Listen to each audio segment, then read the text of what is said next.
Chapter 906. Ning Jing didn't expect Han Yunqi to admit her affair with Long Fei Yi so directly. She also didn't expect Han Yunqi to ask her so directly. She was stunned. She thought that no one would ask about that feeling in her life. She thought that love would be buried deep in her memory with her and Tang Li's complete breakup. She really didn't expect anyone to understand. But so what if someone understood? Love. If she didn't love him, why would she allow herself to be pregnant with his child?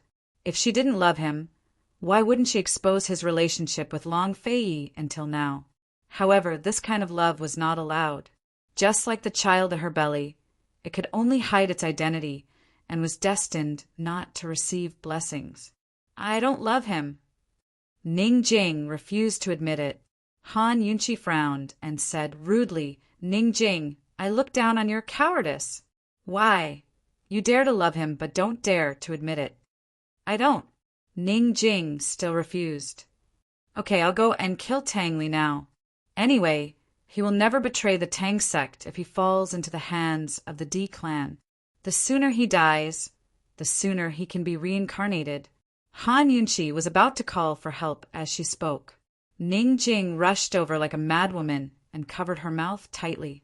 Those who didn't know better would think that Ning Jing was going to murder Han Yunqi. Han Yunqi pushed Ning Jing's hand away with all her strength and asked angrily, You still won't admit it? Since you're afraid, you might as well stop loving him. Han Yunqi, do you think love is a negotiation? Do you think you can say no just because you want to?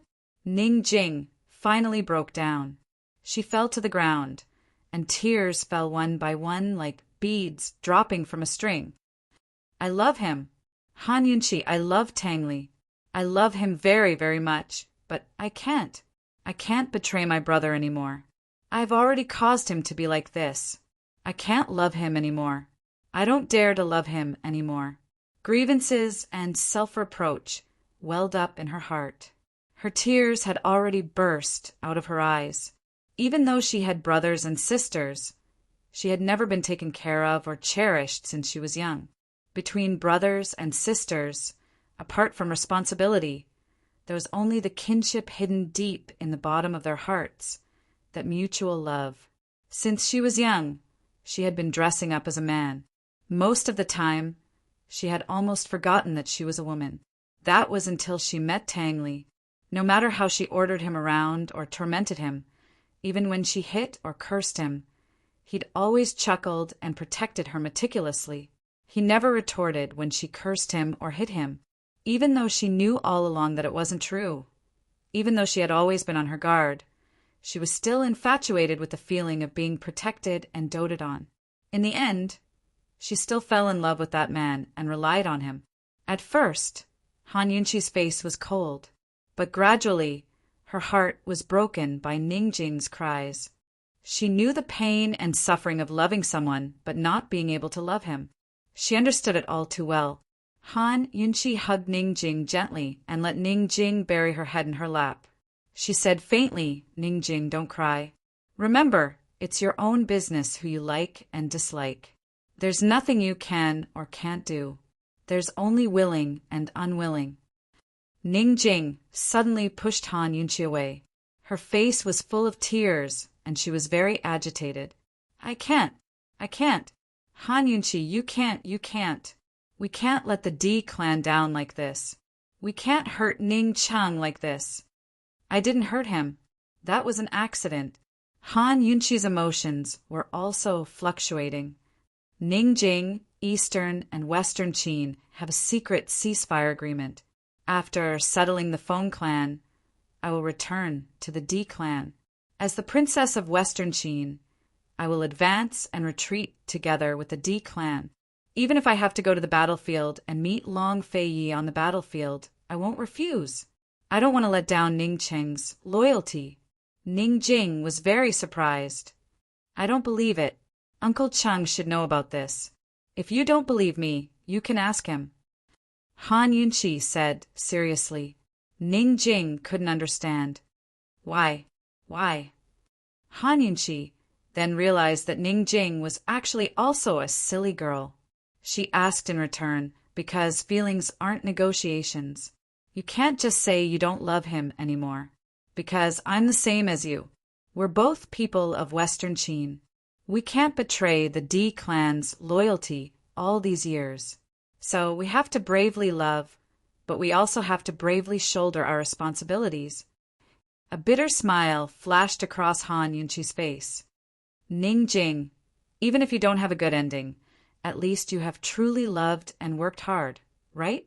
Long Fei Yi and I have made an agreement. We will meet on the battlefield, but we won't fight with swords. While she was explaining, she took out an item. That item was none other than the East Qin Imperial Jade Seal. Ning Jing's eyes widened in shock as her tears stopped abruptly. Long Fei Yi gave it to me. When I leave him, I'll return it to him. Han Yunqi was clearly smiling as she spoke, but she didn't know why her eyes were suddenly wet. However, she stubbornly held back her tears. Her smile was calm and confident. Ning Jing, do you know why Long Fei Yi and I fought against Bai Yanqing? To save Gu Beiwa, to find out the true reason for the civil war in the Great Qin Empire. The reason for the civil war in the past, East Qin and Western Qin had different stories, so this could be a misunderstanding. Do you understand? This? Ning Jing was very surprised. Ning Qing always thought that Long Fei Yi was lying to me and using me. Han Yunqi carefully put away the East Qin Imperial Jade Seal and said, Ning Jing, you and we will find out the truth of the past. This is the only chance for you and Tang Li to be together.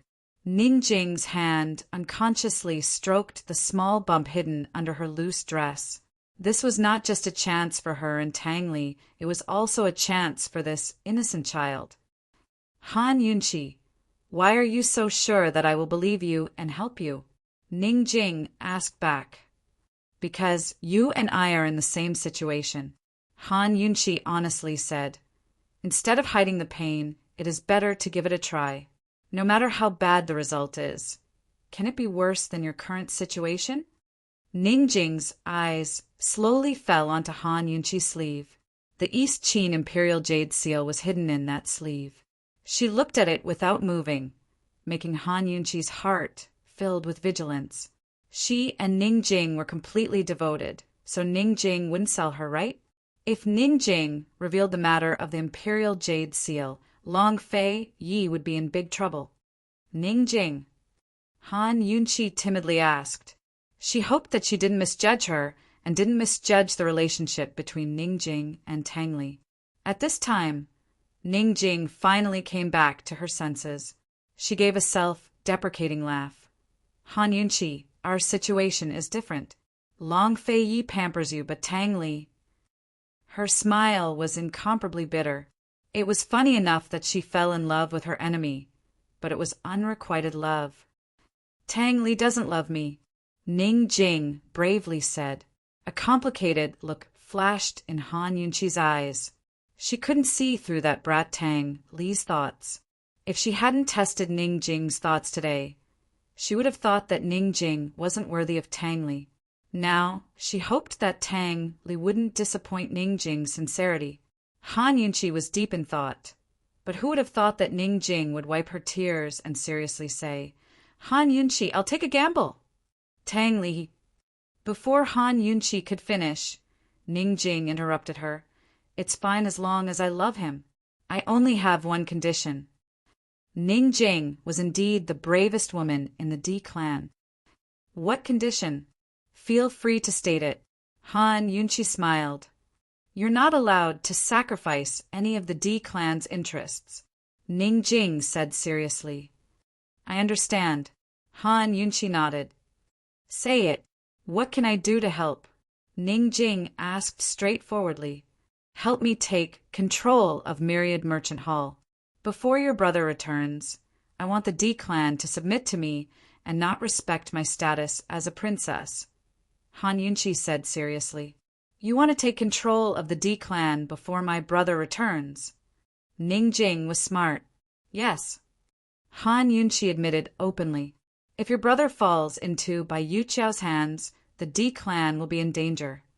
Han Yunqi, Do you suspect that my brother will betray Western Qin? Ning Jing was angry. I'm afraid that he'll be too disappointed and be instigated, Han Yunqi said lightly. My brother won't. Ning Jing said angrily. I guarantee with my life that my brother won't betray Western Qin. Han Yunqi, do you know that a few decades ago, the D clan didn't know that Western Qin's imperial family still had an orphan alive? The D clan also thought that Western Qin's revenge was their responsibility and didn't stop searching for the Black Clan and the Li clan. Han Yunqi, no one will personally destroy their own beliefs. Ning Qing won't, but what about the others? There are many fifth elders in the D clan, but there are also first elders. Isn't that right? Han Yunqi said seriously. Ning Jing, I don't have much time. Long Fei Yi still has a plan to lure Bai Yanqing out. I hope to openly join forces with him in the name of Western Qin's princess to fight against Bai Yanqing and publicly question the Great Qin Empire civil war. Actually, Long Fei Yi hadn't spoken directly that day, but she understood that he was making concessions. Long Fei Yi had given her two choices.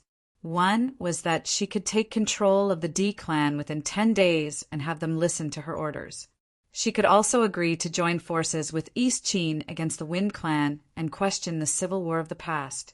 The other was that he would take her away while the two of them would deal with Bai Yanqing in private and refuse the D clan's participation. If the D clan couldn't capture Bai Yanqing, then they wouldn't be able to threaten Jun Yixia. The D clan would lose the war in Northern Li for sure. Ning Jing remained silent for a long time before she finally told Han Yunqi something crucial. Han Yunqi, Cloud Realm Trade Consortium has suffered heavy losses over the past 2 years because of the decline in the medicine business. Moreover, the southern and southern regions are now under the control of the Commander-in-Chief's estate. Even Cloud Realm Trade Consortium's most profitable businesses aren't benefiting from them. Although Tianning's national treasury is under our control, there's not much silver left after years of war.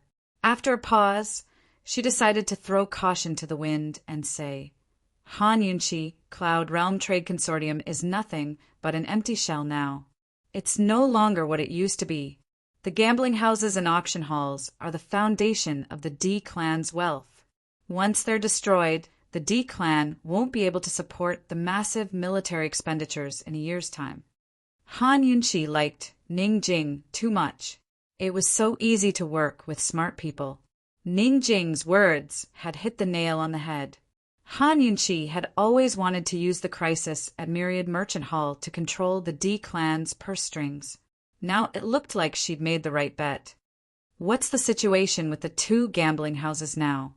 Han Yunqi asked hastily. Ning Jing was about to answer when an attendant came over. Ning Jing quickly wiped her face clean and straightened out her clothes. Miss Jing, Tang Li is clamoring to see you, the attendant reported. Chapter 907. Tang Li wanted to see her? Ning Jing answered decisively. Tell him I won't see him.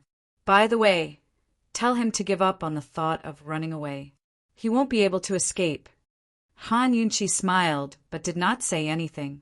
She missed Tang Li a lot. She asked, If you don't go over, I'll go over. What do you want to do?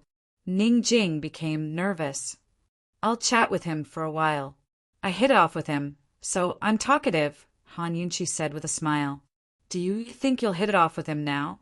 Don't forget your identity, Ning Jing reminded cold. Want to make a bet? Han Yunqi asked. Although she had not seen Tang Li since her identity was revealed, and she did not know what kind of attitude Tang Li had toward her, she was sure that Tang Li had worshipped Long Fei Yi since he was young and did not dare to disobey him. Even Long Fei Yi acknowledged her. Would Tang Li dare to not acknowledge her as his sister-in-law? Ning Jing was not interested at all. She said cold, Don't tell anyone about us. If you want to embarrass yourself, I won't stop you. I'll go to the auction house to take a look.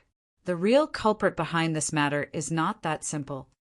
Ning Jing was about to leave when Han Yunqi hurriedly stopped her. Let me ask you something. Speak. Ning Jing was very straightforward. Where are Gu and Mu Ling? Han Yunqi asked seriously. Bai Yuqiao had fallen from Gu's hands to Ning Cheng's. What happened in between? Gu's reply to her clearly said that everything was fine. Could it be that there was a trap in this letter? Gu left a long time ago. Mu Ling, is with Deacon Jean. You go and find it yourself. After Ning Jing finished speaking, she turned around and left. Han Yunqi was a little surprised. Ning Jing's words meant that Gu and Mu Ling were both in the three-way black market. If Gu was gone, why would Mu Linger fall into Deacon Jin's hands? Did Gu lose Linger again? Han Yunqi chased after her, wanting to ask what had happened. Unfortunately, Ning Jing had already gone far. Han Yunqi did not have time to see Tang Li. She wanted to find Deacon Jean, but found that she did not know where to find him. She immediately asked someone to invite the fifth patriarch over. In this myriad merchant hall, other than Ning Jing, only the fifth patriarch could make her feel completely at ease. The moment the fifth patriarch came over, he told her about Gu and Mu Ling in the casino. Although the fifth patriarch did not know that Ning Cheng had forged the letter, Han Yunqi could guess the whole story. Your Highness, Master Ning must have misunderstood you by placing Mu Ling under house arrest. Now that the misunderstanding has been cleared, this subordinate will send someone to bring Miss Ling over, the fifth patriarch said respectfully. Han Yunqi nodded, who knew that not long after, a servant came to report that Deacon Jean would not release her. Preposterous! This subordinate will go over personally. The fifth patriarch was about to leave in a huff, but Han Yunqi stopped him. She asked, why did Ning Cheng place Mu Ling under house arrest at Deacon Jin's place? Although Deacon Jin's indenture contract was still with Myriad Merchant Hall and he was still the 1,000 gold pavilion's deacon, Deacon Jin's East Valley Bank was within his own sphere of influence and was independent of Myriad Merchant Hall. If Ning Cheng wanted to place Mu Ling under house arrest, it would be within Myriad Merchant Hall's sphere of influence. How could he let Deacon Jean bring her to the East Valley Bank?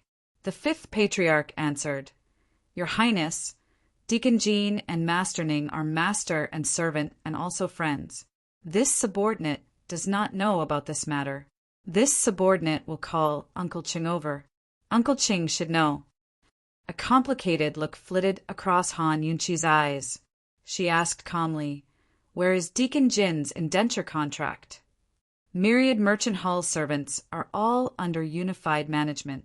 The indenture contracts are all stored in the warehouse. However, Deacon Jean is a little special. Master Ning has always kept the indenture contract for himself. This subordinate also does not know where it is. As the fifth patriarch spoke, he added, however, Master Ning may not carry it with him at all times. Uncle Chung may know. This subordinate will hurry and find him. There's no need. Han Yunqi stopped him. Take me to the East Valley Bank. The fifth patriarch was absolutely obedient to Han Yunqi. Without asking any questions, he pushed her out of the door and down a small path. At this moment, a black shadow flitted across the rooftop, following them. Who else could this black shadow be but Su Donglin? His Highness had instructed him to keep an eye on the princess.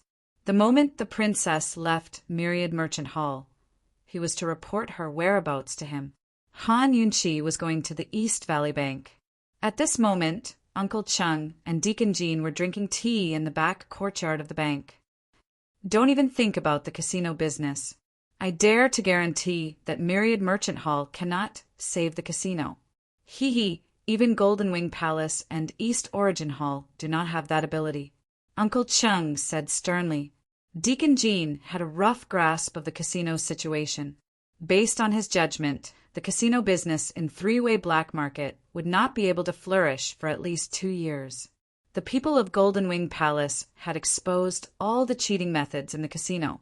Who would still dare to come and play? Deacon Jean drank the finest tea without saying a word. Uncle Chung continued, Now that the princess has returned, your agreement with Ning Qing is also void. Hee, don't blame me for not reminding you. You won't be able to get back that limitless gold card you lost to Gu. Deacon Jean, you're definitely going to suffer a loss this time. Actually, there was no need for Uncle Chung to remind him.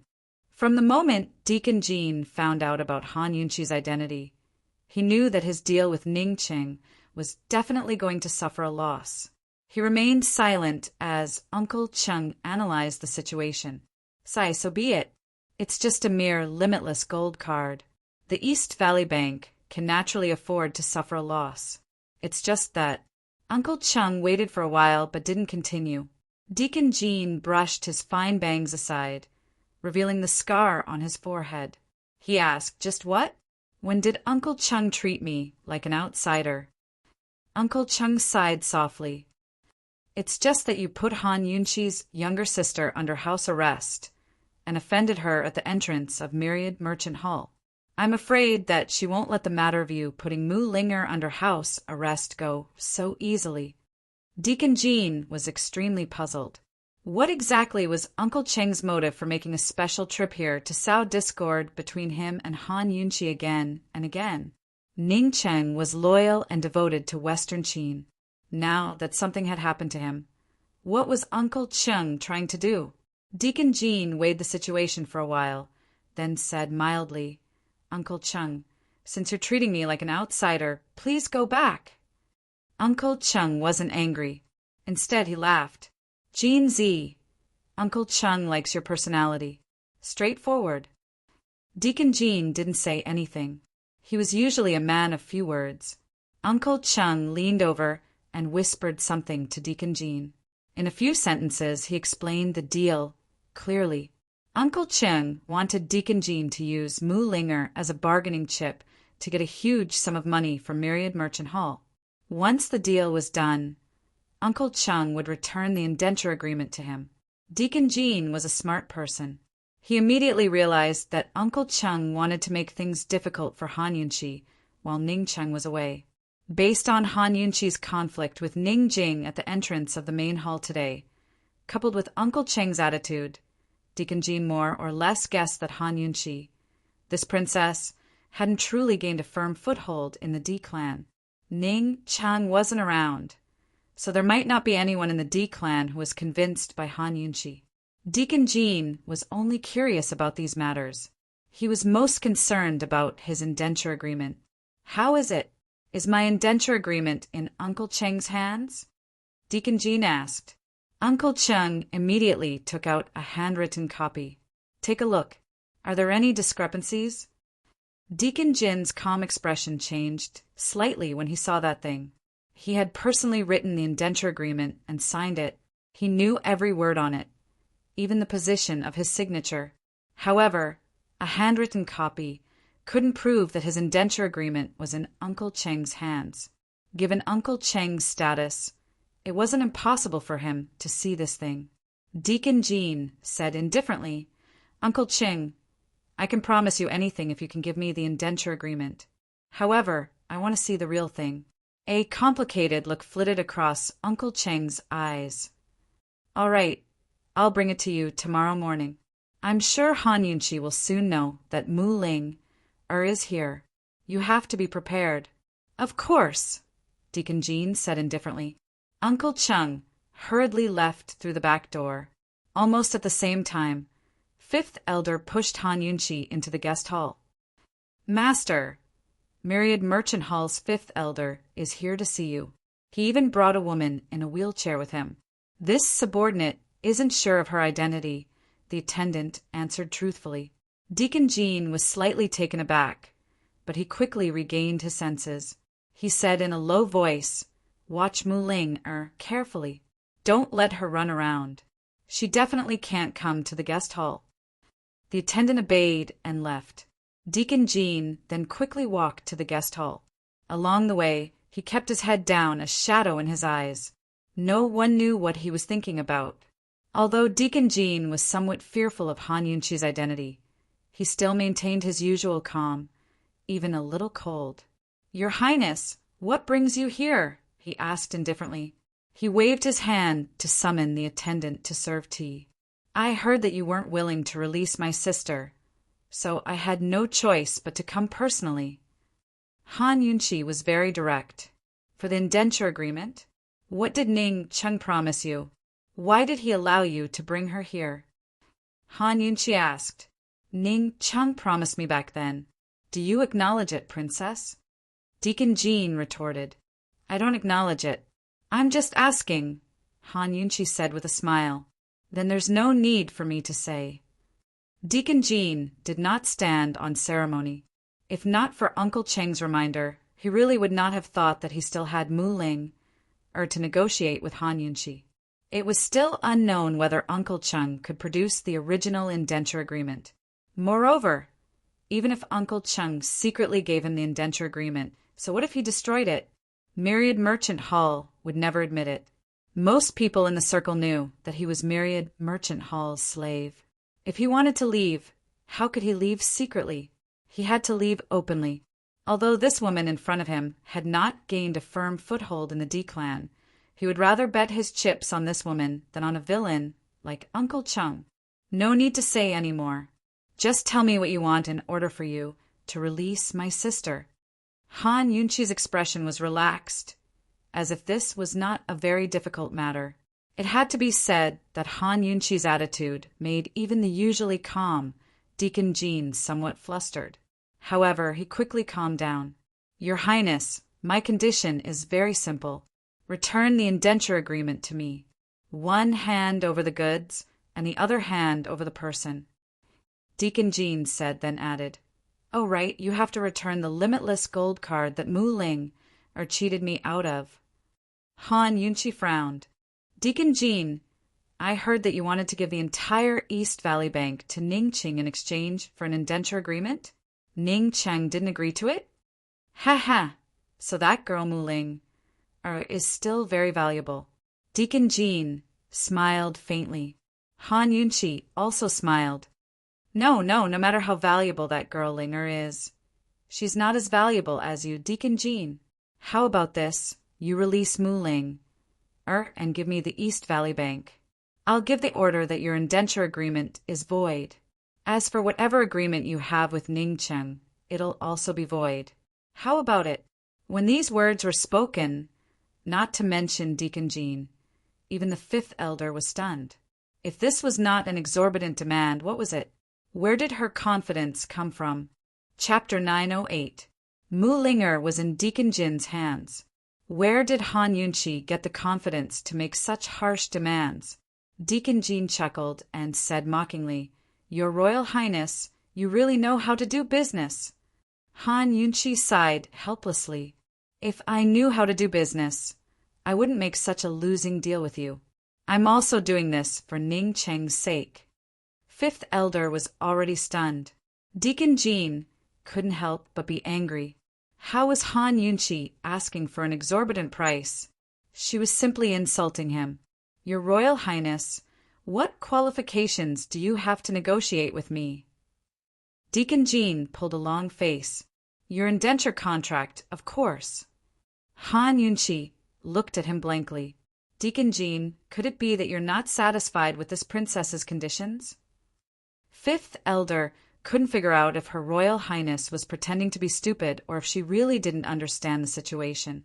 Deacon Jean also didn't know if Han Yunqi was pretending to be stupid or if she really was stupid. He said bluntly, my indenture contract and 2 limitless gold cards. Otherwise, there's no need to talk about it. As soon as he said this, fifth elder sucked in a cold breath. Her Royal Highness was asking for an exorbitant price, but this Deacon Jean wasn't inferior either. Han Yunqi frowned and looked at Deacon Jean incredulously. Deacon Jean was indifferent and didn't budge an inch. Uncle Cheng wanted him to extort more than just 2 limitless gold cards. Deacon Jean felt that his conditions were quite generous. Although he wanted 2 limitless gold cards, in reality he only earned 1. The one in Mu Linger's hands originally belonged to him. The room was silent. Deacon Jean and Han Yunqi's eyes met, silently competing with each other. The atmosphere gradually became tense. Deacon Jean, what if I say I can't do it? Han Yunchi spoke first. Then, I'm sorry, I can't fulfill your request. Please leave. Deacon Jean said coldly. Han Yunchi nodded and smiled. Okay, then I'll change my condition. I'd like to hear the details. Deacon Jean still gave Han Yunchi a chance. Cooperating with Han Yunchi was much easier than cooperating with Uncle Cheng. Then listen carefully. I'll only say it once. Han Yunchi became serious. I'm all ears, Deacon Jean said. Immediately hand over Mu Linger and make an inventory of all the accounts of the East Valley Private Bank. Hand them over to Fifth Elder, and this princess will spare your life. Otherwise, you won't be able to see the sun tomorrow. When Han Yunchi said this, Deacon Jean and Fifth Elder were stunned. Han Yunchi continued expressionlessly, As for your slave contract, I'm very sorry, but you won't have any bargaining chips to redeem it in this lifetime. Suddenly, Deacon Jean jumped up from his seat and said angrily, Han Yunchi, what nonsense are you talking about? If you think this princess is talking in her sleep, you don't have to take it seriously. After Han Yunchi finished speaking, she turned to look at Fifth Elder. Let's go. Fifth Elder finally returned to his senses and hurriedly came over to push the wheelchair. Deacon Jean was about to stop him when he suddenly felt some pain in his calf. Alarmed, he touched the area of pain and found a golden needle. Deacon Jean was in disbelief. He never thought that Han Yunchi would be so despicable. If he had known that she would use such a despicable method, he definitely would have taken precautions. He understood that this woman didn't know any martial arts and only knew how to use hidden weapons to poison people. Her hidden weapons were hidden in her sleeves. Han Yunchi, you actually used poison. You're despicable. Deacon Jean angrily rebuked. Despicable? Han Yunchi's lips curled into a cold smile. She ignored him and was pushed out of the door by Fifth Elder. The pain in his calf became more and more severe. Deacon Jean angrily warned, Han Yunchi, if I don't see the sun tomorrow, Mu Linger won't see the sun tomorrow either. Finally, the anger that Han Yunchi had been suppressing in her heart all this time suddenly erupted. She said coldly, why don't you try? Don't forget that this is the three-way black market. As soon as she finished speaking, a group of guards suddenly rushed in from outside and surrounded Deacon Jean. Go in and search. Han Yunchi said coldly. Deacon Jean wanted to stop them, but Han Yunchi shot out several poisonous needles. Although Deacon Jean could withstand them, he calmed down and said unhappily, Han Yunchi, I can agree to your conditions. Everything can be discussed in detail. It had to be said that Uncle Cheng's instigation had made him realize that Mu Linger was an excellent bargaining chip, but Han Yunchi's poisonous needles had utterly defeated him. Myriad Merchant Hall, Golden Wing Hall, and East Origin Hall were all part of the three-way black market. Although a mere East Valley bank was rich and imposing, it still couldn't be ranked. What's more, he was still a slave of Myriad Merchant Hall. Even if he won today, Han Yunchi deliberately made things difficult for him, so he wouldn't have a good life. Even if he had Mu Linger in his hands, did he really want to fight Han Yunchi to the point of losing his life? He wasn't clear about the relationship between Han Yunchi and Mu Linger, but judging from Han Yunchi's vicious, despicable, and shameless behavior, she might really sacrifice Mu Linger in exchange for the East Valley Bank.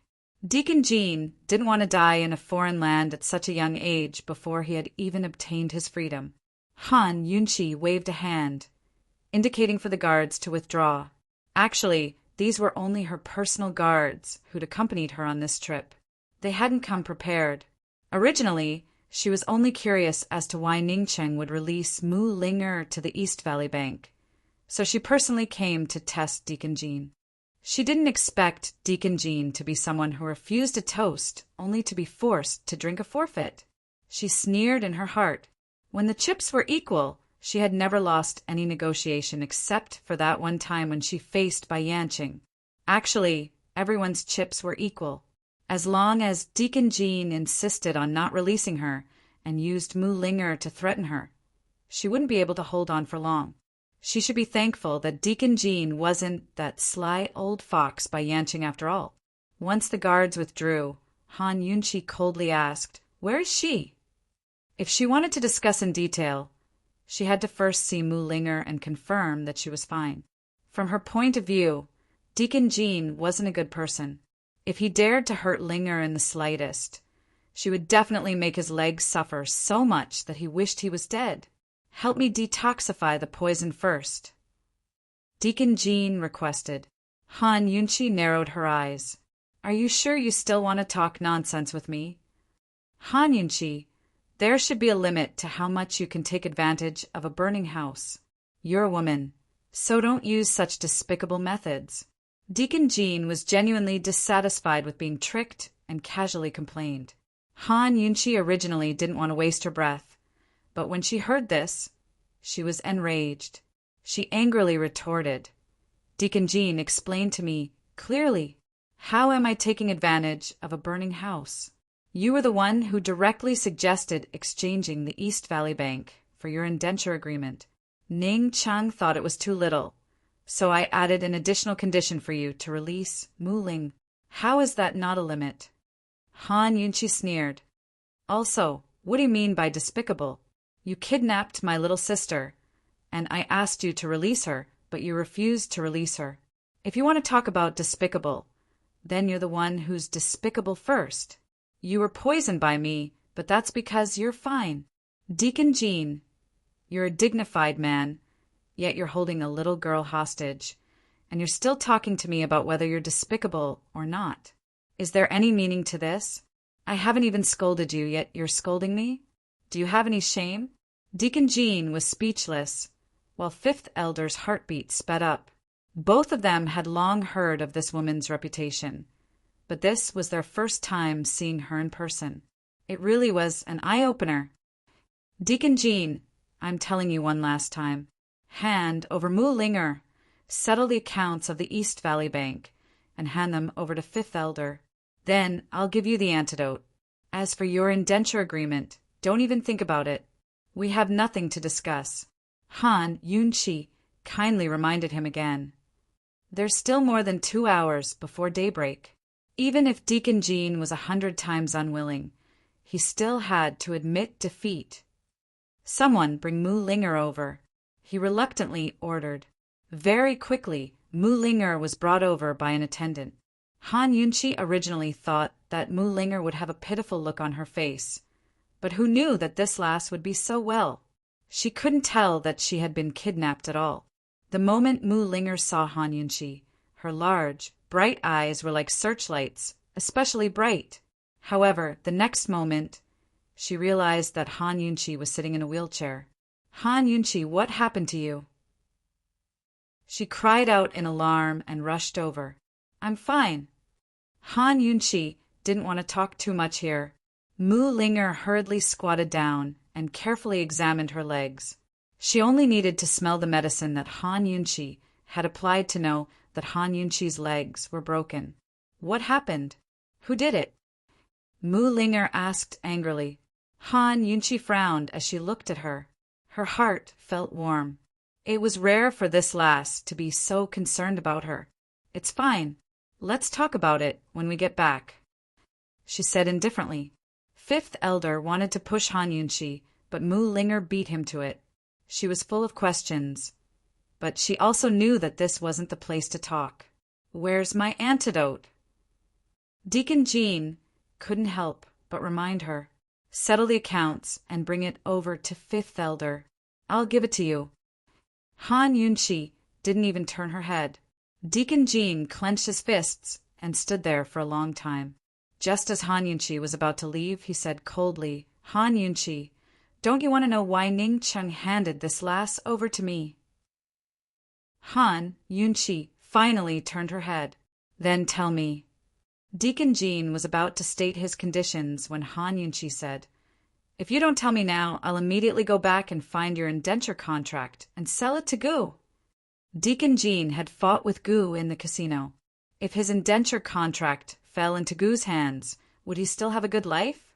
Deacon Jean gnashed his teeth in hatred and had the urge to bite someone. Han Yunqi turned her head. Linga, let's go. Ning Cheng has designs on Medicine City's Mu family. Han Yunqi, don't think too much. Ning Cheng isn't here, so you may not have full authority over the D clan. Deacon Jean finished speaking and turned to enter the room. Mu Linger narrowed her eyes. Belatedly, she realized that Deacon Jean had lied to her. He even said that he couldn't take her out of three-way black market, but he could take her to East Valley Private Bank and guarantee her safety. So it was all a lie. She had thought that he was quite kind these past few days, and even wondered if she should return that limitless gold card to him. She didn't expect him to be jackals of the same lair as Ning Cheng. Too much. Mu Linger suddenly rushed over to the guest hall. Deacon Jin's back was facing outside. He was gloomy and was about to turn around when Mu Linger was already behind him. She suddenly kicked his butt. Deacon Jean didn't expect Mu Linger to return. He stumbled forward 2 steps and almost fell. Despicable, shameless liar. Just you wait, I'll make you pay the price. Mu Linger cursed angrily and turned to run. Deacon Jean hugged his butt and turned back to look. His face was completely black. Chapter 909. When Mu Ling ran back, Fifth Elder was persuading Han Yunqi. Princess, don't listen to his instigation. Fifth Elder, since it was Deacon Jean who instigated it, then don't mention this matter again when we return, Han Yunqi instructed calmly. Mu Ling didn't quite understand and didn't dare to ask on the spot. After returning to Myriad Merchant Hall and Fifth Elder left, Mu Ling hurriedly told her about how Ning Cheng had forged the secret letter and how he had used Deacon Jean to trap Gu. Han Yunqi already knew what was going on and only nodded. Han Yunqi, did Ning Cheng capture Bai Yanqing? Where is he? You mustn't let Ning Cheng off. That guy is too evil. Everyone in the world thinks that he's the most loyal to Western Qin. I didn't expect him to do such a thing. Han Yunqi, why are you here? How did your leg get injured? Han Yunqi, Ning Cheng he? Han Yunqi interrupted Mu Ling and told her about the hostage situation. Mu Ling was stunned and looked at her in disbelief for a long time. Finally, she muttered, Han Yunqi, you're really daring. Do you really love Long Fei Yi that much? If it wasn't for deep love, how could she give in when it came to national enmity? How could she be willing to give each other a chance? Han Yunqi didn't say anything. She thought to herself that even if she hadn't transmigrated, even if she was a real Western Qin princess, she would still love Long Fei Yi and would still be so brave. Mu Ling was surprised and suddenly felt sad. She thought that if Qi brother knew the truth, he would definitely be very sad. How much did she love Qi brother to feel sad for him? Ling, I've sent people to Black Tower to find Gu. Don't run around before he comes back. Be careful, Han Yunqi instructed seriously. Okay. Mu Ling nodded. She stood for a while. She had so many things to say, but she didn't know how to say them. The two of them were silent. She felt awkward and said, Han Yunqi, it's late. I'll help you wash up and change your medicine. You should sleep early. Qi brother might be back when we wake up. Han Yunqi was wondering when Mu Linger cut her off. She immediately refused. No need, I have servant girls in my rooms. I still have something to do, and I won't sleep so early. You should go and rest first. Han Yunqi wanted to visit Tang Li alone. In about 2 hours, Deacon Jean should deliver the East Valley Bank's account book. She couldn't relax until she saw the account book. Although the East Valley Bank's wealth couldn't compare to the D clan's, it couldn't be underestimated. With this sum of money, Myriad Merchant Hall would have more confidence in dealing with the gambling house and the auction house. She thought that after this sum of money entered the account book, the other elders of Myriad Merchant Hall would more or less change their views of her. Only when the elders changed their views of her would she be able to start meddling in the gambling house and the auction house. Her agreement with Long Fei Yi was only 10 days. On the first day, she coincidentally took over the East Valley Bank. Han Yunqi began to suspect that perhaps she and Long Fei Yi wouldn't have to be apart for 10 days. If it were any other day, Mu Ling, I would definitely find an excuse to pester Han Yunqi. However, she still had an important matter to attend to tonight. She would soon bid farewell to Han Yunqi. Mu Ling didn't return to her room to rest. Instead, she went straight to East Origin Hall's auction house. A limitless gold card didn't have an upper limit, but it didn't mean that it didn't have an expiration date. When the card holder lost everything and couldn't pay off the debt, the limitless gold card would be cancelled by the bank. Mu Ling wanted to spend money like dirt before Deacon Jean lost everything. She wanted to let him have a taste of his own medicine. How dare he join forces with Ning Cheng to put her under house arrest? While Mu Ling was spending money like crazy in East Origin Hall's auction house, Han Yunqi was already imprisoned in Tang Li's cell. Tang Li suspiciously sized up Han Yunqi and didn't say anything for a long time. Han Yunqi allowed him to size her up. She calmly pushed the wheel of her cell towards Tang Li and said, "If you keep looking, I'll tell your brother." You. Tang Li licked his lips. After a while, he asked in a low voice, "What's wrong with your leg?" "It's broken. It's almost healed." Han Yunqi was still quite comforted. At least the first thing Tang Li said when he saw her was to ask about her leg. Tang Li said, "Oh." After a moment of silence, he said, "Han Yunqi, don't you hate my brother?"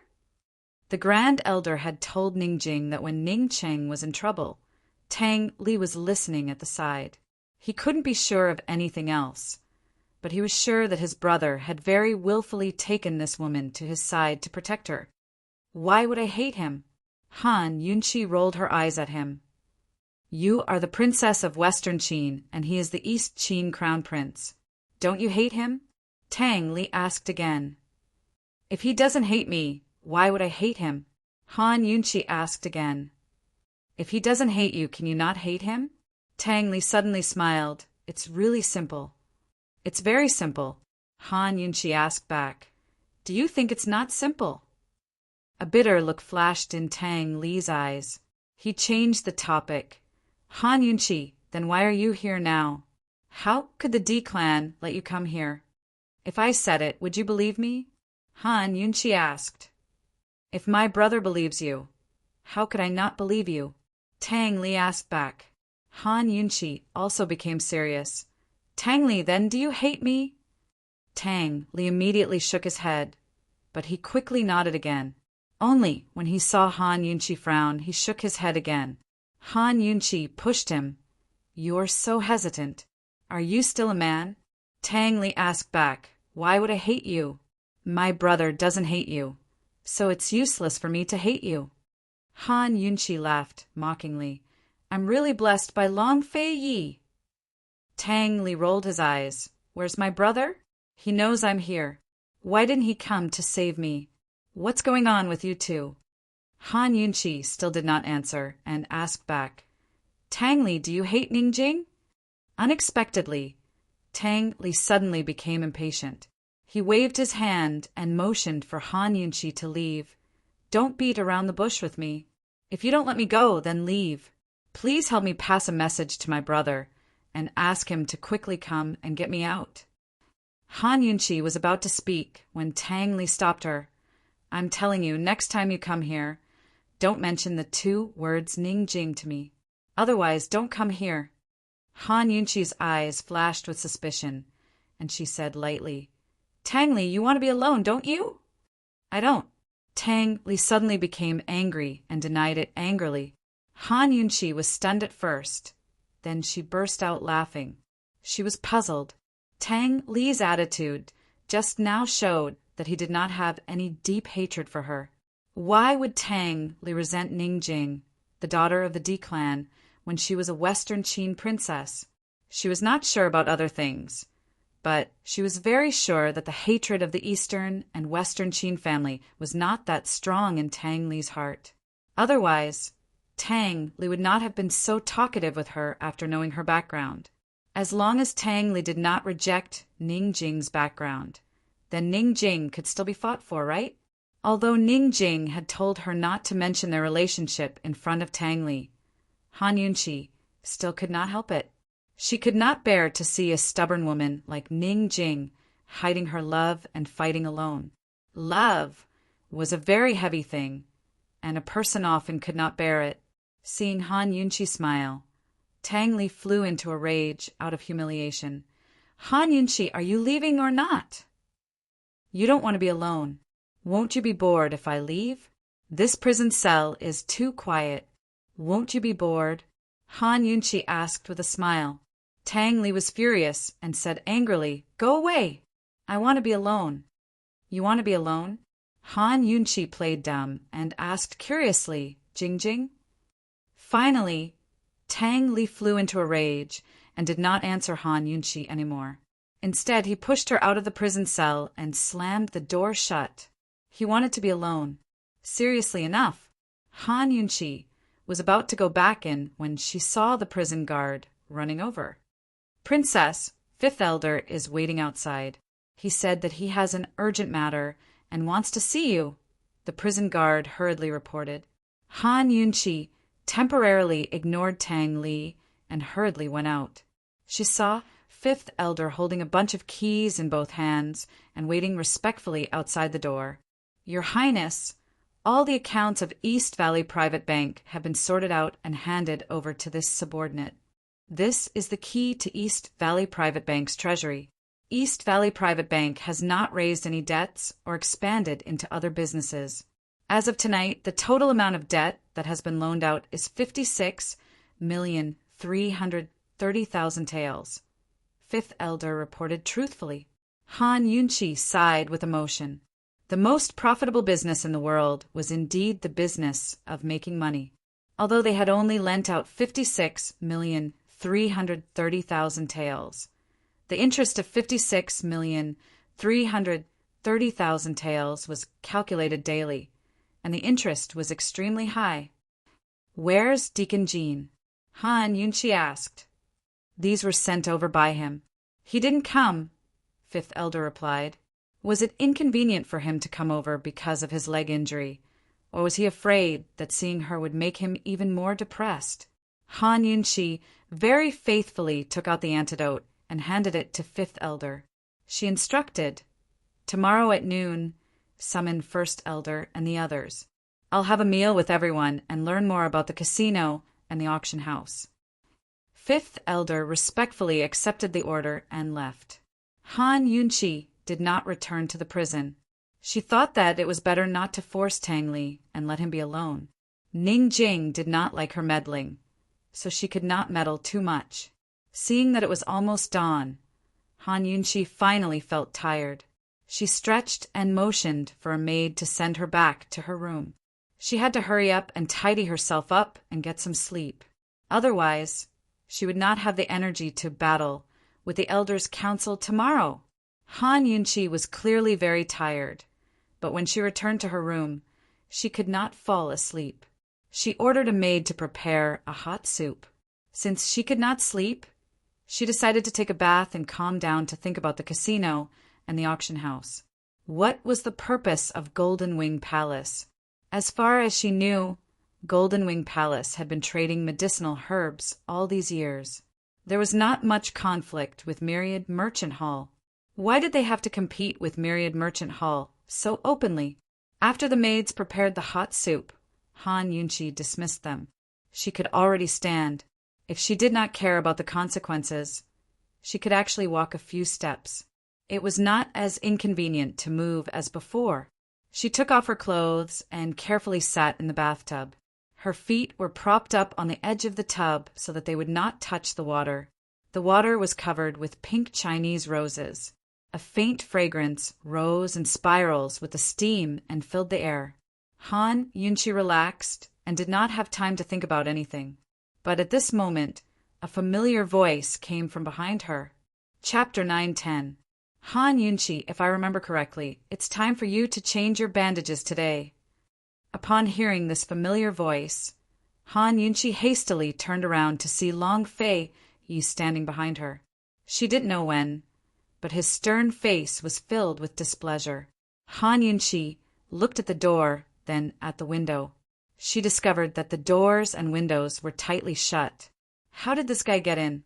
One had to know that as her inner strength increased, so did her acuity.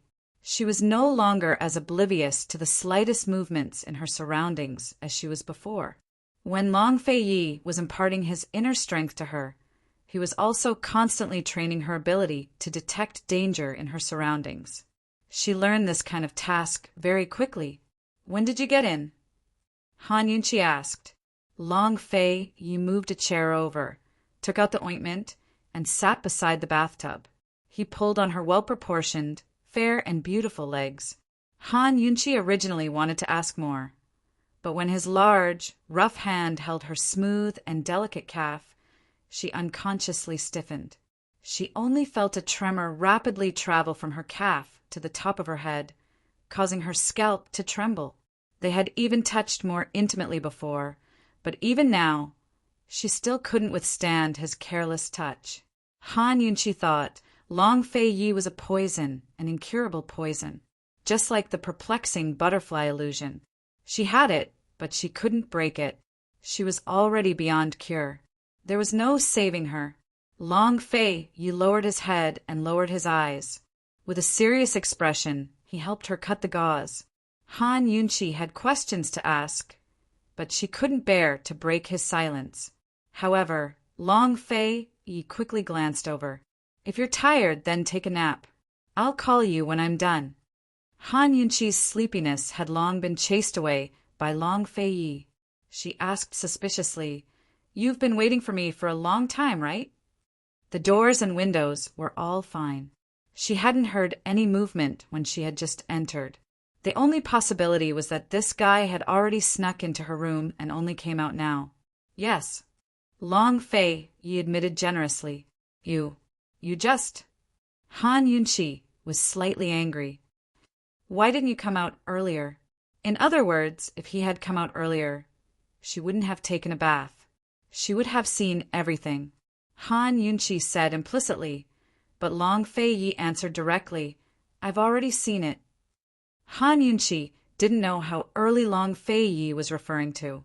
She knew that the earliest time they met was when they were at the hot spring pool near the battlefield. She didn't want to discuss this with Long Fei Yi at this time, so she immediately changed the topic. Aren't you going to see Chu Tianyin? Why haven't you left? I'm leaving tomorrow. I remembered that you didn't apply medicine on your leg, so I came over to take a look, Long Fei Yi replied. Oh. Han Yunqi glanced at him and was a little happy. I heard that you've taken over the Eastern Valley Bank. Long Fei Yi asked. You're well informed. Han Yunqi smiled helplessly. Presumably, there were still many people in Myriad Merchant Hall who didn't know about this. Do you know what Golden Wing Hall is trying to do? Han Yunqi asked. Do you want me to help you? Long Fei Yi asked. He could tell that if Han Yunqi wanted to control the D-clan, she had to take over Myriad Merchant Hall first. Han Yunqi nodded without hesitation. If there was someone to help her, why wouldn't she? Pride and arrogance were unnecessary in front of Long Fei Yi. Long Fei Yi couldn't help but laugh. He thought that this woman would reject him without hesitation. Although he was laughing, Long Fei Yi still rejected her heartlessly. 10 days is the limit. I won't help you. He had already given in on this matter. How could he push Han Yunqi to the Western Qin camp? He couldn't do it. Stingy. Han Yunqi also laughed. Can you help with anything else? Long Fei Yi said seriously. Anything else? Han Yunqi quickly asked. What is it? Long Fei couldn't help but laugh out loud. I'll carry you up. Han Yunqi was stunned. Her face immediately reddened, and she couldn't speak for a long time. Long Fei Yi chuckled to himself. Although Han Yunqi declined again and again, Long Fei Yi still picked her up horizontally. Fortunately, she grabbed a bath towel to wrap around her body and cover her face. Long Fei Yi placed her on the bed. Han Yunqi quickly tidied herself up and wrapped herself in her nightgown. Long Fei Yi was well behaved. He didn't tease her anymore. Instead, he leaned against the bed and looked at her with a smile. Compared to her magnificent appearance, he preferred her helpless, panicked, and shy look. He was the only one who could see it. Han Yunqi glanced at Long Fei Yi, but her heart ached for him. She sat down on the bed and made room for him. It's almost dawn. Take a nap before you leave. She didn't know that he didn't plan to leave at all. She said, seriously, you have to run around again tomorrow. Take the time to rest. Long Fei Yi lay down. Han Yunqi came over, held his arm, and snuggled up to him. Even she didn't know when she had become so dependent on this man. She thought that they would only see each other after 10 days. She didn't expect to be able to lean on him again after just 1 day. It was great. Originally, Long Fei had wanted to continue teaching Han Yunqi internal energy and even instruct her in acupuncture techniques. But when he saw her so lovey-dovey, he didn't bring up the subject of martial arts. He said calmly, go to sleep. I'll leave when it's dawn. Han Yunqi snuggled in his arms. Feeling his familiar scent, she felt especially satisfied and safe. However, just as she was about to fall asleep, she suddenly remembered something. She looked up abruptly. Long Fei Yi, why do you think Tang Li hates Ningjing so much? Maybe, Long Fei Yi said calmly. Tang Li had mentioned it to him when they were in Medical City. If he remembered correctly, it should be Ningjing who hated Tang Li. You can tell too? Han Yunqi sat up excitedly. How could Long Fei Yi pay attention to this kind of thing? How could he tell? If he hadn't met Han Yunqi, he probably wouldn't have been able to handle his own relationship matters. Relationships were actually a kind of instinct. When you met the right person, this kind of instinct would be stimulated. If you didn't meet the right person, you probably wouldn't understand it for the rest of your life. Before Long Fei Yi could answer, Han Yunqi started to analyze seriously. Tang Li doesn't hate me at all. He has no reason to hate Ningjing so much. He was drugged. Who wouldn't bear a grudge? Long Fei Yi retorted. Obviously, he didn't fully understand the hatred Han Yunqi mentioned. Han Yunqi misunderstood as well. If that's the case, then it's rather hateful. Han Yunqi muttered to herself. After a while, she said seriously, Long Fei Yi, I keep feeling that Tang Li and Ningjing are a little interested. This time Long Fei Yi answered clearly, yes. You think so too? Han Yunqi was a little excited. It's not what I think. Tang Li told me before, Long Fei Yi replied. Han Yunqi was shocked. What did you say? Tang Li said that he likes Ningjing. Unfortunately, Ningjing still doesn't want to have children. Long Fei Yi was talking about Tang Li's original words in Medical City. Why didn't you say so earlier? Han Yunqi was surprised and angry. She hurriedly wanted to get off the bed. What are you doing? If you move your leg again, you won't be able to recover. Long Fei Yi reprimanded unhappily. I'm going to find Ningjing. No, I'm going to find Tang Li. I have something very important to tell him. Han Yunqi said and opened her arms, wanting Long Fei Yi to carry her down the bed. Long Fei Yi glanced at her unhappily. Han Yunqi became anxious and put her arms around his neck. Long Fei Yi, this concerns your brother's marriage. Hurry up. Long Fei Yi almost took advantage of the situation and pushed her down, but he still carried her off the bed, put her in the wheelchair, and threw her clothes to change. Long Fei Yi, Ningjing likes Tang Li. Ningjing likes Tang Li. Han Yunqi completely ignored Long Fei Yi's dark face. She hurriedly put on her clothes and pushed the wheelchair out, leaving Long Fei Yi stunned. He had waited in the cell for a whole night, and this woman just left like that? However, for Tang Li's sake, Long Fei Yi could only let Han Yunqi go. Han Yunqi didn't know why she was so excited. She asked the maid to push her out. In the hazy sky, she left behind a figure that was like the wind. When Han Yunqi arrived at the prison, Tang Li was lying on a pile of straw and staring at the skylight in a daze. This was not the first time that he couldn't sleep until dawn. After being questioned by Han Yunqi, he couldn't sleep even more. When Han Yunqi was still far away, Tang Li heard the noise. He didn't expect Han Yunqi to come over. He only thought that it was the elders who secretly came to punish him. So, when Han Yunqi had already ordered someone to open the prison door and dismiss the maid, Tang Li still didn't look back. Han Yunqi looked at Tang Li's thin figure and couldn't help but laugh. "Io, are you so haggard because of Yiling?" Tang Li immediately turned around and looked at her. He was very surprised. "It's you." "Tang Li, is this the kind of person who wants to be alone?" Han Yunqi said with a smile. Tang Li rolled his eyes at her and turned back to face the wall. He closed his eyes and ignored her. "How does it feel to want to be alone?" Han Yunqi pushed the wheelchair into the prison. Tang Li couldn't be provoked, and he couldn't stand Han Yunqi using the word quiet to provoke him. He immediately stood up. "I'll say it for the last time. I want to be alone. Do you want to be alone?" He explained impatiently. "An explanation is a cover-up," Han Yunqi said seriously. Before Tang Li could refute, she continued seriously. "A cover-up is definitely interesting." "Han Yunqi, what do you want? It's not even dawn yet. Aren't you bored? If you're bored, go find my brother if you can." Tang Li couldn't bear it anymore. Han Yunqi smiled but didn't say anything. Tang Li said again, "Han Yunqi, let me tell you, if it weren't for my brother, I would have thrown you out long ago. What do you want? If you have something to say it quickly." He had promised Long Fei that if Han Yunqi didn't hate Long Fei, he would help control the Tang sect's power.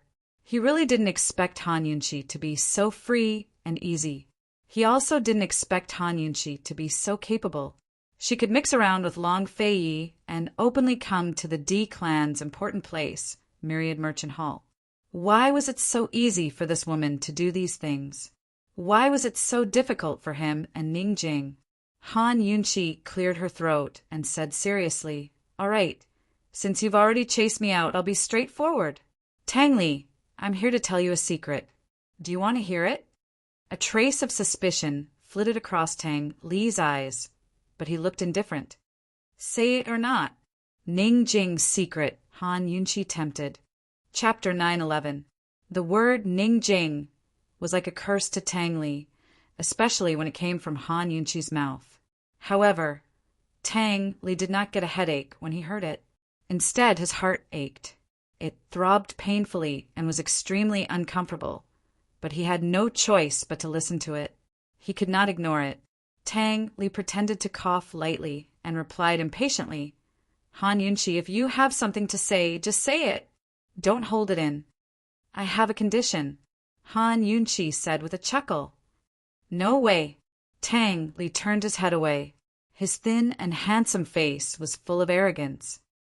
"Call me sister-in-law and I'll tell you. It's a big secret." Han Yunqi continued to tempt him. Tang Li had thought that Han Yunqi would come up with some tricks. He did not expect it to be so simple. However, even if it was that simple, he could not do it. Tang Li pursed his lips and did not say anything. Han Yunqi was full of interest and waited for him patiently. Their eyes met for a while. Tang Li finally awkwardly avoided Han Yunqi's gaze. "Are you going to call me that?" Han Yunqi asked. Tang Li did not say anything, nor did he refuse. Han Yunqi's lips curled into a contemptuous smile. "If you don't want to call me that, then so be it. Goodbye." She pushed the wheel and prepared to leave. But Tang Li immediately cried out, "Wait a minute." Han Yunqi was overjoyed. She stopped and waited. However, Tang Li said, "Han Yunqi, if it's about Ning Jing, I'll have to trouble you to stop bothering me." Han Yunqi felt stifled. She immediately turned around and scolded. "Tang Li, are you still a man? You don't even dare to say that you like a woman? Are you a coward? Let me tell you, Ning Jing has agreed to cooperate with me." She will help me take control of Myriad Merchant Hall and facilitate the cooperation between the D clan and the Long Fei Yi. We will definitely work together to deal with Bai Yanqing and find out the true reason behind the civil war in the Great Qin Empire. As Han Yunqi spoke, she turned around and approached Tang Li. Do you know why Ningjing did this? Because, like me, she hoped that the civil war back then was a misunderstanding. She hoped that there was no hatred between East and West Qin. Because she wants to fight for a chance to love you. Tang Li was dumbfounded. Han Yunqi continued scolding. She's a woman. She has a sense of shame and self-respect. It's understandable that she doesn't dare to say that she likes you. But you're a man. Don't you even have this bit of courage? If you like someone, will it kill you to say it out loud? The secret I want to tell you is that Ningjing loves you very, very much. Han Yunqi said loudly. Tang Li was still stunned and didn't say anything for a long time. If Han Yunqi's leg wasn't injured, she would definitely have kicked him hard. If you don't want to know the secret, then pretend that I didn't say anything. Goodbye. Han Yunqi was really about to leave when Tang Li suddenly shouted, Sister-in-law? Han Yunqi was about to go deaf from all the shouting. Fortunately, she had previously informed Ningjing to bribe the jailers in the cell. When she came over, the jailers all retreated far away. Otherwise, Tang Li's sister-in-law would definitely betray all of them. Han Yunqi covered her painful ears and ignored him. Tang Li was extremely agitated and quickly pulled her wheelchair. Sister-in-law, what did you just say? Han Yunqi looked up at him. Tang Li, what did you call me? Tang Li was about to cry. Sister-in-law, I'm begging you. Have mercy on me. Ningjing, what did she say? Han Yunqi was amused, angry, and distressed. Ningjing loves you. She loves you very, very much.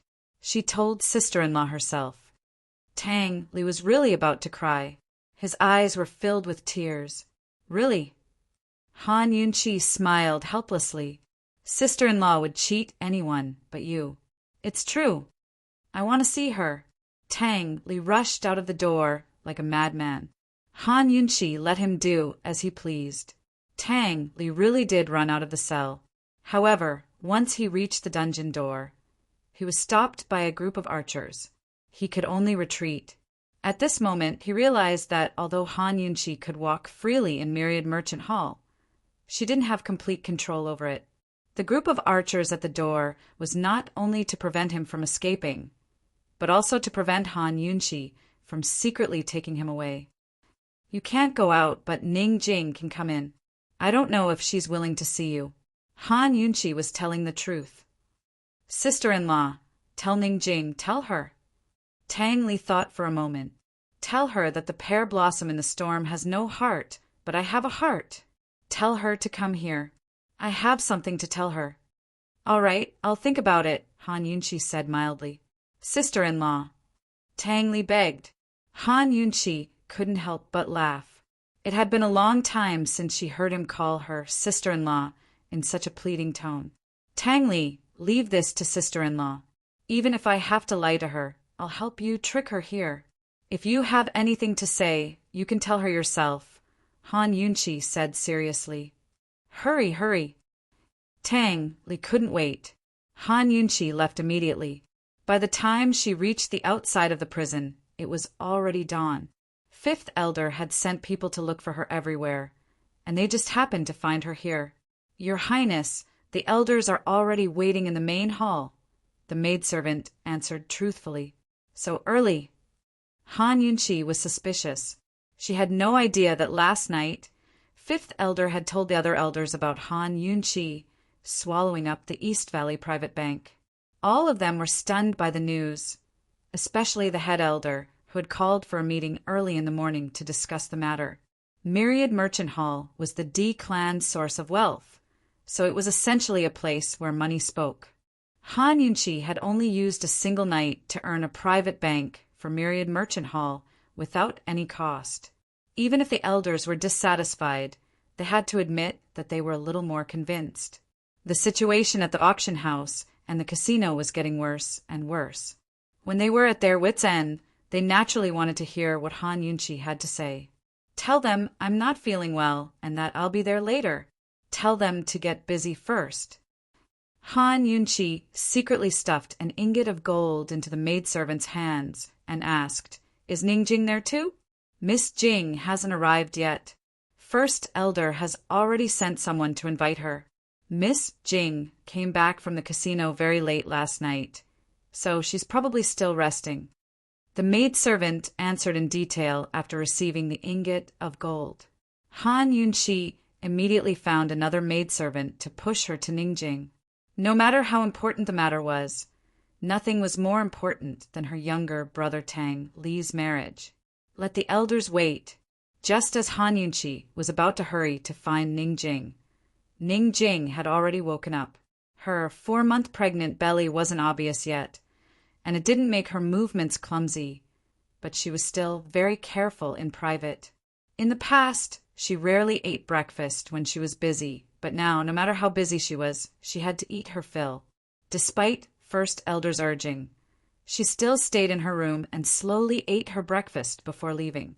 Who knew that just as Ning Jing was about to leave the courtyard, Mu Ling suddenly rushed in and bumped into her.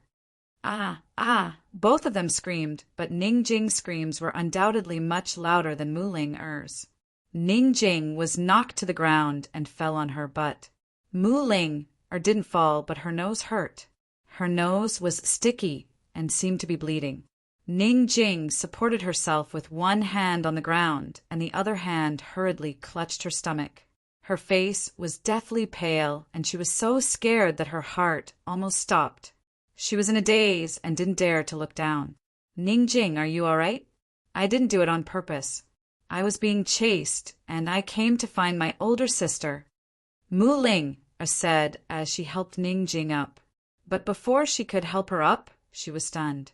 She saw a pool of blood flowing out from under Ning Jing's body.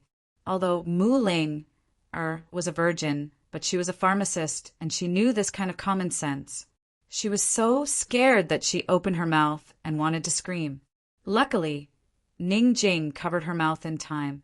Ning Jing's voice was so cold that it was scary.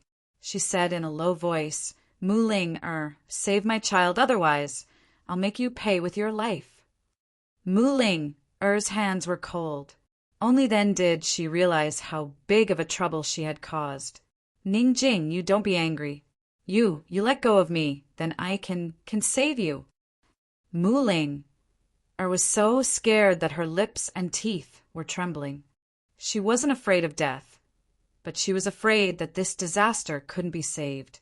Ning Jing covered her mouth with one hand and grabbed her arm tightly with the other. Her fingernails tore through her clothes and pierced into her flesh. She tightened her grip and didn't let go. She was even more scared than Mu Ling. Mu Ling was so scared that she didn't even notice the pain in her arm. She said anxiously, "Ning Jing, calm down. You don't have time. Call the maidservant to send you into the room. I'll go get the medicine immediately. Believe me, I can concoct a good medicine that will protect your child." Mu Ling didn't have any confidence at all. Without diagnosing the specific situation, how could she prescribe the right medicine? How could she concoct the medicine? However, as a pharmacist, no matter how flustered she was, she still had the most basic professionalism. She had to try her best to calm the patient down. A good mood was a good medicine. "Mu Ling, send me in. Don't let anyone know that I'm pregnant, including the servants." Ning Jing said coldly. Mu Ling was shocked and blurted out, "You're pregnant with Tang Li's child?" When Mu Ling said this, she felt that she was stupid. If she wasn't pregnant with Tang Li's child, why would Ning Jing be so secretive? "Shut your mouth." Ning Jing rebuked angrily. Mu Ling didn't dare to delay and said in a low voice, "Ning Jing, you better not stand up. Otherwise, the child will be in danger. Bear with it. I'll carry you in." Mu Ling wasn't even as tall as Ning Jing, and she was much thinner than Ning Jing. How could she carry Ning Jing? However, this little girl's explosive strength was astonishing. She gritted her teeth and carried Ning Jing into the room, step by step, and laid her flat on the bed. After she carefully checked Ning Jing's pulse, she finally breathed a sigh of relief. Ning Jing, the child can be saved. You must lie down. I'll go find the doctor outside and prescribe some medicine to prevent miscarriage. Judging from Ning Jing's pulse, she judged that it was not hopeless. However, she was not a doctor in this field, so she didn't dare to be careless. Ning Jing's tense nerves finally relaxed a little. She didn't dare to move, let alone get up. After Mu Ling, I poured some water for her. She immediately went to find the doctor and get the medicine. However, just as she reached the door, she saw Han Yunqi being pushed over by a maidservant. Han Yunqi was staring at the pool of blood on the ground with a suspicious look on her face. When she saw Mu Ling, she was even more puzzled. Ling, why are you here? Why are you in such a hurry? When the overly nervous Mu Ling saw her savior, she almost burst into tears. She gave Han Yunqi a look with teary eyes. Han Yunqi immediately understood and dismissed the maidservant. Mu Ling rushed over, her voice choked with sobs. Sister, I'm in trouble. Jing almost had a miscarriage. I bumped into her. I'll go find the doctor and get the medicine right away. Help me look after her. Don't let anything happen to her. Han Yunqi was stunned. Miscarriage? Mu Ling nodded vigorously. She finally couldn't hold back her tears. I didn't do it on purpose. Chapter 9:12. As soon as Han Yunqi heard the word miscarriage and looked at the pool of blood on the ground, she immediately shouted, Don't cry! Take me in! Hurry up! Mu Ling was frightened. I have to go. Hurry up! Han Yunqi shouted angrily. Mu Ling didn't have time to explain and hurriedly pushed Han Yunqi in. Ning Jing didn't expect Han Yunqi to come over. She asked Mu Ling angrily, Where's the medicine? Where's the doctor? Mu Ling was yelled at by these two women. She held back her tears and said, Sister, I've checked her pulse. Ning Jing's baby can be saved. She urgently needs to take the medicine to prevent miscarriage. I said to find a doctor to be on the safe side. What kind of medicine do you need? Han Yunqi asked. Mu Ling quickly listed a few medicinal herbs. Han Yunqi directly took them out from her medical bag. To be exact, she took them out from the detoxification system. The medicinal herbs that Mu Ling listed were very common. She still had them in stock in her detoxification system. They were just used to make antidotes. She didn't expect that there would be a time when she would use them to make medicine to prevent miscarriage. Mu Ling and Ning Jing were very curious, but they didn't have time to ask. After Mu Ling confirmed that the medicinal herbs were correct, she immediately went to make the medicine herself. After Han Yunqi confirmed that Ning Jing was fine for the time being, she hurriedly went out to get rid of the pool of blood in the courtyard. After she came back, Ning Jing stared at the ceiling in a daze. She didn't know what to think. Han Yunqi sighed. She didn't know how she would tell Tang Li if something happened to Ning Jing today. Han Yunqi sat for a long time without saying anything. Ning Jing opened her eyes and looked over. Han Yunqi. Han Yunqi glanced at her and said nothing. Han Yunqi, you must think I'm ridiculous, right? Ning Jing asked with a bitter smile. Han Yunqi suddenly said coldly, You're despicable. How could you hide such a big thing from Tang Li? Ning Jing's eyes flashed with bitterness. She didn't want to explain anything. She turned her head and didn't say anything. Han Yunqi was also silent.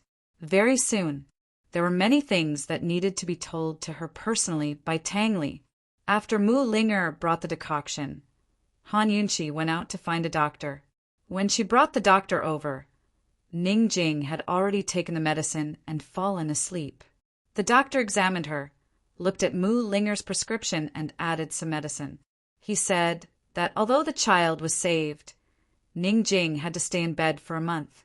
After sending the doctor away, Mulinger finally broke down and cried softly. "Sister, I didn't do it on purpose. I really didn't do it on purpose." Han Yunqi then realized that Mulinger had called her sister. Looking at Mulinger's teary eyes, Han Yunqi felt helpless. "What's the use of apologizing to me?" "Sister, woohoo!" Mulinger cried even louder. Han Yunqi immediately muffled her mouth. "Can't you be quiet? Ning Jing needs to rest." Mulinger didn't dare to make a sound. She widened her teary eyes and looked pitiful. She didn't even realize that she had called Han Yunqi sister several times. Han Yunqi asked calmly, "What are you doing here?" Mulinger then remembered something else.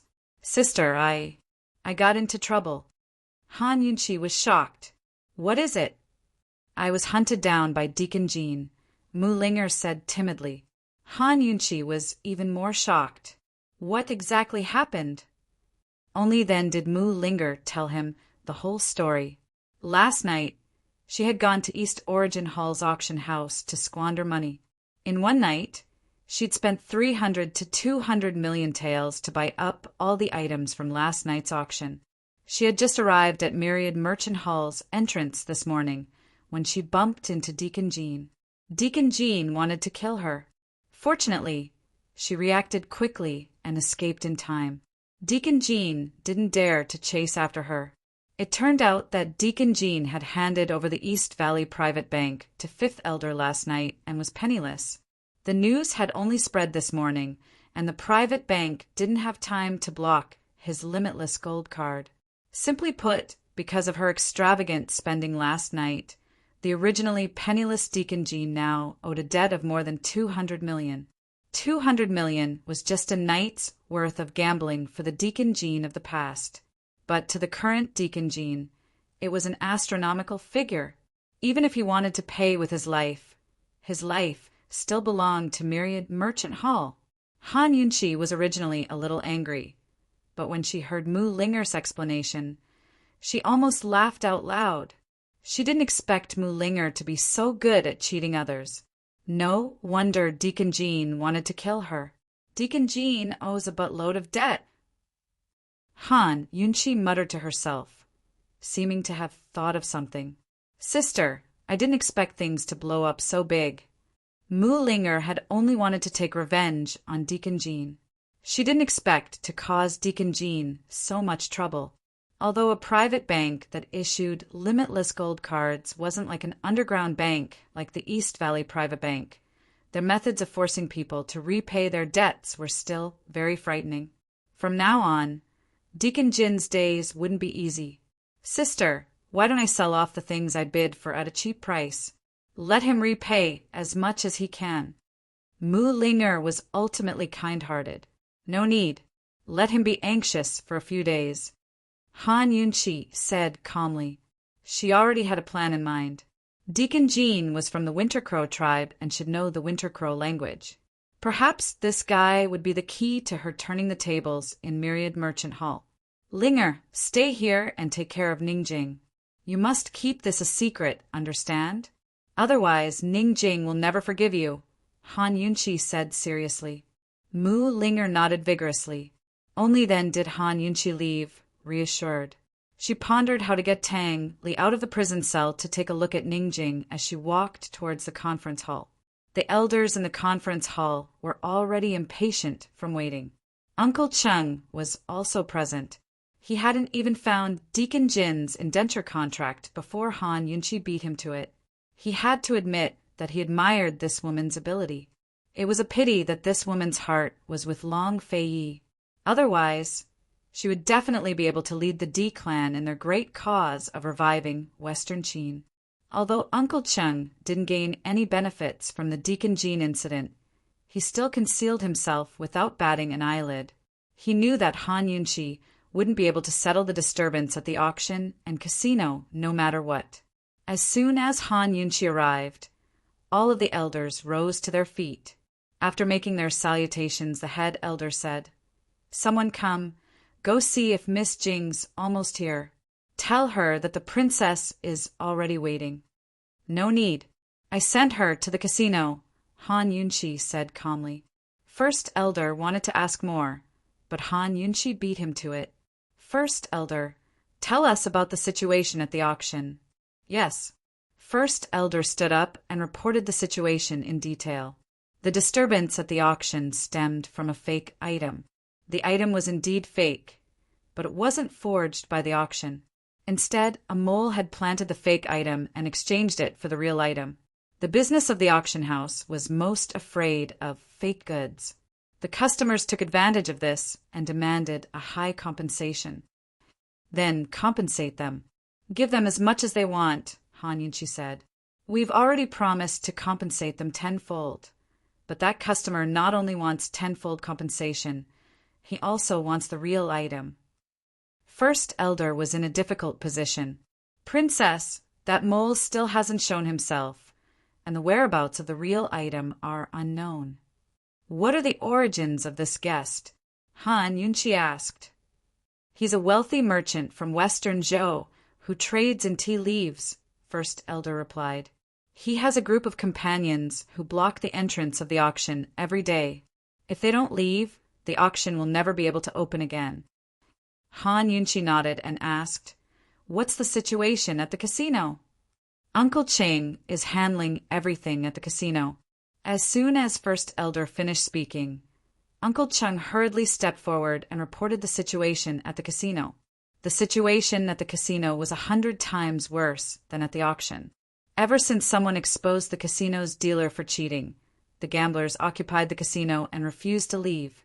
Several gamblers demanded the casino compensate them for the money they lost over the past 3 years, plus interest. This was still considered a small matter. A few gamblers didn't want any compensation at all. Last night, they brought a group of servants to smash up the casino, declaring that they would smash it up for as long as Myriad Merchant Hall's casino was open. Servants. Han Yunchi snorted. A group of servants can smash up the casino? Are the guards useless? Are they raised for nothing? Uncle Cheng hurriedly explained, Your Highness, at this juncture, if we use force, we'll be even more in the wrong. That's why I didn't stop you. I've already punished the dealer, but the Golden Wing Palace has publicized all their tricks. Not to mention our casino, even East Origin Hall may not be able to continue operating. Other than those troublemaking gamblers, most of the gamblers in the black market are dead. A cold sneer flashed across Uncle Cheng's eyes. He asked anxiously, Your Highness, the casino and auction are Myriad Merchant Hall's most profitable places. What should we do now? The military camp sent a letter the day before yesterday, asking Myriad Merchant Hall to transfer silver to prepare military supplies for the winter. Also, a few spies from the Northern Li Chamber of Commerce have come asking for silver. Now that the Northern Li Chamber of Commerce is electing a new president, we need a lot of silver to smooth things over. After Uncle Cheng finished speaking, everyone fell silent. They all looked at Han Yunchi, waiting for her to come up with a plan. The Myriad Merchant Hall's Elders Guild had seen all kinds of storms, and they weren't to be trifled with. However, at this critical juncture, they all had to be cautious in the face of such a troublesome storm. No one dared to take the risk. After all, if this storm wasn't dealt with properly, Myriad Merchant Hall's source of income would be cut off, and the military supplies on the battlefield would be replenished. If it were any other time, they could still replenish their supplies. However, at this critical juncture, they needed to have enough funds to deal with a war that could break out at any time. Han Yunchi was silent for a long time, then finally made a shocking decision. She said, Pass down the order to close the casino. No. Uncle Cheng was the first to stand up. After that, other than the fifth elder, the other 4 elders also stood up. Although they didn't say anything, their thoughts were the same as Uncle Cheng's. Then do you have a better idea?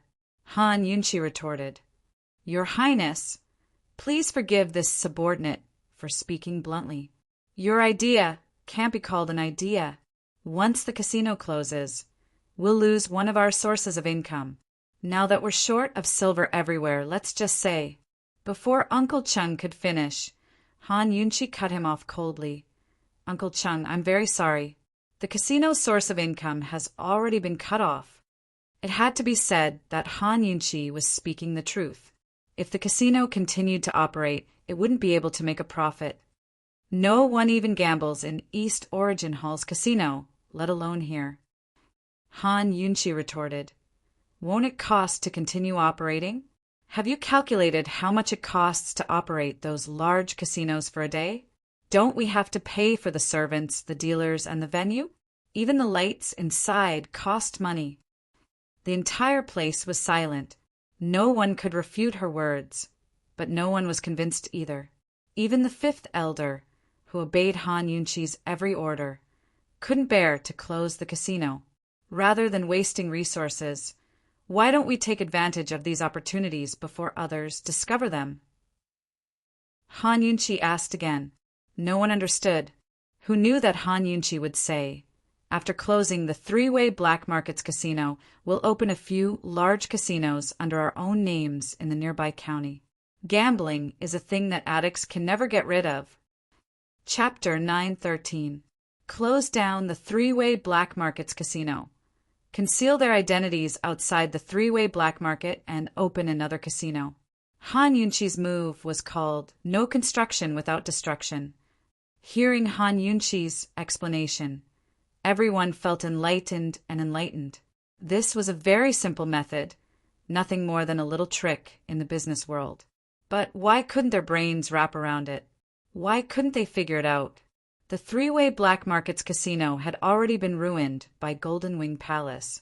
Even if they tried to salvage the situation with Golden Wing Palace's attitude, they would definitely continue to look for trouble. Any business was afraid of being found trouble. Rather than wasting time and money here, they might as well change their position. Han Yunchi was right. People who were addicted to gambling would never be able to quit. In other words, they would never have to worry about not having business. Now that the three-way Black Markets casino was not trusted, those gamblers might be even more anxious than the casino owners, unable to find a suitable place to gamble. If they could seize the opportunity and find a suitable place to reopen the casino, it would definitely attract a lot of gamblers. This way, the casino's income would not be cut off. All the elders looked at each other. Although some of them had a grudge against Han Yunchi, they could not help but approve of her idea. Uncle Chung rubbed his hands and thought for a moment before asking seriously, "But Your Highness, now that the dealer's tricks have been exposed, how are we going to continue playing?" Han Yunchi bluntly reprimanded, "Uncle Chung, you're wrong. Any business must pay attention to the word credibility. Without credibility, no matter how big the business is, it will still be exaggerated. Thousand Gold Hall is an example." The moment she said this, First Elder hurriedly explained, "Your Highness, the dealer's rules are not only in our casino, all the casinos in the world are like this. If we don't do this, how are we going to make such a high profit?" Han Yunchi smiled. "Then let's do the opposite." First Elder wanted to explain, but Uncle Chung hurriedly said, "What brilliant idea does Your Highness have?" This subordinate is all ears. If casinos did not follow these unspoken rules, they would not be able to make such high profits. Without such high profits, they might as well do other business.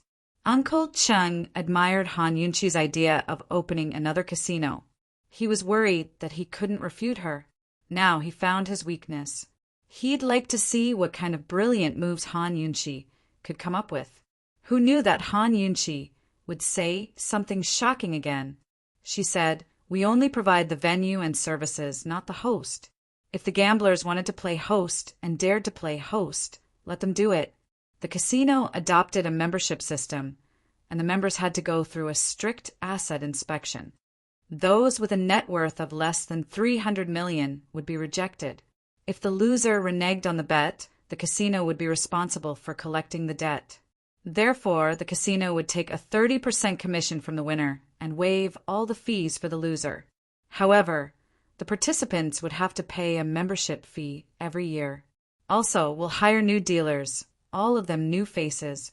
They'll be in charge of supervising every game.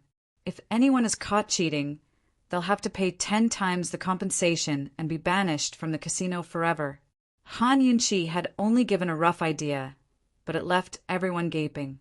After all, for thousands of years in Cloud Realm Continent, the casino had always been the host. No one had ever played like this before. It wasn't common for the dealers to cheat in every game, so the casinos would make losses and profits every day. Only after a month's worth of transactions would they make a profit. But Han Yunqi's idea was to make money every day. No matter who won or lost, someone would always win. As long as someone won, the casino would get a cut. Moreover, Han Yunqi had limited the qualifications of the participants. Anyone with a net worth of 300 million or more was a rich man. So the chips for each round wouldn't be low. Everyone present was an old hand in business, so Han Yunqi only needed to give them a rough idea before they could sniff out all sorts of business opportunities from this model. The profits from this model weren't limited to just commission and membership fees. There were many other things that could be done, such as custom-made private rooms, servants, and even restaurants and inns. Good. Your Royal Highness's idea is excellent. The head elder couldn't help praising.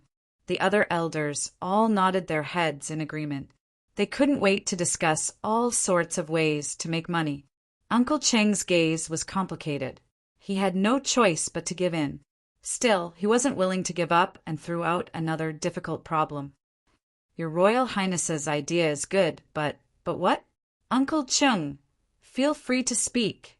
Han Yunqi's attitude was excellent, but her eyes were filled with suspicion. She was sharp to begin with, and with all sorts of people making things difficult for her over the years, she sharply sensed Uncle Cheng's hostility after a few words from Uncle Chung. When it came to business matters, the elders should be more sensitive than Uncle Chung. However, while they were all immersed in joy, Uncle Chung was very clear-headed and repeatedly asked her a few key questions. Why was that? Moreover, if she remembered correctly, Uncle Chung was the closest person to Ningcheng and knew almost everything about Ningcheng. He must know the truth about the hostage situation. When she was confronting Ningjing and the head elder, where was Uncle Chung? Why didn't he speak up? What was his attitude? It's just that, with a net worth of 300 million, the number of gamblers attracted is small. The overall profits won't be as much as before, Uncle Chung said seriously. At his words, the head elder hastened to add, "Don't worry about that. As long as we open another casino and lower the bar, we'll still attract plenty of gamblers.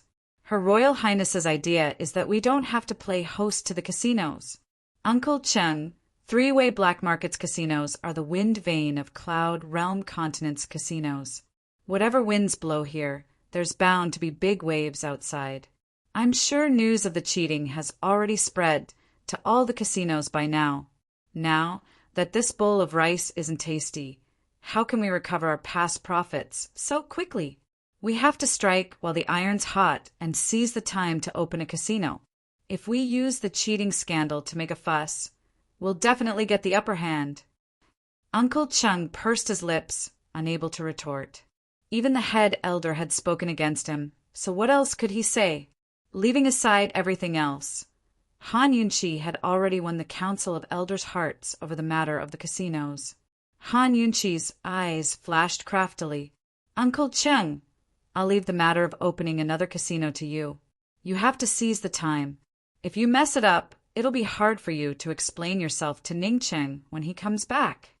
Uncle Cheng's heart gave a lurch as he glanced at Han Yunqi, then averted his eyes in panic. Did Han Yunqi see something? Was she warning him? He had his eyes on the casinos to begin with, but Han Yunqi just had to give him full responsibility. What else could he do?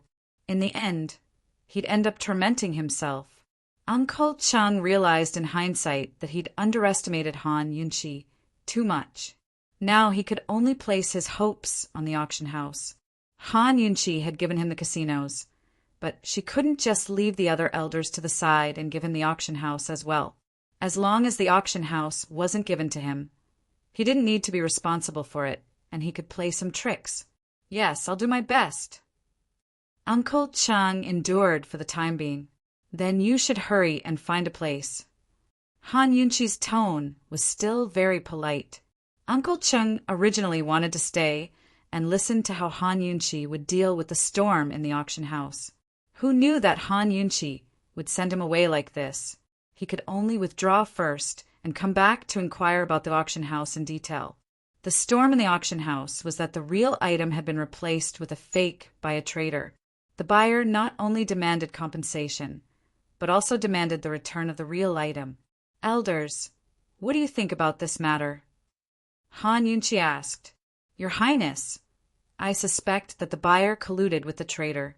We've already proposed a compensation of 10 times the auction price. Generally speaking, customers won't refuse, second elder said seriously.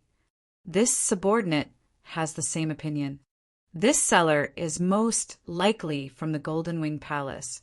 Your Highness, this incident in the casinos and the auction house is too strange. It's just a coincidence. Third elder immediately echoed. Han Yunqi had long suspected it, but she couldn't figure it out. Why would Golden Wing Palace target us? Harming others without benefiting themselves? We've always minded our own business with Golden Wing Palace. There's no conflict between us, First Elder said helplessly. He had already discussed this matter with the other elders more than once. Han Yunqi was very decisive. Since we don't know the reason, then we'll give them a taste of their own medicine. Tie up the buyer and interrogate him properly. Absolutely not. First Elder immediately stopped her. Now the whole three-way black market is talking about this matter. Tying someone up at this juncture will inevitably provoke criticism. Selling a fake item in the auction house is already a bad thing. If we tie up the buyer, who will dare to do business with us in the future, tie him up, then send out specialized people to look for him with great fanfare. Throw the dirty water back at Golden Wing Palace. Han Yunqi said coldly, You must always remember that history books are written by people and public opinion is spoken by people. History books are like this, the winner takes all, and public opinion is like this. Whoever has the loudest voice is in the right. Once something happened in Thousand Gold Hall, Golden Wing Palace immediately hit us when we're down. It's clearly a provocation. I don't believe that no one suspects them. Using black to fight black. This was Han Yunqi's principle all along. It had to be said that everyone had a new understanding of Han Yunqi. They didn't expect her to be not only smart, but also ruthless and decisive. If this woman was born a man, she must be extraordinary. However, even if she was a woman, she wouldn't lose to a man. Perhaps she really had the ability and courage to truly lead the Western Qin camp. As for the auction house business, First Elder doesn't need to worry. I have ways to attract buyers. Seeing him hesitate, Han Yunqi continued, I'm sure everyone has seen the East Valley private bank's accounts by now. That's enough money to support Myriad Merchant Hall for a year and a half. It's more than enough to pay for the D clan soldiers and all sorts of expenses. Someone's already provoked us to our doorstep. Are you willing to swallow your anger? Where's Cloud Realm Trade Consortium's domineering air? Her words roused the fighting spirits of all the elders. Fifth Elder was the first to step forward. We'll listen to everything your Highness says. Afraid that Fifth Elder would win Han Yunqi's favor and replace him, Head Elder didn't hesitate to step forward. Your Highness is wise and brilliant. If Han Yunqi knew that Golden Wing Hall was one of Gu Qixiao's businesses, how would she react if she found out that Gu Qixiao had tricked Myriad Merchant Hall just to avenge her? Han Yunqi had Fourth Elder and Third Elder assist Uncle Chung, while Head Elder and Second Elder took charge of the auction house. Fifth Elder remained behind to coordinate the various affairs of Myriad Merchant Hall. After the meeting adjourned, she instructed Fifth Elder in a low voice, Find those gamblers who caused a ruckus at the gambling house and tie them up as well. I have to make them give up Golden Wing Palace. After that, Han Yunqi hurried to Ningjing's courtyard. She was vexed. Just how was she supposed to get Tang Li out of jail? Chapter 9:14. When Han Yunqi arrived at Ning Jing's room, she saw Mu Linger concentrating on making medicine in the study. "What are you doing?" Han Yunqi was puzzled. "I'm trying to find a way to mix these two prescriptions so that Ning Jing can better absorb the effect of the medicine and reduce the effect of the medicine on the fetus." Mu Linger said seriously. "How is she?" Han Yunqi asked in a low voice. "She didn't say anything for most of the day. I didn't dare to talk to her." Mu Linger said and asked in a low voice, "Sister, are Ning Jing and Tang Li really in love with each other? If they don't love each other, how can they have a baby?" Han Yunqi asked. Mu Linger nodded bitterly. "Sister, is there any news about Chi brother? He Lu is only half a day away from here. Why hasn't he come back yet?" If Mu Linger didn't ask, Han Yunqi would have been so busy that she forgot about it. "He should be back. Didn't you find him?" Although she and Long Fei Yi came back in advance, the people of the D clan and Long Fei Ye's shadow guard were still tracking by Yu Qiao's whereabouts near Yu Mountain. If Gu went there the day after the explosion of He Lu, he should have met those guards. "Chi brother will definitely go there," Mu Linger said. Suddenly, she was shocked and grabbed Han Yunqi's hand. "Sister, will Chi brother be okay?" Han Yunqi was also a little worried. She hurriedly ordered the attendant to ask the fifth elder to send more people to look for him. "Do you want to go in with me and see her?" Han Yunqi asked. Mu Linger was still full of guilt and didn't dare to face Ning Jing. "Sister, you go in by yourself. I just saw her." Han Yunqi didn't feel embarrassed. When they were far away, she looked back and said with a smile, "Girl, you call me sister so smoothly." Then she smiled proudly and gently brushed her bangs. She turned and walked into the room, leaving Mu Linger stunned. Mu Linger realized that she had called her sister for 2 days. As soon as Han Yunqi came in, Ning Jing immediately asked about the casino and the auction. "Why don't you ask me about Tang Li?" Han Yunqi asked. "Don't mention him. You should know that the auction and casino are your only chance." Although Ning Jing's body recovered slowly, her spirit recovered well. Han Yunqi told Ning Jing the details of today's meeting. Ning Jing was silent for a long time and finally gave a thumbs up. "Han Yunqi, you're good." It was a pity that Mu Linger didn't come in. Otherwise, Mu Linger would definitely cry. Although she didn't know how Chi brother planned to scheme against Ning Cheng, she knew that the master of Golden Wing Palace was Chi brother. Of course, if Gu was in the three-way black market at this time, he might have given Golden Wing Palace to Han Yunqi. What was the point of fighting? Could Golden Wing Palace be the property of the Foam clan? Ning Jing asked suspiciously. No, if the Foam clan had Golden Wing Palace, Jun Yixia wouldn't be short of soldiers' pay, Han Yunqi said seriously. One of the many measures that the Northern Dynasty's emperors took to control Jun Yixia was to withhold all the soldiers' pay. The 30,000 horses that had arrived, the 30,000 horses that were on the way, and the 30,000 horses that were about to set off were all served with real money. I suspect that your brother might not have fallen into Bai Yanqing's hands.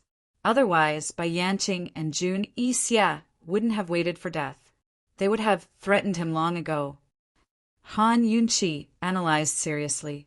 Then where can Bai Yuqiao take my brother? Not only did Ning Jing not understand, but Han Yunqi also didn't understand. How could they have thought of the gap between Bai Yanqing and Jun Yixia? They also didn't know to what extent Bai Yuqiao would worsen this master-disciple relationship. Han Yunqi and Ning Jing chatted like this. Ning Jing didn't want to talk about Tang Li, so Han Yunqi didn't mention it either. She always hoped that Tang Li could personally tell Ning Jing his sincerity instead of her. Moreover, if she told the truth now, if Ning Jing didn't listen to her and insisted on going to prison, then she would be the one to blame. As they chatted, Han Yunqi casually asked, "Ning Jing, what do you think of Uncle Cheng?" He is my father's attendant.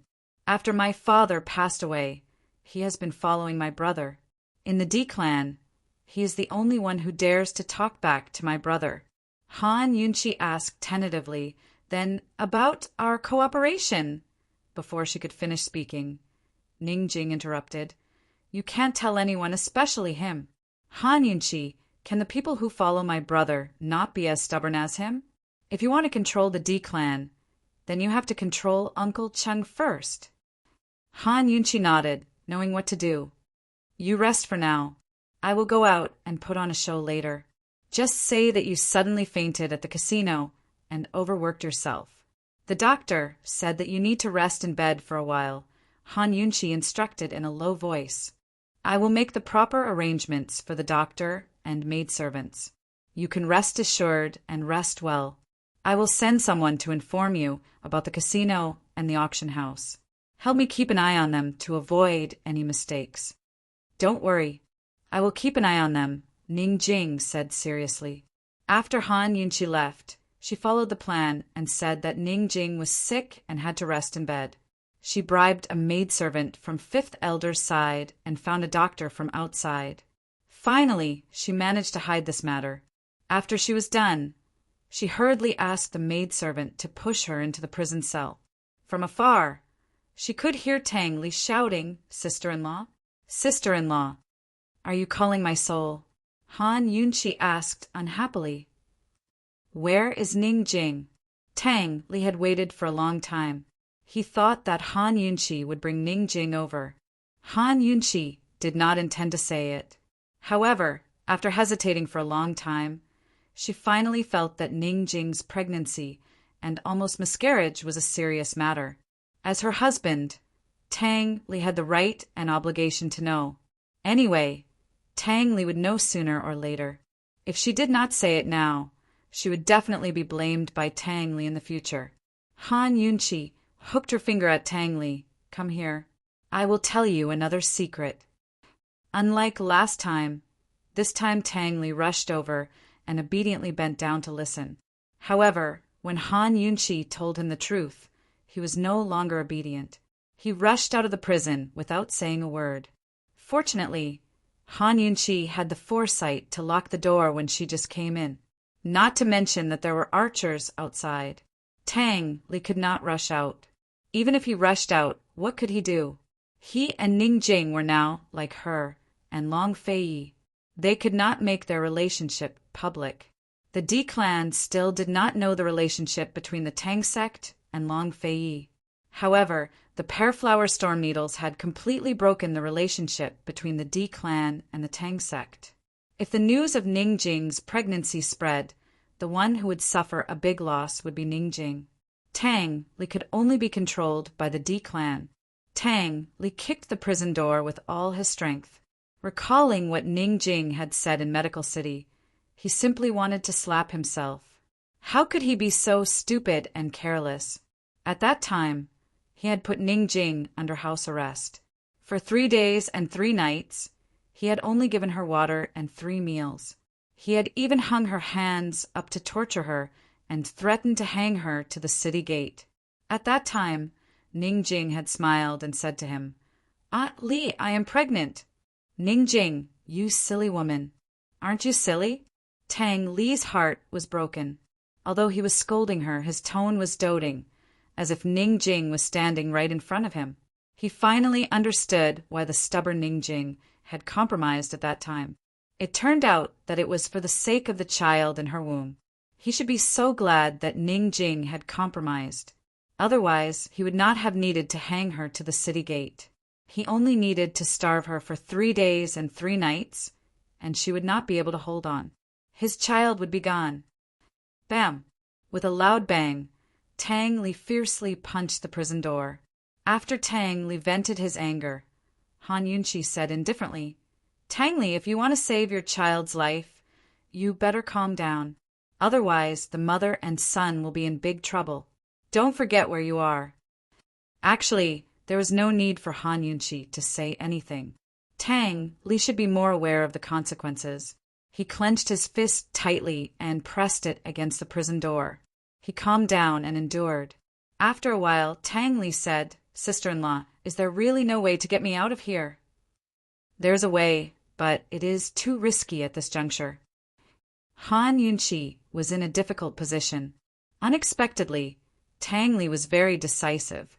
"Then help me take care of the mother and son." He was silent for a while, then continued, "Sister-in-law, let me know when you want to deal with Bai Yanqing. No matter what, I want to bring Ning Jing back to the Tang sect." Han Yunqi suddenly felt that Tang Li had grown up. She agreed without hesitation. "Okay, let your brother arrange it for you." Han Yunqi finally remembered Long Fei Yi. She had abandoned him before dawn and had been busy until now. The sky was almost dark. Long Fei Yi should be on his way to Western Zhou now. Tang Li's child would have to call Long Fei Yi uncle. Long Fei Yi was going to be an uncle? Han Yunqi suddenly felt very incredulous. She recalled that Long Fei Yi had asked her several times before. She couldn't help but feel bitter. Children. How could it be so easy to get them just because they wanted them? If they met on the battlefield one day, what would happen to the children? Han Yunqi shook her head, unwilling to think about it. She felt that she should hurry up and deal with the casino and the auction. If she could settle these two matters before Long Fei Yi returned and take over Myriad Merchant Hall's Elder Council, they could settle the score with Bai Yanqing as soon as possible.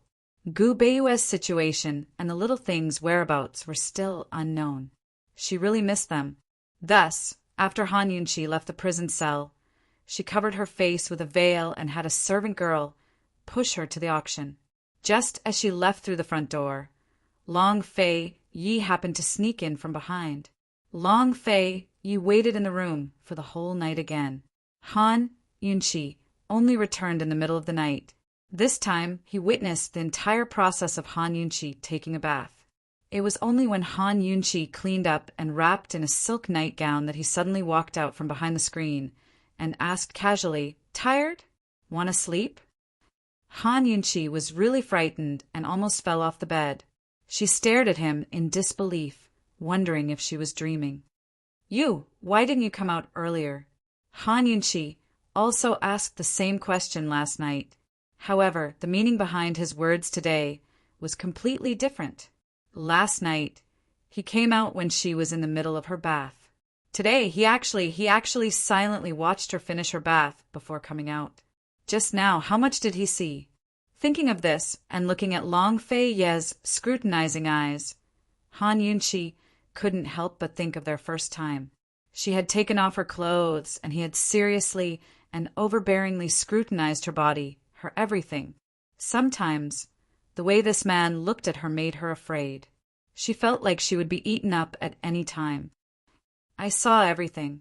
Long Fei Yi was still as direct as last night. He immediately ridiculed her. "Your movements are quite nimble." Han Yunqi finally understood the displeasure in his eyes. Although her legs were a lot better and she could secretly take 2 or 3 steps, he absolutely forbade her from doing so. He wanted her to rest for a while before she could undergo rehabilitation training. Han Yunqi quickly changed the topic. "Long Fei Yi, didn't you go to Western Zhou?" Chapter 9:15. Long Fei Yi had no intention of going to Western Zhou at all. He had already thought of an excuse to meet Han Yunqi, but who knew that he would have to wait for her for an entire night? Not only did he have to wait, he even witnessed her dragging her legs to soak in the bath, not allowing her handmaidens to serve her. She even secretly took a few steps away. It was already good enough that he ignored Han Yunqi. If Han Yunqi angered him again, he would probably carry her away and put her under house arrest in East Origin Palace. He would let her recuperate until her legs were completely healed. Long Fei Yi ignored her, and Han Yunqi did not anger Long Fei Yi either. Instead, she began to act coquettishly. "Long Fei Yi, you're lying, aren't you? You can't bear to part with me, right?" Under Long Fei Yi's gloomy gaze, Han Yunqi held his arm. Her words caused Long Fei Yi's expression to change completely. He avoided her smiling gaze. "Am I right?" Han Yunqi leaned over and asked gently. Long Fei Yi coughed lightly and did not answer. Han Yunqi thought that she would have to deal with him for a while to calm him down.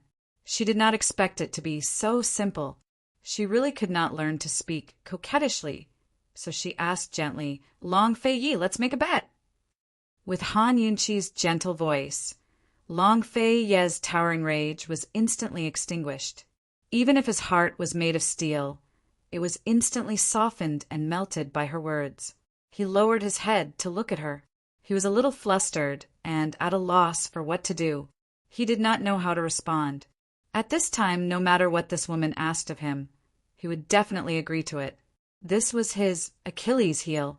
Han Yunqi did not ask for anything. She tugged at his arm and asked persistently, Long Fei Yi, do you want to bet? Okay. He immediately agreed. He did not even know what to bet. I bet you'll come to me again tomorrow. Han Yunqi couldn't help bursting into laughter. Long Fei finally recovered from her gentleness and realized in hindsight that this woman was mocking him. He could hide it from her last night, but he came again tonight. No matter how perfect the excuse was, Han Yunqi would not believe it. Even though he was mocked by this woman, he did not get angry. Instead, he could not help but laugh along with her. Long Fei Yi, what about you? What are you betting on? Han Yunqi asked again. She bet that he would come to find her the next day, so he had to bet that he wouldn't. If he wanted to win the bet, he would have to endure it tomorrow and not come. Han Yunqi was determined to eat him up and win against him. Well, you even tricked me. Long Fei Yi smiled helplessly, full of pampering. I didn't. You were the one who was willing to bet with me. I didn't force you, Han Yunqi retorted. Han Yunqi was afraid that he would be angry at first, but seeing his reaction, she became playful. It was really not easy for her. After being with him for so long and being bullied so many times, she finally found his weak spot. Long Fei Yi could not refute. How could there be such a woman who made people love and hate her? He hated her so much that his teeth itched. He loved her so much that he wanted to eat her up. Without saying a word, he pushed Han Yunqi, who was leaning against him, onto the couch. He quickly turned over and immediately pinned Han Yunqi under him. This action seemed to have been a long time. Han Yunqi quickly pushed her hands against his chest and distanced herself. Long Fei Yi, you can't go back on your word. You promised to bet. You win. Long Fei Yi laughed. Tell me, what do you want? This man looked even better when he laughed heartily than when he was pulling a long face. Han Yunqi had not seen him at such a close distance in a long time. Unconsciously, she looked at his face seriously. He had sharp eyebrows, starry eyes, and a sharp nose. He was really handsome. The closer she looked at him, the more she felt that he was unreal. Han Yunqi could not help but gently caress Long Fei Ye's face. Only then did she feel that the person in front of her was real. Only then did she feel that falling in love with him and being doted on by him was not a dream. Her joking heart calmed down subconsciously. She asked gently, Long Fei Yi, I won the bet. As punishment, you have to come and find me the day after tomorrow, okay? Long Fei Yi was stunned. Soon, the smile on his face widened. Han Yunqi gently caressed the corner of his lips, feeling his real presence. It was too beautiful. She kept feeling that this was a dream. Long Fei Yi did not reply. He looked down at her hand and allowed her to caress it. When her finger accidentally brushed past his lips, he sucked on it. Han Yunqi laughed, but Long Fei Yi had no time to laugh with her.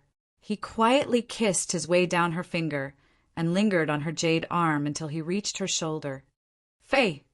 Han Yunqi called out softly. His voice was low to begin with, but after being tainted with QY, it deepened even further. His was like a magic spell that made Han Yunqi's heart and body restless. A pleasant voice could make a person's ears pregnant. This was probably referring to Long Fei Ye's type. He teased her from her shoulder all the way down until Han Yunqi couldn't hold back anymore. Her entire body began to tremble. By the time Long Fei Yi reached the peak, Han Yunqi finally couldn't take it anymore. She hugged him and begged for mercy. It was so contradictory. Faced with her contradictions, Long Fei Yi was absolutely domineering. He waved his hand to draw down the muslin canopy and did as she asked. He did his best to please her and satisfy her. In the darkness, uncontrollable screams and ambiguous gasps intertwined together. The two shadows reflected on the muslin canopy also intertwined. Sometimes they separated, sometimes they joined. The rhythm was enough to make one stop breathing. Han Yunqi felt like her soul was being pierced through. When the two of them finally calmed down, Long Fei Yi was still unwilling to move away. She hugged him, both amused and angry. "What else do you want?" 100 steps. You can't go any further, right? Long Fei Yi asked lazily. Only then did Han Yunqi realize that the distance between them was negative. She was so embarrassed that her flushed cheeks turned even redder. "You pervert," she said, coquettishly. Long Fei buried his head in her shoulder and chuckled soundlessly. Han Yunqi pushed him a few times, but he still didn't move. Actually, there were many times when she couldn't do anything to him, so she just let him hang around. Hugging each other wasn't just hugging each other. It was also having each other. Only when she hugged him tightly did she feel that the road ahead was long and not lonely. When she looked at his face so closely just now, it wasn't as close and real as it was now. The Bible said, "I see that everything done under the sun is empty and chasing after the wind." Han Yunqi thought that there was only one definition of what was real, and that was to have it. Only when one had it would it be real. Han Yunqi was in a daze. Long Fei Yi eventually retreated. He casually grabbed the silk blanket and wrapped it around his body. Even if it was just a casual movement, it was still so beautiful and sexy. Only then did Han Yunqi see that the bite mark on his left hand had already become a scar. There were 2 scars, half crescent-shaped and dark brown. Although some bite marks left scars, they would gradually fade over time. However, the bite mark on Long Fei Yi's hand was so deep that it would stay there for the rest of his life unless he used some miracle medicine. Since the scar had been successfully left behind, what else could Han Yunqi say?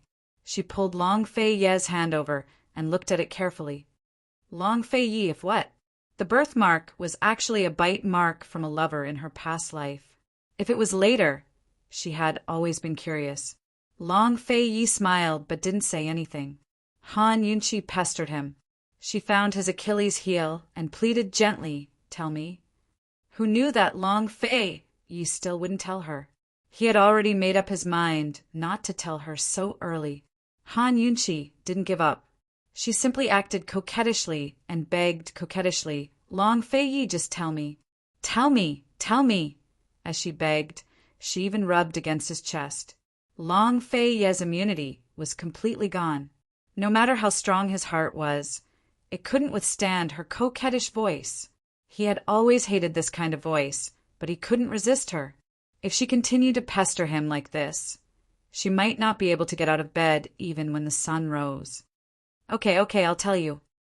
As soon as Long Fei Yi surrendered, Han Yunqi immediately stopped pestering him. Long Fei Yi immediately regretted it. Actually, it was okay to be pestered by her for a while longer. "Tell me." She became serious. A birthmark is actually a bite mark from a lover in a previous life. If the bite mark doesn't disappear until death in this life, it will definitely become a birthmark in the next life. Long Fei Yi paused for a moment and laughed. "Han Yunqi, if you see this bite mark in the next life, you have to recognize me." It was a beautiful legend. But why did Han Yunqi feel like crying when she heard it? She was silent for a moment. Suddenly, she stretched out her hand. "Long Fei Yi, bite it. Bite it hard." She clearly didn't believe in such a ridiculous legend, but for some reason, she wanted to leave a mark that belonged to him. Long Fei Yi rejected her. "Don't worry. If there really is a next life, I'll recognize you even if you don't have a birthmark." So did he believe it or not? Han Yunchi knitted her brows as she looked at him. She felt like she should say something, but didn't know what to say. She stared and stared at Long Fei until she suddenly hugged him tightly. What next life? If they could grow old together in this life, be it ruling the world or making money, then it would be eternal. Han Yunchi didn't like the topic of next life. She said, Long Fei, let me tell you some good news. Good news? Long Fei was very surprised. Ning Jing is pregnant. She's been pregnant for more than 4 months, Han Yunchi said softly. Long Fei smiled. Tang Li, this rascal. You're going to be an uncle. Han Yunchi said again. Although Long Fei was happy for Tang Li, he wasn't as happy as Han Yunchi. He looked at Han Yunchi's stomach expressionlessly. He didn't say a word, and Han Yunchi knew what he was thinking. Long Fei knew she knew what he meant, so he waited for her to speak. After a while, Han Yunchi said, It's almost dawn. In other words, he had to leave. Long Fei gave a serious sigh. Looks like I haven't worked hard enough. A few years ago, they had attended a family banquet in the palace. At the time, the Empress Dowager had asked about Han Yunchi's stomach. Long Fei had said he would work hard when he returned. Long Fei got off the bed and quickly packed up to leave. Han Yunchi couldn't help but grab his hand. Fei, it's not time yet. I know, Long Fei said mildly. He could stop Bailey Yuanlong, but he couldn't stop Han Yunchi herself. He had always known that she would take precautions after the event. Now really wasn't the time to have a child. He hadn't even fulfilled his promise to her. So how could he give her another responsibility? He really hadn't worked hard enough. Chapter 9:16. If now was not the time, when would it be? At the very least, it had to be like the pot of sunflowers she had moved outside the tent. They had to see the light and be magnanimous. Unlike now, when he had to leave at daybreak. If you need money, go to Kingan Bank and tell them your name. Long Fei left these words before leaving. Undoubtedly, he had given in again. In these 2 nights, he had the urge to find Han Yunchi several times and take her away to carry out his plan to lure Bai Yanqing out. But in the end, he restrained himself. Han Yunchi stared blankly as Long Fei's lonely figure disappeared outside the window. Her heart ached faintly. Of course, she knew that Long Fei had given in again. If Myriad Merchant Hall wanted to survive this crisis, it was all about money. As long as they could hold on, they could afford to play, right? She had Long Fei's limitless gold card, but she could not use it openly in Myriad Merchant Hall. If it was a bank, she could borrow it in the name of the Chamber of Commerce. Borrowing money was not an easy task. Besides, if the Chamber of Commerce wanted to borrow money, it would be a large sum. It was even more difficult. Since Long Fei had opened his mouth, it would be easy no matter how much she borrowed. Long Fei had given in for her, but it had also benefited the D clan for nothing. Long Fei, even if we meet on the battlefield, I will definitely live on and bear you a bunch of children. Han Yunchi murmured with tears in her eyes and a smile. Even if Long Fei had given in, she did not want Long Fei to suffer losses. She had a way. In the next few days, Han Yunchi was really busy. Long Fei would come over at night to help her change her bandages and hug her to sleep. The 2 of them did not bring up the topic of children again. Long Fei clearly knew that there would be no result no matter how hard he tried, but he worked even harder than before. He even tormented her several times in one night, leaving countless marks on her body. Han Yunchi always felt that he was punishing her. However, she accepted it and gladly endured it. She worked even harder to think of a way to settle the matter with Myriad Merchant Hall. It took Uncle Cheng 3 days to find 2 locations in the 2 busiest cities near the 3-way battlefield. One was located on the border between Tianning and Western Zhou and was called the West Jade Garden. The other was located within Tianning, south of the 3-way black market, and was called the South Jew Garden. Both gardens occupied a large area. There were enough halls to be converted into gambling halls, and enough side rooms to be converted into guest rooms. As soon as Uncle Chung returned, he gave Han Yunqi the blueprints for the 2 gardens. Han Yunqi studied them carefully and liked them very much. She also silently admired Uncle Cheng's ability to find locations. These 2 gardens used to be summer residences for the Ning imperial clan. A few years ago, Emperor Tianhui lacked funds for his troops during the Civil War, so he sold off many of the imperial gardens, including the South Ju and West Jade gardens. They were sold off at a cheap price. After the buyer bought them, they left them empty. After all, the border regions are filled with war, so it's not a good place to live, Uncle Chung explained. Before Cloud Realm Trade Consortium lost its business with the South Central regions, they rarely bought empty gardens or residences no matter how rich they were. Most of their wealth was invested in business. Gardens and residences didn't make money, but they were extremely costly. It was not a small expense for a garden to be equipped with servants and housekeepers. Moreover, every brick, tile, flower, tree, and grass in the garden needed to be maintained regularly. The D clan's Ning family was definitely a family of merchants. They haggled over every penny and wouldn't waste a single copper coin unless it was absolutely necessary. Since they're empty, the price shouldn't be too high, right? Han Yunqi asked. Uncle Ching sighed and raised a palm. Now everyone was stunned, including Han Yunqi. 1 palm was worth 5. The price was 50 million? 500 million yuan? After all, these 2 gardens weren't just any ordinary gardens. In terms of land area, one of them was worth more than 10 large residences combined. Of course, it couldn't be 50 million.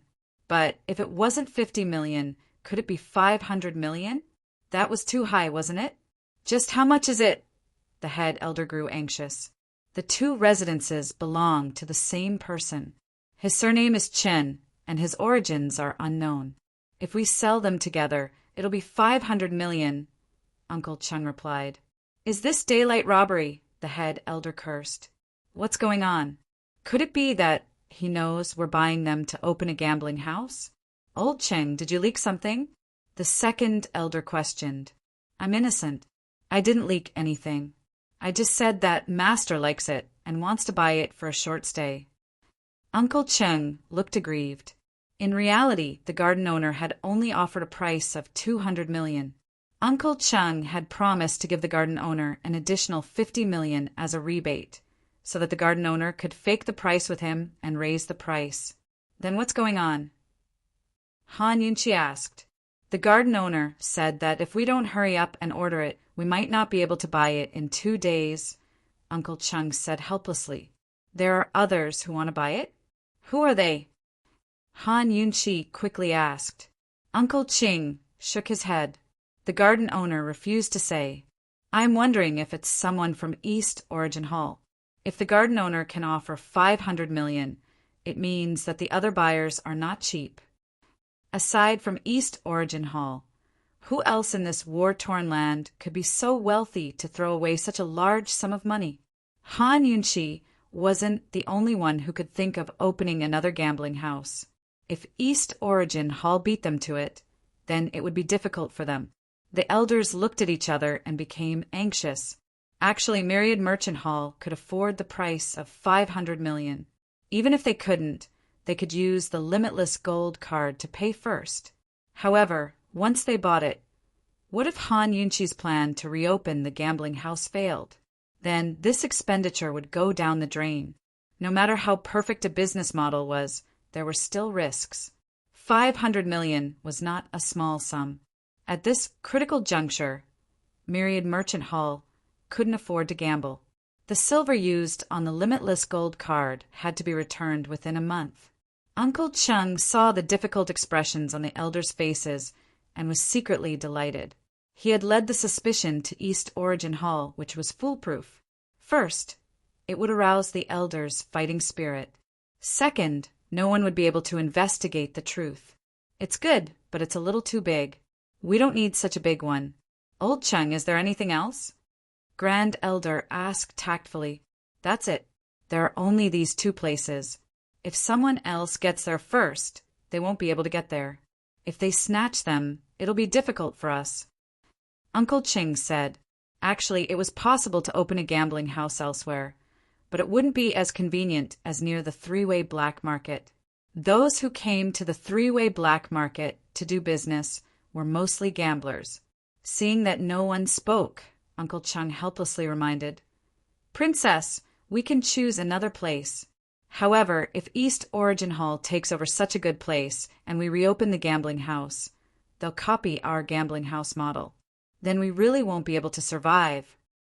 Hearing this, the elders became anxious. No matter how good a business model was, it still required the right time, place, and people. Location was very important when doing business. A complicated look flashed across Han Yunqi's eyes. When she looked at Uncle Chung, her gaze deepened. "Long Fei, you wanted to buy a garden?" Why didn't he tell her? If he wanted to buy a garden, then so be it. Why did he have to ask for such a high price? Was Uncle Chung lying? Or did Long Fei you want to give her a surprise? As for the truth, she'd better ask him tonight.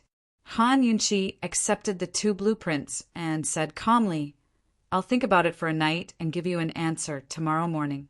Elders, please consider it carefully." Uncle Ching sneered inwardly. These 2 gardens were enough to make things difficult for Han Yunqi. He didn't need to think about the auction house anymore. After discussing the gambling house, Han Yunqi asked about the auction house. That troublemaking buyer had already been locked up in Myriad Merchant Hall's dungeon for 2 days. Grand Elder had arranged everything properly. Now, the 2 sides of public opinion in the three-way black market were evenly matched. Some said that the buyer had been silenced by Myriad Merchant Hall. Myriad Merchant Hall refused to admit to selling fake goods and even killed the buyer. Others said that the buyer had been kidnapped by Golden Wing Palace. Golden Wing Palace not only hit Myriad Merchant Hall when they were down in the gambling house, they also wanted to frame Myriad Merchant Hall for the auction house. Everything was progressing smoothly, but the buyer still refused to confess. "Princess, could it be that we made a mistake?" Grand Elder asked seriously. He had used capital punishment, but the buyer insisted that he was innocent. "There's no need to interrogate him. Rest well," Han Yunqi said calmly.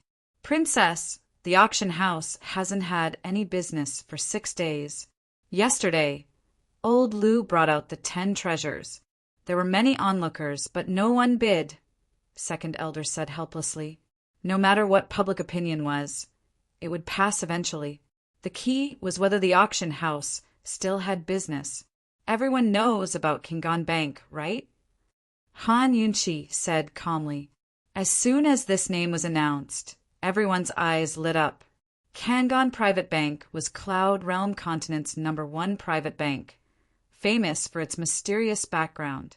Out of the 10 limitless gold cards, 5 of them came from this bank. The limitless gold card that Deacon Jean had given to Mu Ling came from Kingon Bank.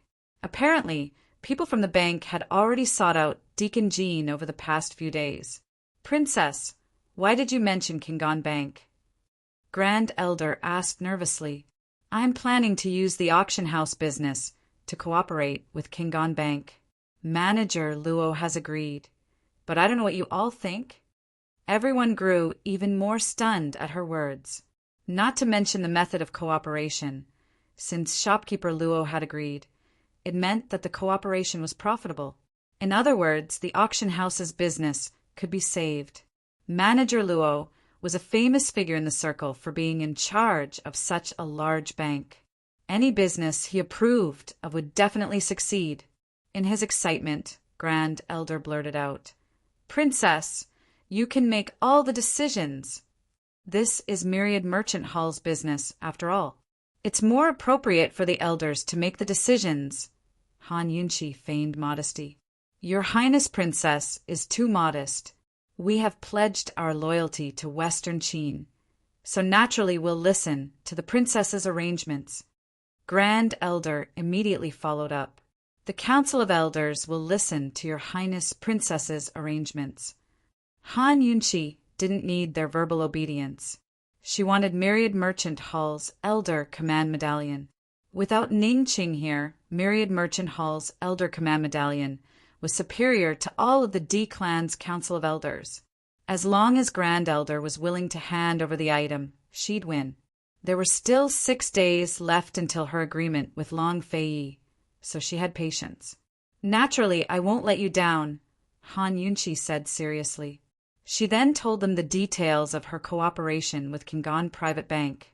Once again, the elders and Uncle Cheng were shaken by Han Yunqi's words. A deep shock. Han Yunqi's method of cooperation not only saved Long Fei, but also saved the auction house. What was it? Chapter 9:17. Han Yunqi and Kingan Bank had reached an agreement.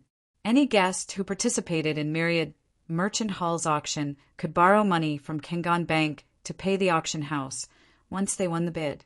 Furthermore, the interest rate would be 10 points lower than the normal interest rate. Many people bid for rare items at high prices, not because they had any use for them, nor because they liked to keep them. Instead, they wanted to resell them. Once they won the bid, they could sell it within a month. They could also hoard it and sell it a year later. People in this kind of business wouldn't just bid for one item. Many people would bid for several items in a single night. A large portion of them had the problem of lacking funds. They would often calculate the interest rate and borrow money to bid for the items. Even if they borrowed money to bid, they could still resell the item in the end. They could still make a profit. Han Yunqi's suggestion of a partnership was simply to serve these people.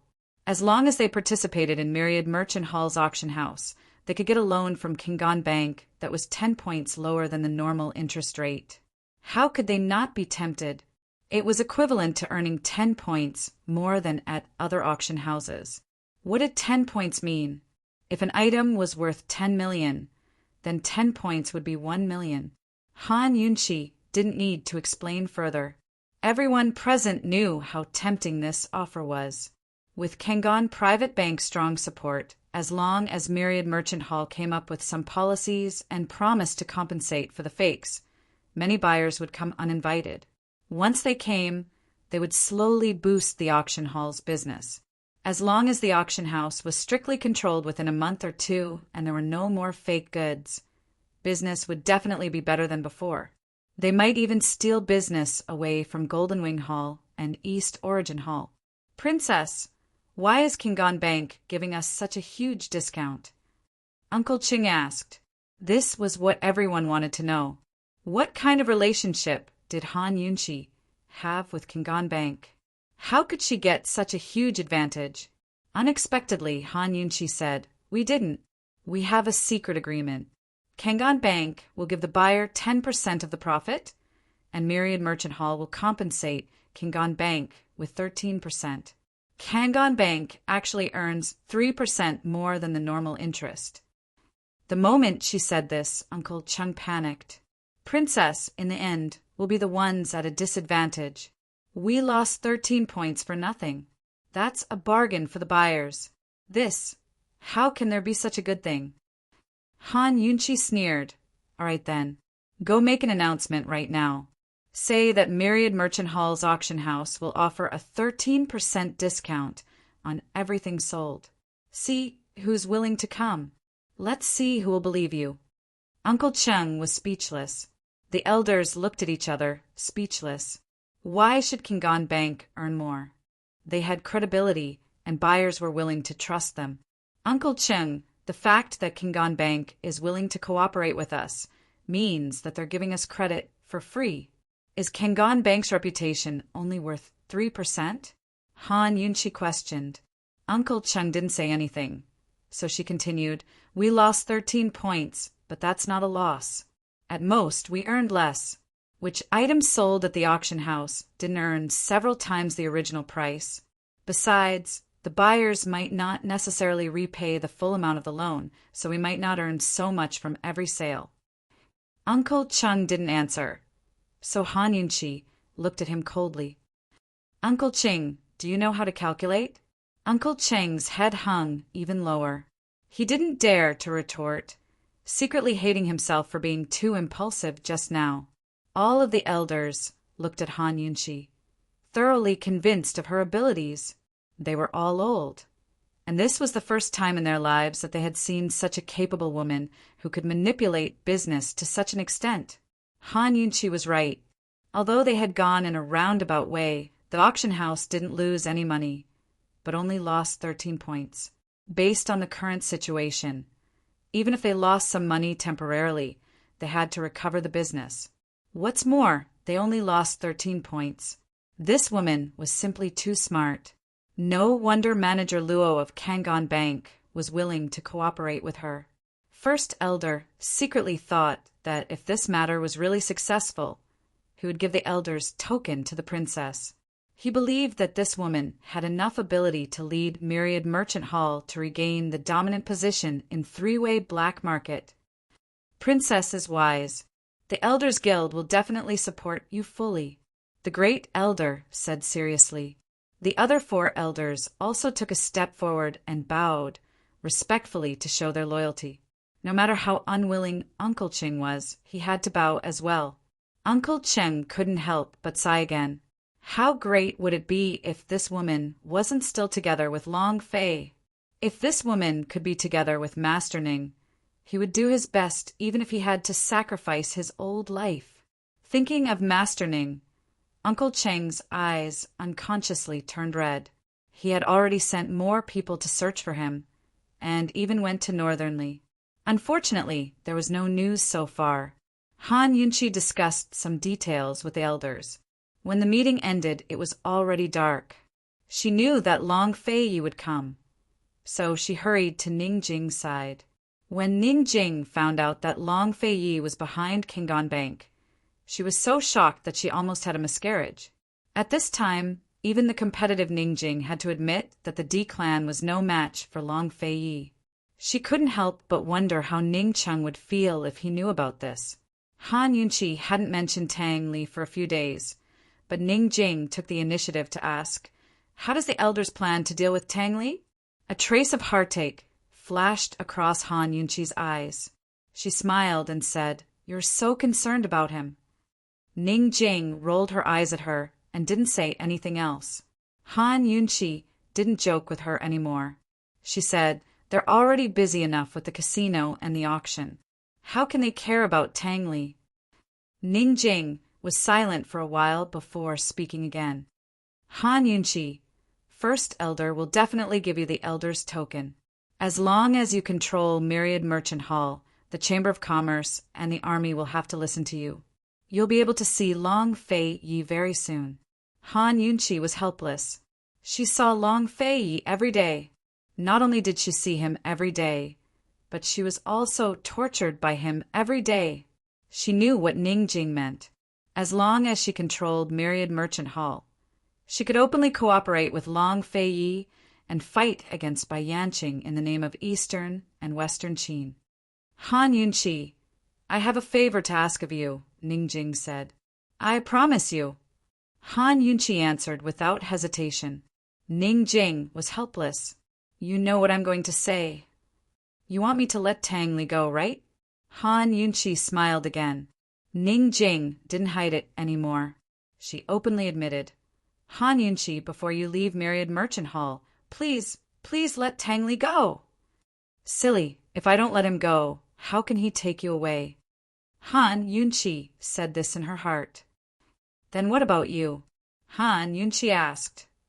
"If there really is a misunderstanding between Eastern and Western Qin, then Ning Jing hesitated for a while, then said, "Then please tell him that the child and I are waiting for him at Myriad Merchant Hall." Han Yunshi endured it again and again. She was afraid that Ning Jing's pregnancy would be affected. Tang Li had also told her not to say anything and let her rest first. If we're not destined to be together, then don't worry about me and don't look for me," Ning Jing said. Han Yunshi only nodded and didn't say anything else. Han Yunshi left Ning Jing's courtyard and went back. However, Long Fei was still at East Origin Hall, for no other reason than that shopkeeper Luo had come to see him. If East Origin Hall was East Qin's treasury, then Kangon Private Bank, was Long Fei Ye's personal property. The group of people from Kangon Private Bank didn't have any national enmity. They pointed out Long Fei Yi and money. "Master, you have to hold on to such a smart and capable woman," shopkeeper Luo said teasingly. Although Han Yunqi didn't say much, a smile appeared on her lips. Han Yunqi was indeed his woman. She didn't let him suffer at all. Actually, Han Yunqi didn't need to say her name. Shopkeeper Luo would have agreed to her request. A private bank's profits came from the transactions of deposits and loans. Those who opened a private bank played with risk and reputation. Han Yunqi gave them 3% of profit for free. Of course, they were happy to cooperate. Moreover, Han Yunqi's method of cooperation was simply too clever. He was sincerely convinced. "How's the matter with Deacon Jean coming along?" Long Fei Yi asked. "I sent someone to rush him today, and he's pretty much been forced into a dead end." "Master, please wait and see." Shopkeeper Luo replied. Long Fei Yi already had his eyes on Deacon Jean. This fellow was very good at dealing with private banks, and he was a member of the Winter Crow clan. He was proficient in the Winter Crow language, so he would have other uses for him. It was a pity that this fellow was too arrogant. If he didn't first pressure him and then buy him over, it would be very hard to make him yield. After shopkeeper Luo left, Long Fei Yi asked the shadow guard, "Has everything been arranged for the 100 Poison sect?" "Everything has been arranged." The shadow guard honestly replied and handed over several secret letters. Long Fei Yi wanted to lure out by Yanqing, so he had to make a move on the 100 Poison sect. This was the only method left. Long Fei Yi had just opened the second letter when the shadow guard came forward to remind him, "Your Highness, it's getting late." In other words, Han Yunqi was waiting for him. How could the shadow guard be so busy? This must have been instructed by Su Donglin. Long Fei carried a pile of secret missives with him as he climbed over the walls of the courtyard. Only after he left would Bailey Mingxiang, who had been sitting in the garden waiting for him, return to her room. These days, she had been sitting in the garden in a daze when she wasn't cultivating. She missed esteemed Wang Fei, missed Xiao Yu, Mr. Father and Miss Jiao Mama. When Long Fei Yi entered the room, Han Yunqi was already lazily lying on the couch. "Waiting for me?" Long Fei Yi asked with great interest. Unexpectedly, Han Yunqi readily admitted, "I've been waiting for you all night." "Then come earlier tomorrow night." Long Fei Yi said this on purpose, knowing that she had something to say. "Long Fei Yi, do you want to buy South Jew Garden and West Jade Garden?" Han Yunqi asked bluntly. Long Fei Yi took Han Yunqi's rhetorical question as a question. "Do you like them?" he asked. "No." Han Yunqi hastened to explain. "I'm asking if you have plans to buy those 2 gardens? Have you sent someone to talk about the price?" Long Fei Yi smiled. "They're already under my name. Why would I want to buy them?" Han Yunqi slowly raised her head, her expression incredulous. "Just how many gardens do you have?" Long Fei Yi smiled but didn't speak. "You've taken a fancy to those 2 gardens? A war-torn land was not a good place, nor was it a good place to hide. When Tian Hui sold them at a low price, I bought them with the intention of reselling them." "How much did you buy them for?" Han Yunqi asked anxiously. 30 million for one, 60 million for 2. Long Fei Yi replied honestly.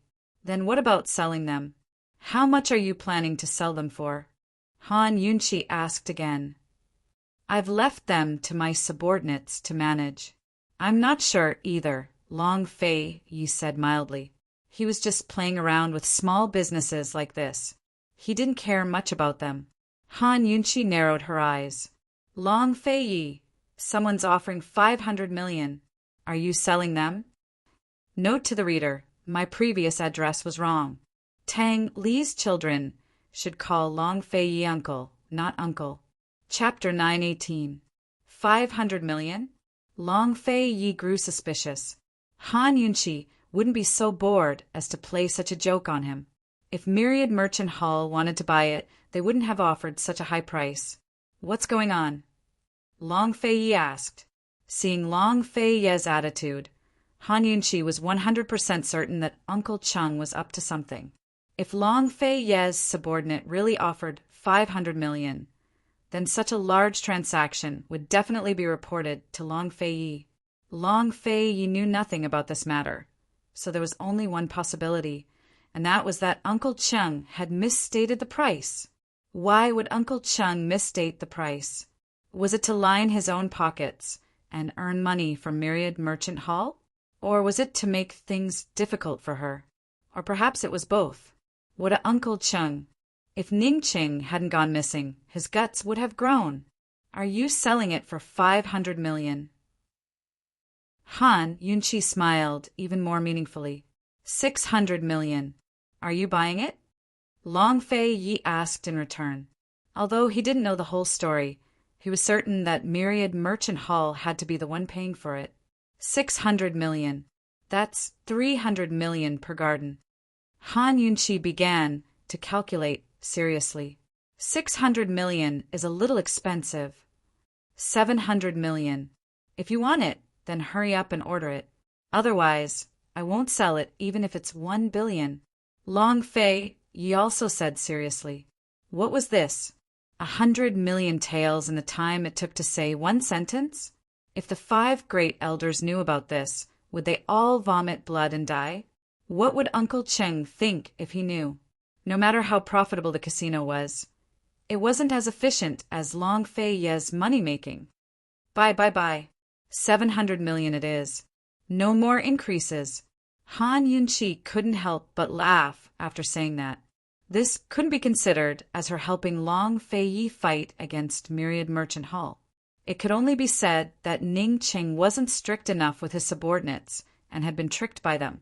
A house worth 30 million was sold for 300 million. Long Fei had made a huge profit.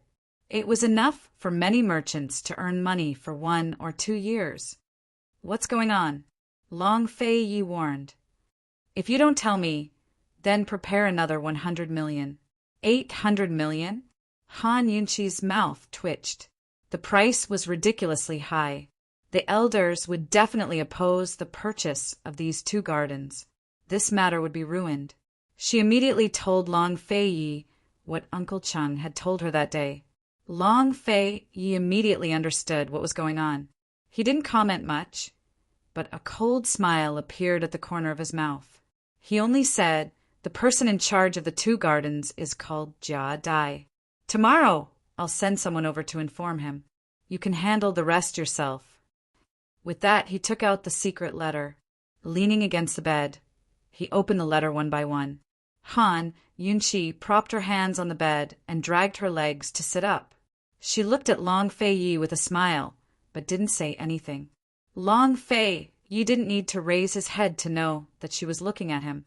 He ignored her and finished reading the secret letter in his hand. Then he asked, "What are you laughing at?" Han Yunqi's smile deepened. Long Fei caressed her small face.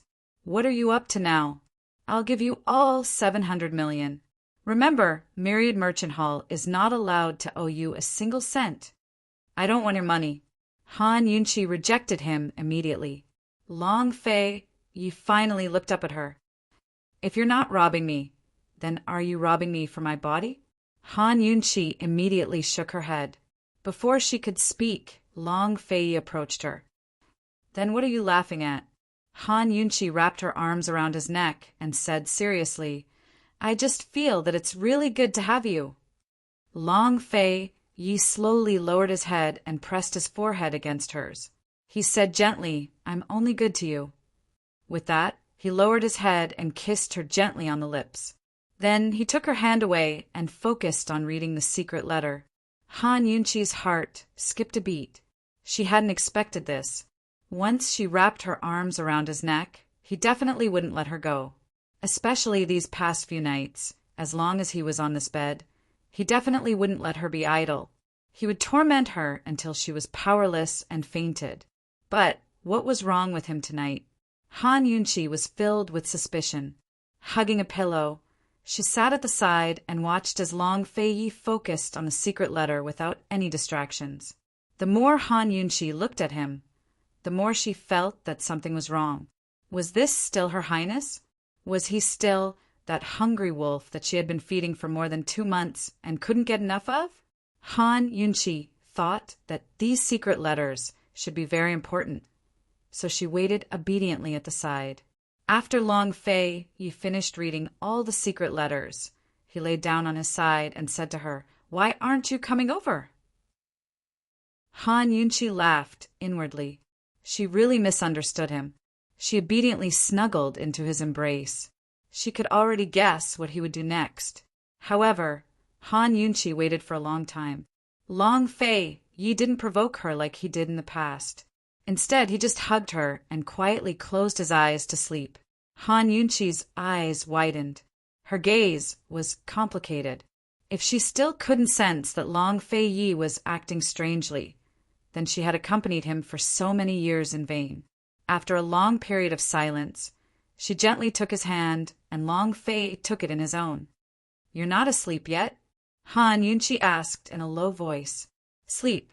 Long Fei-yi pulled her hand and wrapped it around her waist, hugging her a little tighter. How could Han Yunchi sleep? After a moment of silence, her small hand carefully broke free from Long Fei-yi's large hand.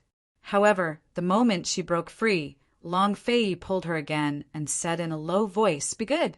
Sleep." Han Yunchi quieted down again. However, not long after, her hand moved again. This time, Long Fei-yi didn't stop her. Instead, he let her do as she pleased. Han Yunchi didn't do much either. She just gently stroked his fingers, caressing his slender fingers one by one. It was as if she was bored to death from insomnia, or as if she was secretly plotting something. Long Fei-yi was behind her, but his eyes were open the whole time. He was originally going to sleep, but the moment she moved, he was even more awake than she was. Han Yunchi played with Long Fei-yi's fingers. Seeing that Long Fei-yi didn't move, she pulled his hand to her lips and kissed it gently. Long Fei-yi's lips curled up slightly. He laughed silently and helplessly. "Long Fei-yi." Finally, Han Yunchi spoke in a low voice. Long Fei-yi didn't move. He didn't answer. He smiled dotingly and helplessly. Only then did he realize that this woman was like him, desiring the other party. "Long Fei-yi." Han Yunchi called out softly again. He couldn't bear to leave her hanging for too long. He pulled her hand down and hid it under the silk blanket. He held it down and said in a low voice, "All right, be good and sleep." Han Yunchi finally realized that there was something wrong with Long Fei-yi tonight. Something was very wrong. She turned around and looked at him with a frown. Although she didn't ask, they had a tacit understanding. Long Fei-yi avoided her gaze and pulled her head into his embrace. Be good, be good. Go to sleep. I'll hug you to sleep." Han Yunchi wanted to move again, but Long Fei-yi finally restrained her. He said in a low voice, "Your body is more important. Be good." Han Yunchi suddenly realized what he meant, so he was concerned about her contraception. A tinge of bitterness surged in her heart. How could a mere good describe how good this man was? "Long Fei-yi, you're so good that I really have no way of repaying you." Han Yunchi sat up as she spoke. Long Fei-yi sat up as well and was about to coax her when Han Yunchi wrapped her arms around his neck again. Long Fei-yi was about to move her hands away, but he couldn't bear to harden his heart. He lowered his head and murmured, "Yunchi, be good. It's time to sleep. I'm tired." She could hear the forbearance in his voice. Han Yunchi asked, "Long Fei-yi, if you have no way of repaying me, will you give me your body?" He knitted his brows and was about to push her away when Han Yunchi suddenly pressed his head down so that he was buried in her chest. "Stop fooling around." Long Fei-yi grew anxious. He remembered that Han Yunchi wouldn't let go, so he simply grabbed his hand and pressed it against her ample bosom. In this world, Only this woman dared to force him like this. Only this woman had the ability to force him. Long Fei Yi finally couldn't hold himself back. He ruthlessly pushed her hand away from his head, but didn't leave. Instead, he viciously bit down. Although the bite wasn't deep, it left a shallow bite mark on her chest, which hurt a little. As soon as he let go, he growled, "Han Yunqi, you asked for it." "I'm happy to." Han Yunqi threw caution to the wind. How could this man not want her? She gently stroked his chest. When she saw him furrow his brows, she became even more ruthless and pounced on him to kiss the sensitive spot on his chest. "Han Yunqi." Long Fei Yi immediately raised his head and growled, "Han Yunqi, that's enough." "It's not enough," Han Yunqi said ruthlessly. She traced his refined and well-defined muscles all the way down. Long Fei Yi raised his head and closed his eyes. Only his long eyelashes trembled slightly. A thin layer of sweat seeped out from his temples. His expression seemed to be in pain, but he couldn't stop even if he wanted to. This was definitely torture. Fire burned through his entire body, as if his soul was bathed in fire. In the end, only Han Yunqi could put out the fire. That night, Han Yunqi truly experienced what it meant to play with fire and get burned. She slept and woke up all night. It wasn't until daybreak that a servant girl knocked on the door to remind her to eat, but Long Fei still didn't release her. "I'm not feeling well, so I'll get up later. Pass down the order that no one is to disturb me." Han Yunqi lay on the bed, trying her best to make her voice sound less hoarse. Long Fei Yi bullied her behind her back, ruthlessly punishing her for her provocation last night. When the servant left, Han Yunqi's tense nerves finally relaxed, letting him run wild. "Long Fei Yi, I'm so tired." When Han Yunqi was about to fall asleep, she faintly heard Long Fei Yi say, "Fool, there won't be a next time." She immediately woke up and glared at him. With a flushed face and large angry eyes, Long Fei Yi couldn't help laughing. However, he still seriously warned, "Take care of your body. You still owe this prince a dozen babies." Han Yunqi hooked her finger, indicating for him to come closer. When Long Fei Yi came closer, she told him the secret formula in a low voice. She was proficient in acupuncture, so she naturally had a way to prevent pregnancy without harming her body.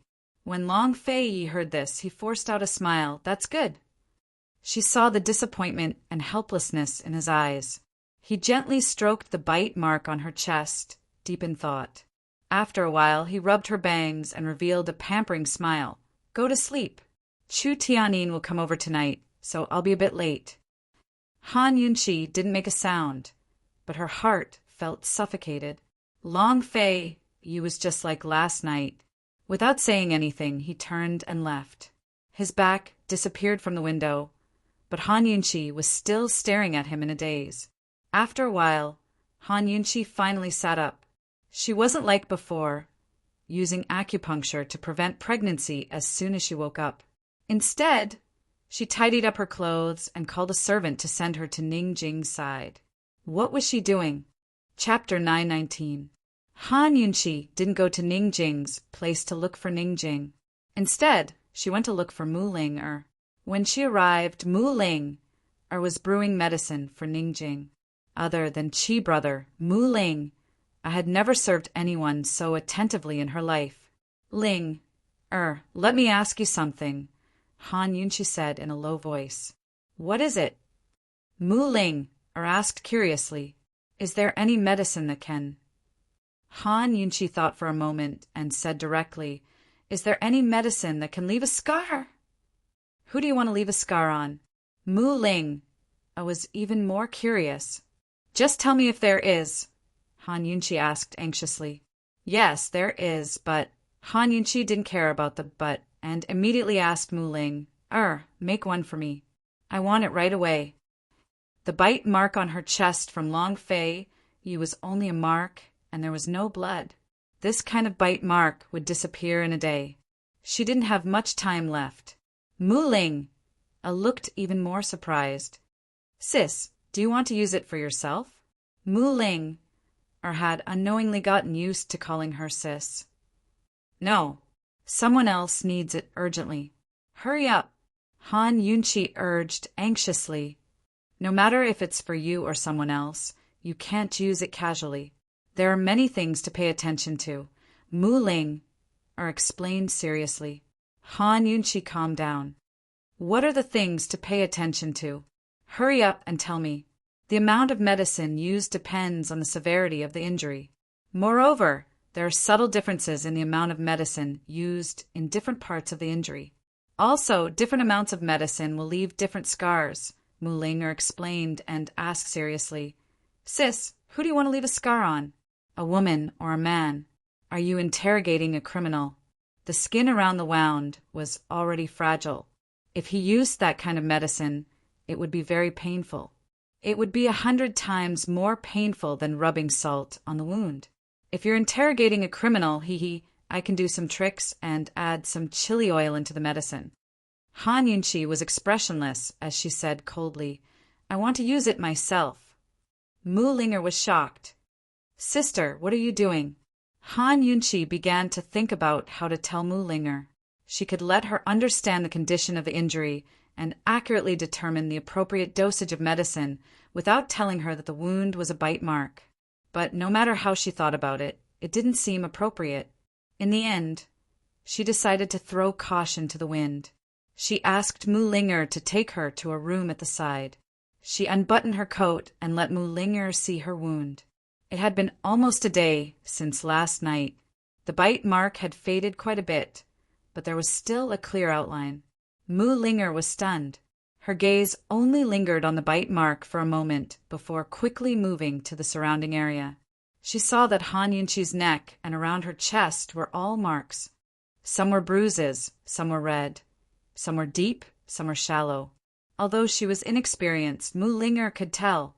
These were definitely marks left after a frenzy, including the bite mark right in the middle of Han Yunqi's chest. Judging from the depth of the bite mark, it should have been left last night. So Mu Ling finally raised her head and looked at Han Yunqi in disbelief. Sister, did you have an affair last night? Mu Ling felt that something was wrong after saying that and immediately corrected herself. Long Fei Yi snuck into Myriad Merchant Hall last night? Mu Ling thought to herself.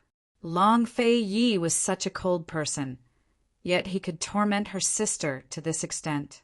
How on earth did he torment her? Mu Ling's ears couldn't help but heat up. Han Yunqi's face was already completely red, but she ignored her embarrassment and shyness and urged, Hurry and take a look. How should I use the medicine? Sister, you, Mu Ling stuttered for a long time before asking, Do you want to leave all these scars?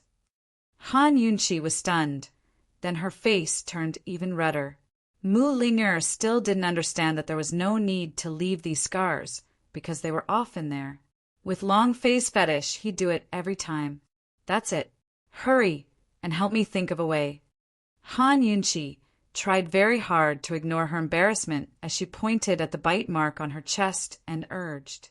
Mu Ling had already noticed that Han Yunqi's face was completely red. She thought, this sister is really going all out to leave scars. She doesn't even care about her face anymore. Sister, don't worry. I won't tell anyone. Mu Ling promised with a straight face. Han Yunqi glanced at her, and she happened to look at Han Yunqi. Their eyes met, and Mu Ling finally couldn't help but burst into laughter. She laughed so hard that tears almost flowed out. She really wanted to say, Han Yunqi, so there are times when you're this silly too. Han Yunqi pulled a long face. Are you going to give me the medicine or not? Mu Ling tried very hard to calm herself down. She asked with a smile, How deep do you want the scars to be? The deeper, the better. I want the kind of scars that will remain even after death, Han Yunqi said seriously. Mu Ling became serious. Sister, what are you trying to do? It'll hurt a lot. Why are you talking so much nonsense? Hurry up and make the medicine, Han Yunqi urged unhappily.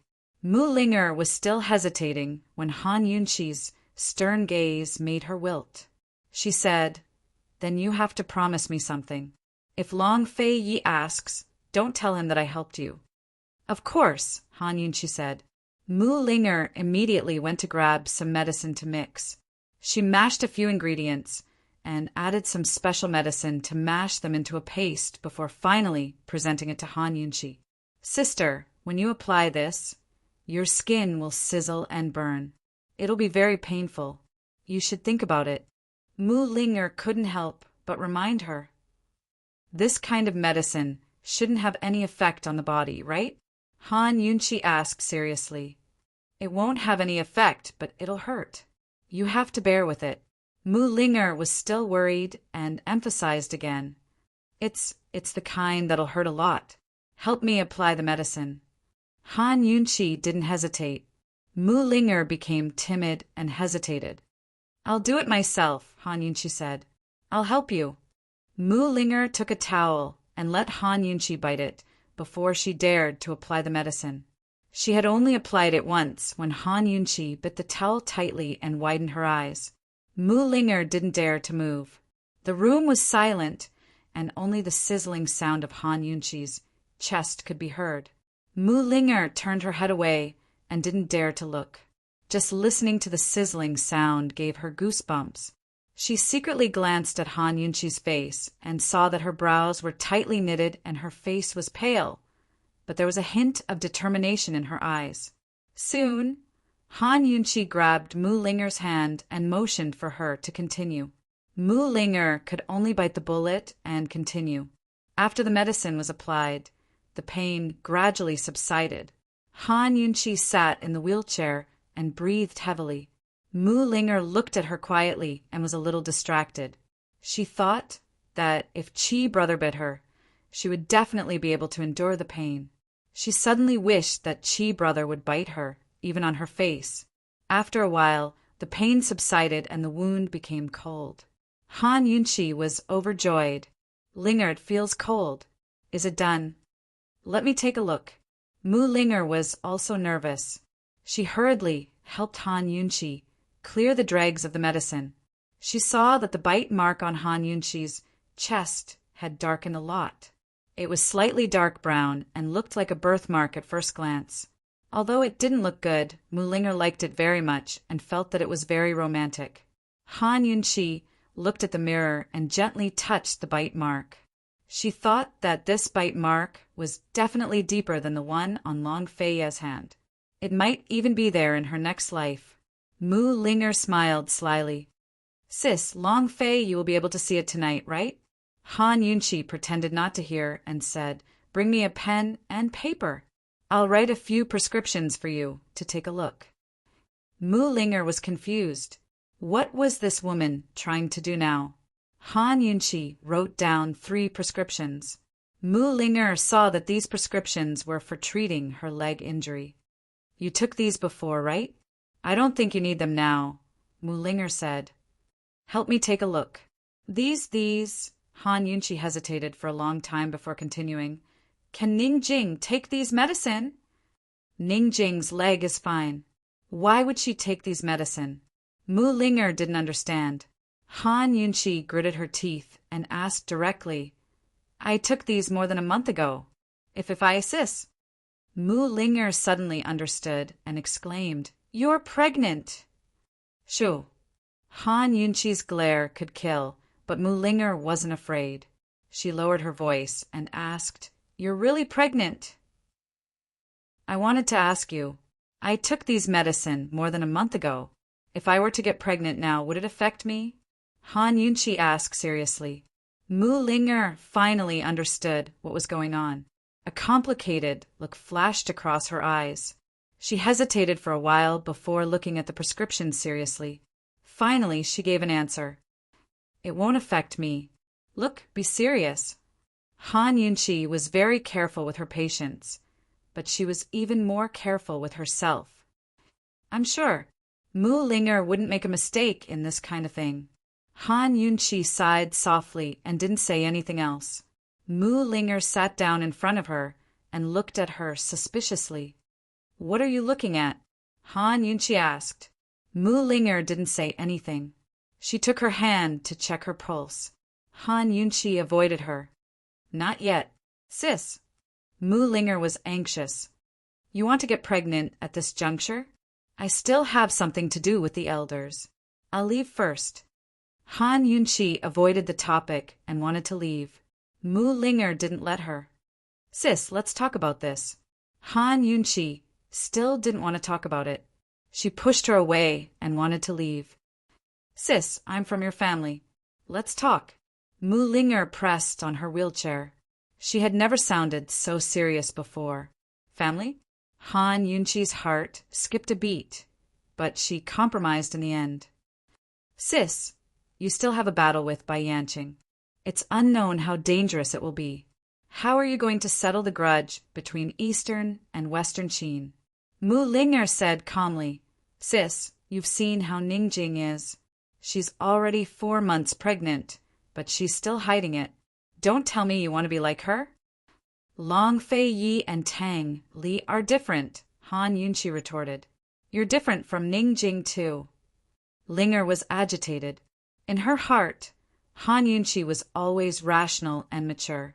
Sis, Ningjing said that when you leave three-way black market, she'll leave too. She can hide to raise and give birth. Can you do the same? Sis, Long Fei Yi wants to bring you back to Heaven Mountain now. Can you do it? Mu Linger asked again. If Han Yunqi could do it, she would have gone into hiding long ago after the misunderstanding between her and Long Fei Yi was resolved. There were no Western Qin princesses in this world. How desperate must the D clan be after persevering for so many years?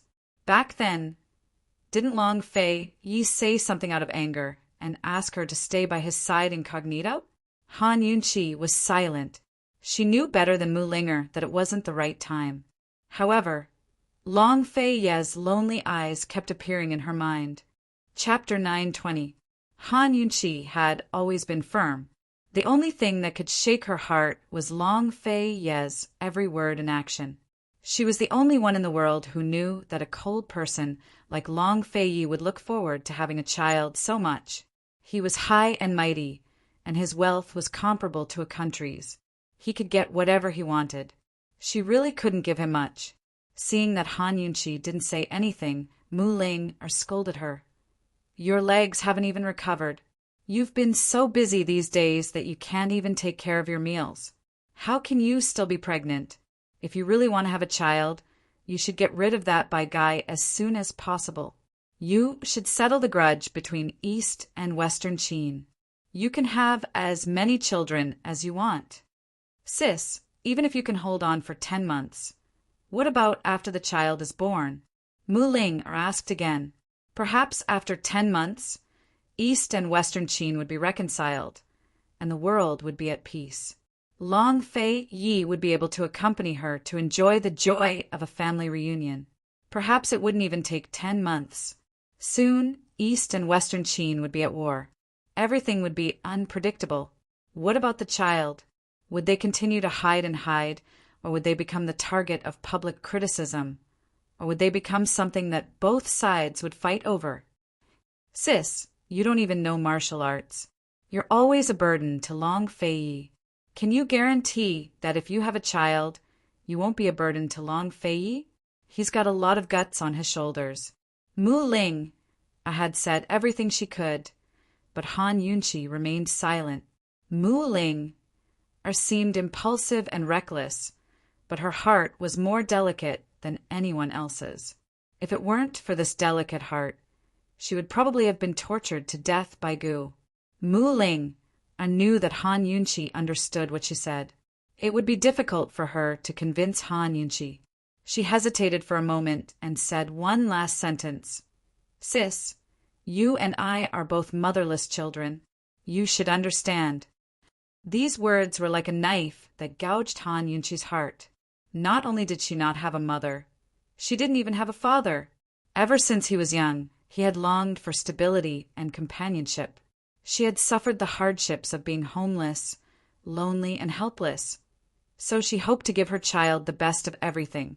Responsibility didn't start from the moment she had children, but from the moment she decided to give them life. Han Yunqi still didn't say anything.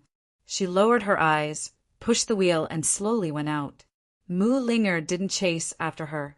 She looked at Han Yunqi's receding figure, and her heart ached for no reason. Han Yunqi, what kind of decision did you make? After Han Yunqi left Ningjing's courtyard, she immediately went to the Elders' Guild. Although her face was full of fatigue, her eyes were clear and firm, sharp and spirited, as if all the troubles and contradictions had never existed. Fifth Elder, Kingon Private Bank will send someone over to sign the secret agreement later. When the time comes, you'll sign the agreement on behalf of Myriad Merchant Hall. Prepare well tonight and release the news early tomorrow morning. Remember to inform the auction house and prepare to write something, so that when the auction opens tomorrow we can warm up the place, Han Yunqi instructed seriously. Princess plans to travel. Head Elder asked curiously. We can't delay the matter at the casino. Uncle Chung is right. If East Origin Hall gets ahead of us, we won't be able to do anything. Uncle Chung and I will make a trip. You should come with us. If we can agree on the price, we'll get it done today. Han Yunqi said, this price of 500 million is really... Head Elder still felt the pinch for the money. Uncle Chung, who had been silent all this time, immediately spoke up. Head Elder, if you continue to hesitate, we might as well not go. Let East Origin Hall buy it, and then you'll regret it. Head Elder glanced at him, but didn't say anything. Uncle Chung continued. If Master Ning was here, he wouldn't hesitate for so long. These words made everyone sigh with emotion. Ning Chung was famous for being decisive, and indeed wouldn't hesitate. If Ning Chung, the clan head, was here, the Council of Elders wouldn't have to take such a huge risk. If Master Ning isn't here, then it's fine as long as the princess is. It's the same for the princess to decide on this matter. When Fifth Elder said this, Head Elder was even more speechless. Han Yunqi didn't say much either. After agreeing on a time with Uncle Chung and Head Elder, she returned to her room to catch up on sleep. Uncle Ching had prepared everything. Seeing that it was still early, he planned to go to the auction house to take a look. Unexpectedly, as soon as he stepped out of Myriad Merchant Hall, someone wrapped an arm around his neck from behind. Who's there? Uncle Chung was about to retaliate, but the person behind him warned him coldly. Uncle Chung, why don't you try and hit me? I'll immediately tell Han Yunqi that you were looking for me. Jean Z. Uncle Chung was shocked. He had been so busy with the casino that he had neglected this guy. He said in a low voice, Do you think Han Yunqi will believe you? Of course she won't believe me, but she will believe the 3 manservants in my hands. Deacon Jean lowered his head, his fine bangs covering his eyes. His eyes couldn't be seen, but the slight curve of his lips was cold and malicious. Han Yunqi has been looking for those 3 manservants for a long time. Uncle Chung was finally shocked. Those 3 manservants were the ones he had sent to smash up the casino. Didn't he give them money to leave 3-way black market? How did they end up in Deacon Jin's hands? Jean Z, let me go, and I'll give you your indenture agreement right now, Uncle Chung said seriously. Deacon Jean laughed loudly. Indenture agreement? What do I need it for? Let me tell you, if Myriad Merchant Hall doesn't help me pay off my debt to Kingon Private Bank, I'm not done with you. Where was Uncle Chung going to take out more than 300 million to pay off his debt? Deacon Jean knew Uncle Chung very well, so he wanted Uncle Chung to persuade Han Yunqi and the Elders' Guild to help him pay off his debt. However, Uncle Chung knew that Han Yunqi would never help Deacon Jean pay off his debt. Uncle Chung knew Deacon Jean too well. Deacon Jean looked calm, but he was actually an extremely vicious character. If this matter wasn't settled, he would never have a day of peace. Uncle Chung hesitated for a moment, then said in a low voice, Give me 2 days. I'll go out for a while and come back to help you pay off your debt. Deacon Jean laughed coldly. Uncle Chung, are you going out to get money? Han Yunqi and head elder are going to buy 2 gardens. I have a way to get some money. There's more than 250 million. Adding my savings, it's enough to pay off your debt, Uncle Chung said seriously. Why should I believe you? Deacon Jean asked in return. You can choose not to believe me. If you go find Han Yunqi right now, I won't have a good time. You won't have a good time either. Uncle Chung said coldly. Deacon Jean hesitated for a moment, but in the end he let Uncle Chung go. He wasn't afraid that Uncle Chung would run away, so he would trust him this time. He said, All right, pay off your debt first. We'll talk about the indenture agreement later. Although Uncle Chung nodded, a cold glint flashed through his eyes. Once he got his hands on those 3 servants, how could he let Deacon Jean off? Was this brat tired of living to behave so atrociously in Myriad Merchant Hall's territory? Han Yunqi only caught up on an hour's sleep before decisively getting out of bed. She washed her face to wake herself up, then set off immediately. Uncle Chung and garden owner Jia Dai had arranged to meet at South Jew Garden, which was close to Three-Way Black Market. They arrived in less than 2 hours. Entering South Jew Garden's side gate, they sat on a palanquin and were carried by servants for a long distance before arriving at a courtyard. There was a pavilion in the courtyard that was very imposing. Jia Dai was at the bottom of the pavilion, welcoming them. This Jia Dai was about 50 years old. He had a grizzled goatee and was dressed in a black robe. He was low-key and steady, giving off the impression that his background wasn't simple. Old Master Jia, this is my master, Madam Han. Uncle Chung only introduced Han Yunqi, while First Elder disguised himself as a servant. Jia Dai smiled and bowed. After exchanging a few pleasantries, he invited them upstairs. When they entered the tea house, Jia Dai found an opportunity to replace his knees with 2 fingers and kneel in front of Han Yunqi. He then said, Madam Han, please forgive our humble tea for not serving you well. Old Master Jia is too courteous, Han Yunqi replied politely to show that she knew what was going on. After a few cups of tea, Uncle Chung said, Old Master Jia, my master agreed to the price you mentioned last time. I wonder if today, before Uncle Chung could finish, Jia Dai interrupted. That price. Sigh, to be honest, you're a step too late. What's going on? Han Yunqi pretended to be anxious, but First Elder was really anxious. Someone came early this morning to put down a deposit. To be honest, the buyer is very generous. He offered 600 million taels in one go. He wants both gardens, Jia Dai said with a chuckle. 600 million? First Elder couldn't help but cry out. Uncle Chung kept winking at Jia Dai. Jia Dai finally looked at him and then stepped on his foot under the table. Uncle Chung immediately understood what was going on. This Jia Dai must be testing Han Yunqi to raise the price. Thinking of this, Uncle Chung knew what he should do. He asked, Old Master Jia, you're not being kind. We agreed on 500 million taels. Master Chung, last time I reminded you that there were already people who had their eyes on my 2 gardens. You didn't put down a deposit at that time, so you can't blame me for this, Jia Dai said confidently. First Elder glanced at Han Yunqi. He was clearly anxious. Only East Origin Hall could afford 600 million taels. Since East Origin Hall was so decisive, it meant that these 2 gardens were indeed valuable. If East Origin Hall really used them to open a casino, then it would be just as Uncle Chung said. Myriad Merchant Hall should never have any ideas about casinos in the future. Jia Leoi, how much did the buyer put down as a deposit? Han Yunqi asked. Jia Dai raised a finger. It was undoubtedly 100 million taels. For such a large transaction, it was impossible to only put down a 10 million taels deposit.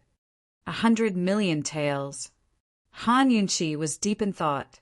She whispered to First Elder, What do you think? The Great Elder was hesitant. Previously, he had only guessed that the East Origin Hall would come and buy it. Now that the East Origin Hall had really come to buy it, He had no choice but to reconsider the importance of these two territories. However, the price was too high, and it was beyond his expectations. First Elder didn't say anything for a long time. Uncle Chung hurriedly pulled him to the side to persuade him. Uncle Cheng couldn't use Ning Ching to pressure First Elder. Uncle Cheng's original intention was only to make things difficult for Han Yunqi. In fact, as long as Han Yunqi couldn't find a site, it was fine if he didn't earn this extra income. But now that he was being threatened by Deacon Jean, he had to take this money to help pay off Deacon Jin's debt. Otherwise, his life would be over. Uncle Chung persuaded First Elder, and he actually managed to persuade him. Of course, First Elder still respected Han Yunqi's opinion. He said in a low voice, "Princess, you can make the decision." Han Yunqi glanced at Uncle Chung, her gaze distant. She said, "Old Master Jia will offer 700 million taels. Think about it. You'll still earn more from the liquidated damages." Chapter 921. When Han Yunqi quoted the price of 700 million, Jia Dai's face was filled with shock, but his heart was calm. His Highness had long sent someone to tell him the amount. In contrast, the head elder looked calm on the surface, but his heart was in turmoil. While Myriad Merchant Hall could afford it, the risk was far too great. If Uncle Chung hadn't mentioned Ning Chung, he would never have agreed. Since Madame Han has offered such a sky-high price, she must like these two courtyards very much. Since that's the case, it's fine if the old man breaks his promise. Jia Dai pretended to sigh, even though he'd gotten a bargain. The head elder was angry in his heart, but he didn't show it. Instead, he said, "Since that's the case, I ask old Master Dai to show the deed to my family's madam for inspection." The head elder had to guard against this Jia Dai trying to sell two goods at once. Since they decided to buy the land, they had to get the deed in hand this time to avoid any more mishaps. Moreover, it was urgent to reopen the gambling house.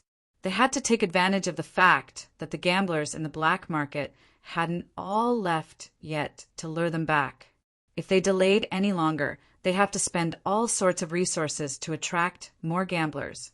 Jia Dai quickly went to retrieve the deed and showed it to Han Yunqi to make sure there were no mistakes. Jia Dai probed, "Madam Han, if there's no problem with this deed, can we?" "Old Master Dai, 700 million is no small sum. I don't know if you can pay half of it first and pay the rest at a later date?" The head elder made it sound so nice, but it could be summed up in 2 words.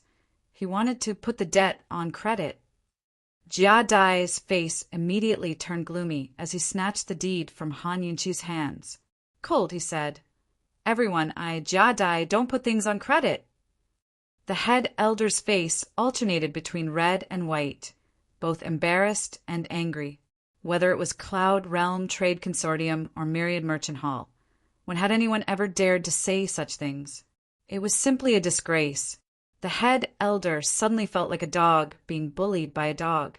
Before he could speak, Uncle Chung said unhappily, "Old Master Jia, what do you mean by this? Are you afraid that we can't afford it?" As soon as Uncle Chung spoke, Han Yunqi, who was about to speak, stopped talking. She didn't expect Uncle Chung to be more anxious than her. Thinking about it, it made sense. Uncle Chung wanted to get a commission, so he naturally had to work hard to make the transaction pay in full. A cold glint flashed through Han Yunqi's eyes as she watched calmly. If it wasn't for the fact that you couldn't afford it, why would you only pay half up front? Jia Dai's tone was sarcastic. She deliberately looked at Han Yunqi and said, "I thought Mrs. Han was a generous person. I didn't expect. If you only intend to pay half of the bill, then I'm sorry. Everyone, please return." "Master Jia, I'm afraid you've misunderstood." The great elder couldn't help but say, "What I mean is that we pay half of the money first and settle this matter. Today and tomorrow, our madam will personally visit the 2 gardens. If there are no major problems, she will pay the remaining half of the money." The great elder's words gave himself and Han Yunqi a great platform to step down from. It also meant that he agreed to pay in full. Jia Dai's expression immediately returned to its original amiable and good-natured appearance. If that's the case, then it's easy to talk about it. There's no need to pay the deposit first. Old man will take you to visit the 2 gardens now. Han Yunshi whispered to the great elder, "That's the only way. Send someone back to prepare the money. We'll walk around the gardens. When we go back, we can also discuss the remodeling. I just took a look along the way, and the gardens shouldn't have changed much." The great elder's heart was filled with helplessness. He felt that this matter was happening too quickly, and it made him a little flustered. However, if they didn't act quickly, and someone else beat them to it, then it would be very difficult for them to make a comeback. Princess, this subordinate, also took a serious look just now. Even the few courtyards we passed by don't need to be remodeled. As long as we transport the things from the casino over, we can use them directly. The great elder said in a low voice, "That's good. This garden is big, so it's not impossible to use the courtyards in front first. We can discuss the remodeling slowly," Han Yunshi said in a low voice. That was what the great elder meant. He didn't want to miss this business opportunity the most. Just like that, Han Yunshi's group, accompanied by Jia Dai and a few servants, finished touring South Jew Garden at night. The actual layout of South Jew Garden was much better than what they had seen on the drawings. There were very few places that needed to be remodeled, and they were all small projects. The great elder had been hoping to find some major damage, so that he could bargain with Jia Dai.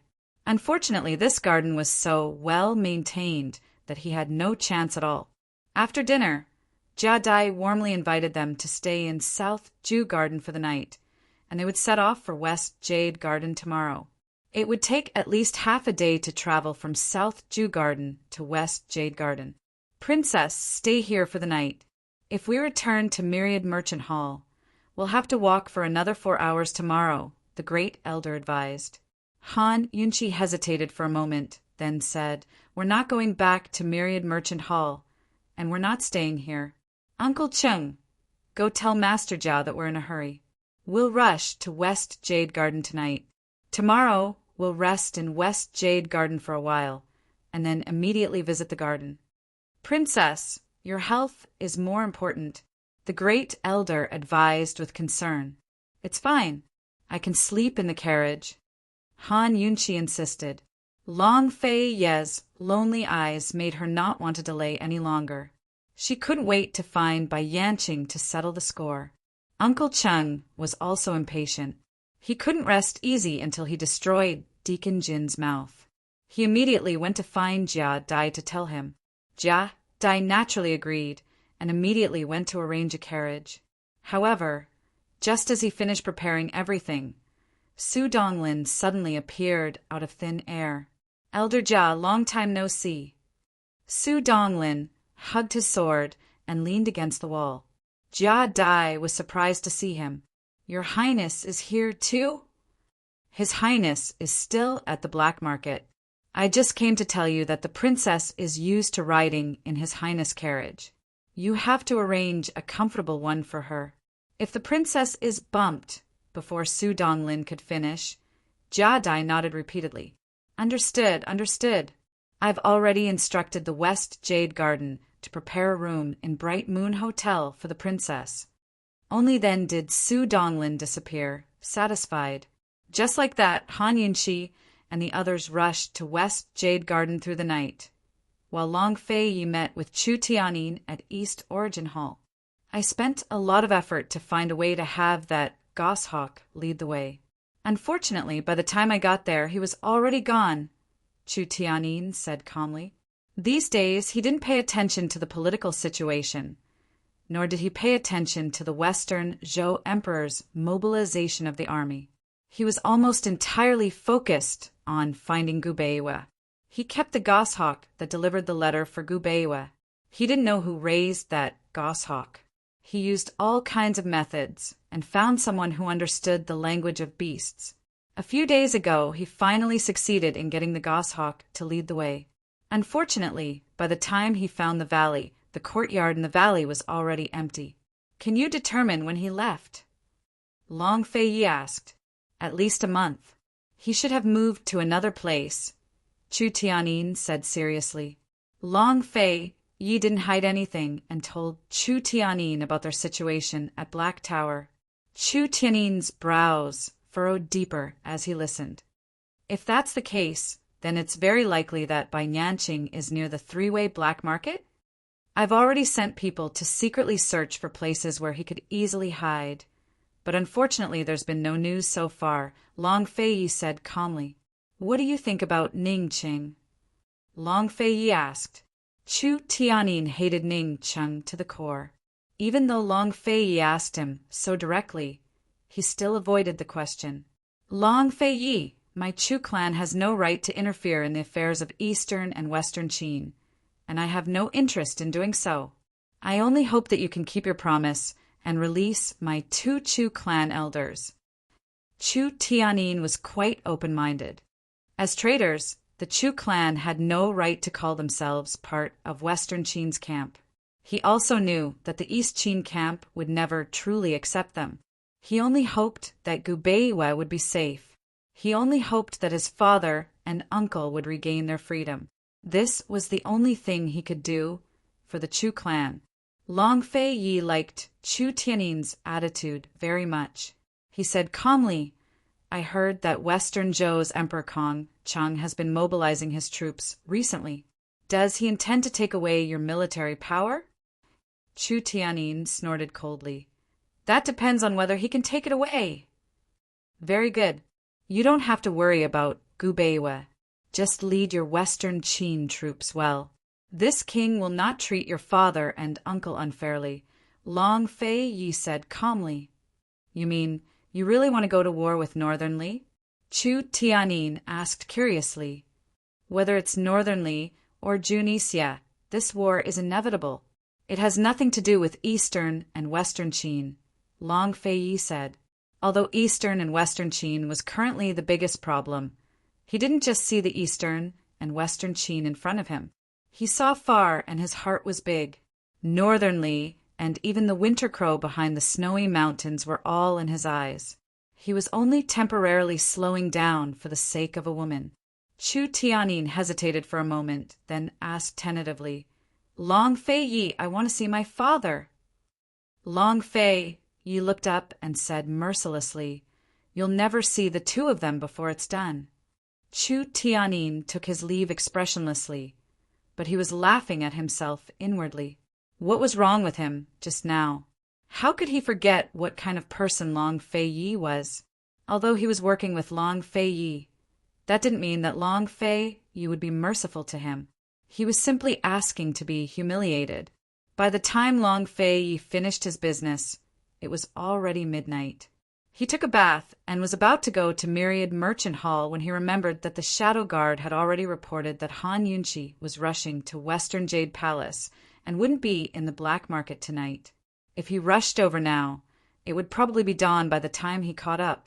Recalling Han Yunqi's clumsy advances last night and her languid and tired appearance as she lay on the bed this morning, Long Fei Yi couldn't help but smile, and the corners of his mouth curved beautifully. Long Fei Yi couldn't sleep. He strolled into the courtyard and coincidentally bumped into Bailey Mingxiang, practicing martial arts in the courtyard. Your Highness, Bailey Mingxiang hurriedly retreated and bowed in greeting.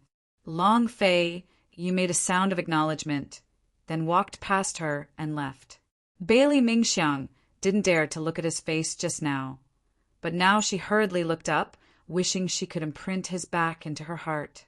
After Long Fei Ye's back disappeared, she turned back and gripped the sword in her hand, practicing even harder.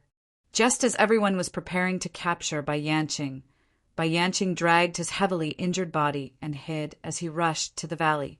His poison skills were exquisite, and his martial arts were superb. There was no need for him to hide like this. However, Han Yunqi and Long Fei Yi, whom he had spent so much effort to separate, were still working together. One's poison skills were on par with his, and the other's martial arts were better than his. The two of them, working together, were his natural enemies. He wasn't stupid enough to confront them directly. He decided to give up his original plan and take Gu Beiwe to Northern Li. However, when he entered the room, he found it was a mess. Gu Beiwe was gone. Chapter 922. Gu Beiwe had disappeared. Bai Yanqing's gaze turned cold. He turned around and went out the door, looking for him like a madman. Gu Beiwe was his biggest trump card. He was the only trump card he could use against Long Fei Yi and Han Yunqi. If he couldn't instigate Long Fei Yi and Han Yunqi, he could only rely on Gu Beiwe. Gu Beiwe had actually disappeared. Where was he? Soaring Dragon Valley was such a secluded place. It was almost cut off from the outside world. How did Gu Beiwe escape? Not only was Gu Beiwe heavily injured, he was also poisoned. How did he escape from the poison guards lying in ambush around him? Furthermore, why did he escape? Could it be that he had discovered something? Guards! Guards! Bai Yanqing stood in the courtyard and shouted. Unfortunately, there was no response. He was even more incredulous. He went out of the courtyard and searched everywhere. Very quickly, he found a pile of corpses in the bamboo forest behind the courtyard. They were all his poison guards. They were all killed in one stroke. Bai Yanqing was stunned. Gu Beiwe definitely didn't have the ability to kill so many poison guards. Therefore, someone must have snuck in and rescued him. Who could it be? How could they avoid the poison guards' poison? How did they find this place? Anger burned in his heart. Anger rushed to his chest. Bai Yanqing suddenly drew his sword and swung it, breaking a few bamboos. He had been tricked into Black Tower and escaped in a sorry state. He also found out that Han Yunqi and Long Fei Yi didn't turn against each other. These two matters were enough to make him angry. He didn't expect that Gu Beiwe would also go missing. He had plotted for so many years. He had endured for so many years. Where did he go wrong? How did the result turn out like this? The great war between Eastern and Western Qin should have started. He should have just sat back and watched everything. How could he be reduced to such a sorry state? After venting for a while, Bai Yanqing finally calmed down. He stabbed his sword into the ground and raised his head. His eyes were closed, and a trace of pain flashed across his wrinkled eyebrows. His failure was due to Han Yunqi and Long Fei Yi. Why? Why were they able to join hands? Moreover, they weren't working together in an ordinary way. From their intimate actions, anyone could tell that they still had feelings for each other. What right did they have to forget the responsibility on each other's shoulders? On what basis could they forget the enmity between their countries? Why couldn't the woman he loved do it? Why did she still not believe him when he told her the truth, that there was only a misunderstanding between the East and Western Qin, and that someone had sowed discord between them? Why could her daughter use the identity of Western Qin's princess to hook up with the East Qin crown prince? Why couldn't she accept him as a descendant of the Feng clan? Recalling the past, Bai Yanqing, who had originally calmed down, seemed to have gone mad. He swung his sword wildly and madly shouted that name, Muek-san! Muek-san, you betrayed me. It was you who betrayed me. Muek-san, I will never forgive you, even if you die. I still won't forgive you. Muek-san, open your eyes and look at your daughter. Muek-san, tell me why. Why? Muek-san, I actually lost your daughter. When the entire bamboo forest was cut down, Bai Yanqing threw away his sword and his entire body fell backwards, heavily falling to the ground. Although his eyes were open, those sharp eyes seemed to have lost focus and were incomparably empty. Bai Yanqing was hidden in the soaring Dragon Valley, but Juni Xia, who didn't know the truth, was still searching everywhere for his whereabouts. And at this time, Bai Yuqiao and the Black Tower poison guard Brother Qi had already sent Ningcheng and Su Xiaoyu to Northern Li's Heavenly River City. Bai Yuqiao asked Brother Qi to bring Su Xiaoyu to the military camp to find her senior brother first. She herself had something to say to Ningcheng. Ning Cheng was wearing a hollowed-out mask that covered half of the right side of his face, covering his blind eye. This mask was made of silver and was very exquisite. It was half an open wing, a phoenix feather. Bai Yuqiao kidnapped Ning Cheng all the way here and didn't restrict his freedom. However, Ning Cheng simply couldn't leave because after Bai Yuqiao cured the poison in his eye, he gave him another strange poison. If he didn't take the antidote for a day, Ning Cheng would feel as if his entire body was being burned until he died. Of course, being restricted by the poison wasn't the real reason why Ning Cheng couldn't leave. Another reason why he kept following Bai Yuqiao was that Bai Yuqiao wanted to take him to see Jun Yixia. Bai Yuqiao said that Jun Yixia didn't know what Bai Yanqing had done in the past year. Bai Yuqiao was afraid that Jun Yixia wouldn't believe her words, so she asked Ning Cheng to testify. She promised that as long as Ning Cheng testified, she would immediately give Ning Cheng the antidote. At this time, the two of them were sitting in a private room in a tea house in Heavenly River City, leaning against the railing. Ning Cheng liked wine and wasn't used to drinking tea, so he hadn't touched it yet. Bai Yuqiao, on the other hand, was carefully tasting the tea, enjoying herself. When she saw Ning Cheng looking out of the window, she secretly looked at Ning Cheng's phoenix feather mask. That mask was personally drawn by Ning Cheng and made her send someone to make it. Hey, the phoenix feather birthmark on Han Yunqi's back looks like this, right? Have you seen it before? Bai Yuqiao had been curious for a long time. Ning Cheng didn't turn around, but his eyes darkened. When do you plan to take me to see Jun Yixia? He had to admit that the relationship between Bai Yanqing and Jun Yixia was beyond his expectations. If there was a gap between the master and disciple, it might be a great opportunity for the D clan. Ning Cheng, you really like Han Yunqi. She even blinded you. What do you like about her? Bai Yuqiao asked curiously.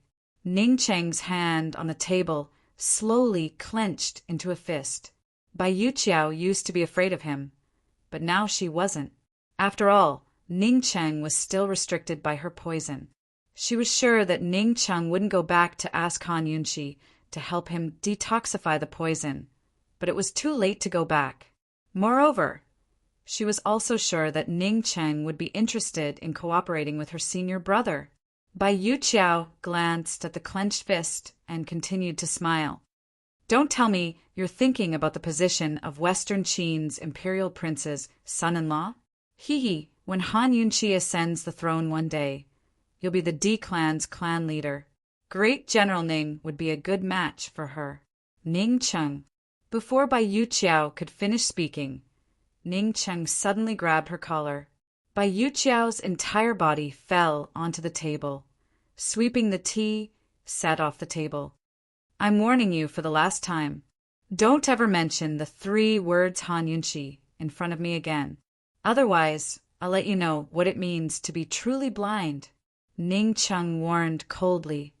Ning Cheng, if you don't let go of me now, I definitely won't give you the antidote today. Bai Yuqiao said angrily. Ning Cheng snorted coldly. Hee, this clan leader believes that Jun Yixia will be very willing to help me detoxify the poison. After he finished speaking, he shook off Bai Yuqiao and got up to leave. Bai Yuqiao quickly stopped him. Ning Cheng, you don't understand the relationship between my senior brother and my master, do you? Ning Cheng asked in return. Of course. If you're willing to believe me, I can tell you everything. Bai Yuqiao quickly said. Ning Cheng laughed loudly. Why should I believe you? Fulfill your promise from before. I'll definitely tell you the truth. Bai Yuqiao smiled. She had always been thinking about the sum of money that Ning Cheng had promised her. She still hadn't gotten the rest of the money. If she got it, senior brother would definitely be pleasantly surprised. Ning Cheng sneered. Nonsense. Bai Yuqiao was angry. Ning Cheng, I'm not even going to argue with you when you lied to me. Are you going to renege on your debt? Bai Yanqing was lured here by Han Yunqi, not you. You should thank the heavens that I didn't ask you to repay the debt. Ning Cheng really didn't want to waste his breath on this kind of little girl. Since they were already in Tianhe City, rather than wasting his breath on Bai Yuqiao, he might as well go find Jun Yixia. Helpless, Bai Yuqiao stopped him again. Fine, I don't want that sum of money. You can listen to my senior brother and my master's story first. It won't be too late to leave after that. Why are you telling me so much? Ning Cheng was really curious. Because I want my senior brother to get rid of my master and not be deceived again. Don't be fooled by my master like a fool, and still respect him like a father, Bai Yuqiao said seriously. Ning Cheng, as long as you can convince my senior brother to cooperate with you, you'll have a chance of winning, whether it's against the northernly imperial family or against the Long Fei Yi. You should give up on Han Yunqi. Bai Yuqiao's eyes narrowed as she said, seriously, You're working so hard to be loyal to her. Why don't you conquer the country yourself and make her submit? A woman like Han Yunqi would only like a man like Long Fei Yi. How could she like a slave like you? Ning Cheng slowly pulled away from Bai Yuqiao and gave Bai Yuqiao a meaningful look. I don't mind telling you that the reason my senior brother has always been under the control of the Northern Dynasty's emperors and didn't resist is because he has always been waiting for my master. Bai Yuqiao had been hiding all along the way, but when she arrived in Northernly, she asked around about the situation in Northernly. She had a thorough understanding of Jun Yixia's situation and the current situation in Northernly. She also guessed that Long Fei Yi and Ning Cheng had a lot of thoughts of sowing discord among the Northern Dynasty's emperors. She sneered. Haha, my senior brother can't command his troops. Long Fei Yi will definitely underestimate my senior brother's power in Northernly. Hearing this, Ning Cheng's eyes lit up. Bai Yuqiao's analysis was very correct. Long Fei Yi definitely wouldn't have thought of the wonderful relationship between Jun Yixia and Bai Yanqing. It seemed that Jun Yixia really couldn't command his troops and wasn't really under the control of the Northern Dynasty's emperors. Ning Cheng had been blinded in one eye. His left eye seemed to be even darker and more hidden. Regarding this matter, only he knew what his attitude towards Bai Yuqiao's persuasion was. Bai Yuqiao looked into Ning Cheng's eyes. She couldn't help but admit that even though this man was blind in one eye, he was still dignified, noble, and incomparably handsome. Family head Ning, please consider it carefully. Bai Yuqiao was very patient and also very confident. Ning Cheng sat down and lightly said, Speak. This family head is all ears. Bai Yuqiao spoke from a young age. For as long as she could remember, her senior brother had been at the 100 Poisons sect. He treated his master like a father, respectful and obedient. The more Ning Cheng listened, the deeper his eyes became, as if he was calculating something. By the time Bai Yuqiao finished speaking, the sky had already darkened. Ning Cheng's complexion also began to turn ugly. The poison had flared up. Bai Yuqiao straightforwardly handed over the antidote. After Ning Cheng swallowed it, his complexion improved a little. Let's go. I'll take you to see my senior brother. Bai Yuqiao's excitement overflowed. He hadn't seen his senior brother for a long time and had missed him so much that he was about to go crazy. Ning Cheng stretched out a hand. Return Han Yunqi's golden needle to me, and I'll go with you. The golden needle that Ning Cheng spoke of was the one that had pierced into his eye. Han Yunqi's golden needle was very special, so Bai Yuqiao had hidden it away. Bai Yuqiao was suspicious. However, Ning Cheng coldly said, This family head must keep it well and constantly remind you of the revenge of that needle. Chapter 9:23 Revenge of a Needle. Bai Yuqiao looked at the phoenix feather mask on Ning Cheng's face again, half believing and half doubting. However, she still straightforwardly handed over the golden needle to Ning Cheng. In any case, she could not figure out how the needle was made and what mysteries it contained. Bai Yuqiao quickly brought Ning Cheng to the military camp on the outskirts of Tianhe City, because Brother Qi had already informed them. When they arrived at the entrance of the military camp, they saw Jun Yixia personally standing at the entrance to welcome them. Bai Yuqiao saw the familiar figure from afar, and her heartbeat sped up. She unconsciously stopped and took a few more glances. In front of her senior brother, she might not dare to look at him like this. On the contrary, she only dared to show her admiration from afar. Ning Cheng was not in the mood to pay attention to Bai Yuqiao's strange behavior. He looked at Jun Yixia and walked forward step by step. A meaningful sneer flashed past his eyes. He was now considered a prisoner. Since Jun Yixia personally came to the entrance to welcome him, it meant that Jun Yixia also had the intention to join forces with him. As long as Jun Yixia had the intention, everything would be easy to handle. When he got closer, he saw Jun Yixia in a fiery red riding outfit. He was handsome and valiant. These days in the military camp, he who had lived like a prince had lost a lot of weight and tanned a lot. His facial features were even more profound, as if they were carved by God. The blood-red eyebrow nail at the corner of his eyebrows hidden under his fine bangs looked like a trace of blood, but also like a cluster of flames, full of a mysterious aura. The wind suddenly rose, lifting his cloak and also his body. He was insufferably arrogant, even if he personally came out of the camp to welcome Ning Cheng. Jun Yixia's attitude was still high and mighty when he walked in front of him. If it were anyone else, they would have been intimidated by Jun Yixia's powerful aura. However, Ning Cheng was different. Unlike Jun Yixia's noble attire, Ning Cheng's simple black attire made him look a lot more down and out.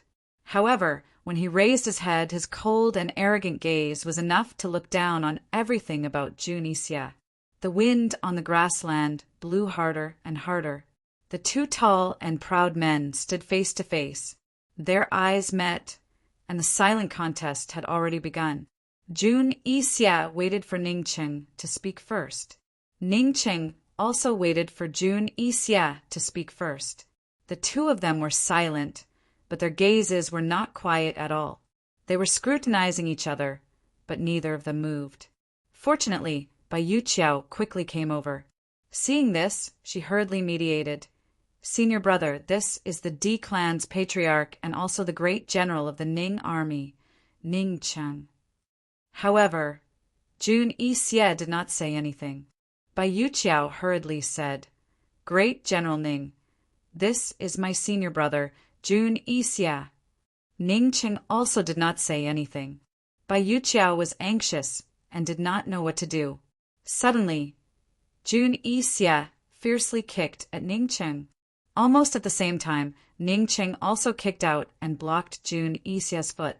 The two of them were in a deadlock. Jun Yixia's eyes turned cold, and he immediately used his strength. Ning Cheng's martial arts were not as good as Jun Yixia's. He did not directly resist, but cleverly avoided. However, Jun Yixia did not let go. His body suddenly rose into the air, and his feet kicked one in front and one back. Ning Cheng repeatedly retreated, but was accidentally kicked to the ground by Jun Yixia. Even so, his gaze was still cold as he coldly scrutinized Jun Yixia. Ning Cheng's gaze made Jun Yixia very uncomfortable. He had already kicked Ning Cheng to the ground, but he did not stop. He strode forward and ruthlessly kicked the mask on Ning Cheng's face. Ning Cheng used his right hand to grab Jun Yixia's foot and held on tightly. Jun Yixia could not break free, so he simply did not struggle. His other foot tapped on the ground and used the force to jump up, still kicking at Ning Cheng's face. Ning Cheng could clearly use his left hand to grab Jun Yixia's foot. As long as he grabbed it, Jun Yixia's feet would be restricted and he would lose for sure. Jun Yixia's arrogance was exposed, while Ning Cheng's arrogance was restrained. Ning Cheng could not win in martial arts, but he could win in strategy. However, even though the opportunity was right in front of him, Ning Cheng still did not win. His left hand was always by his side. His palm was pressed on the ground, and he did not even raise it. He concealed it so well that even Jun Yixia mistakenly thought that he did not have time to make a move, and did not deliberately not make a move. Jun Yixie's kick landed on Ning Cheng's phoenix feather mask. It did not break but fell off. Ning Cheng's blind eye was exposed. His eyeball was fine, and the shape of his eye was still good. However, it was empty and lifeless, without focus. The eyes were the most difficult to fake. No matter how powerful an expert was, they could only fake both eyes and pretend to be blind. One eye was normal, and the other was blind. No one could fake it. Jun Yixie carefully looked at Ning Cheng's blind eye. Only then did he believe that he was really blind. Hee, Han Yunqi is really ruthless. Jun Yixie sneered as he reached out to Ning Cheng, wanting to pull him up. Ning Cheng did not even look at Jun Yixie's hand. He picked up the phoenix feather mask, wiped it clean with his sleeve, and put it back on. Only then did he stand up and pat the dust off his body. He and Jun Yixie were about the same height, but his back looked more arrogant and imposing than Jun Yixie's. Jun Yixie calmly withdrew his hand and sneered, "Phoenix feather? Hee. Han Yunqi's birthmark looks like this. The Nether clan has a map. They rely on phoenix feather to find people." As Ning Cheng spoke, he looked at Jun Yixie. "What? Bai Yanqing also knows about phoenix feather's existence. Didn't he tell you? You don't know that phoenix feather's birthmark looks like this?" Bai Yuqiao became suspicious. She thought that she must be overthinking. How could Ning Cheng have seen Han Yunqi's birthmark? Jun Yixie, who was originally arrogant, suddenly became gloomy. He turned to look at Bai Yuqiao. After Brother Qi brought Su Xiaoyu here, he told him everything that his master had been doing these days. However, he was not willing to believe it. Unless his master told him personally, unless his master admitted that he had been using him all this time, he would not believe it. Ning Cheng's question was undoubtedly because he knew about their relationship. It must have been Bai Yuqiao who told him. Bai Yuqiao had already guessed that her senior brother would have this kind of attitude, so she needed Ning Cheng's help. She lowered her head, not daring to meet Jun Yixie's scrutinizing gaze. She hoped that Ning Cheng would quickly help her out. Ning Cheng sneered, "You were tricked by Bai Yanqing. You can only blame your own stupidity. Why are you blaming a little girl? You have no right to interfere in my sex affairs." Jun Yixie was still cold as he stared at Bai Yuqiao. Ning Cheng leisurely patted the grass in his hand and sneered, "Bai Yuqiao, since your senior brother intends to continue being the Feng clan's lackey, why do you have to worry so much about him?" Ning Cheng finished speaking and turned to leave. If Jun Yixie remained stubborn with Bai Yanqing, there would be no possibility of cooperation between him and Jun Yixie. Bai Yuqiao was anxious. "Senior brother, Master has hidden so many things from you. Why are you still so stubborn? When I was in the Winter Crow clan, how could Master tell me everything?" Jun Yixie retorted cold. He has a sense of propriety. Could it be that he has to tell us everything? Bai Yuqiao smiled bitterly. "Senior brother, Master has long planned this. Do you still remember the bloodstains you brought back from Fishing Boat Island? That was Bailey Mingxiang's blood, the blood of the Mermaid clan. Master has been studying those bloodstains behind your back. It was from those bloodstains that Master guessed Long Fei Ye's identity." Jun Yixie's eyes darkened when he heard this. "Senior brother, do you know why Master knows Han Yunqi's identity? Because Han Yunqi is a direct descendant of the poison sect, and so is Master. I saw Master use the poison storage space with my own eyes. It can't be faked. Also, Helian Zuexiang of Tianning's Han estate was actually a spy that Master planted in the Han estate many years ago. 20 years ago, Master already knew Han Yunqi's identity and the whereabouts of the Western Qin princess. Why didn't Master tell you?" Bai Yuqiao asked next. Jun Yixie's heart gave a start. 20 years ago, Master had been entrusted by his father to bring him to Northern Li. He had promised his father to raise him well, so he could fulfill the Black Clan's unfulfilled wish and unite Cloud Realm Continent. If Master knew about Han Yunqi's identity 20 years ago, why didn't he tell his father? Why didn't he tell him? Master, how could he do this? Bai Yuqiao was afraid that Jun Yixia wouldn't believe him, so he quickly shot a look at Ning Qing. Ning Qing gave a cold snort. Han Yunqi only found out about Bai Yanqing's identity because of the poison storage space. Bai Yanqing used the poison storage space back at Lost Void Lake. Jun Yixia looked at him as if he wanted to say something, but held back in the end. Senior brother, when Master and I pretended to be loyal to Western Qin, Master told Han Yunqi and Ning Qing that you were the head of the Wind Clan and he was only your servant. Senior brother, think carefully. Master hid everything from you and even pushed you to the position of head of the Wind Clan. What were his intentions? Senior brother, if not for Han Yunqi and Ning Qing exposing Master's identity, you would be the target of public criticism right now. Whether it's Han Yunqi or Long Fei Yi, they won't let you off. You have to take all the blame for the Wind Clan. You're a sucker. Senior brother, if you don't believe me, Ning Qing can testify. Ning Qing was also there at that time. Bai Yuqiao persuaded repeatedly. Jun Yixia's heart finally started to hurt. It hurt a lot. Master, whom he had always regarded as his father, hid it from him so bitterly. If it was something that happened in the past 1 or 2 years, he would still be willing to believe it. But how could he forgive something that happened 20 years ago? Master had clearly lied to him from the moment he took him in as a disciple. Master pushed him to the position of head of the Wind Clan. So where did he intend to put the Black Clan? Bai Yuqiao and Ning Qing didn't know that he was a descendant of the Black Clan, but he should be clear about it himself. Jun Yixia was silent. At this time, Ning Qing's face was full of suspicion.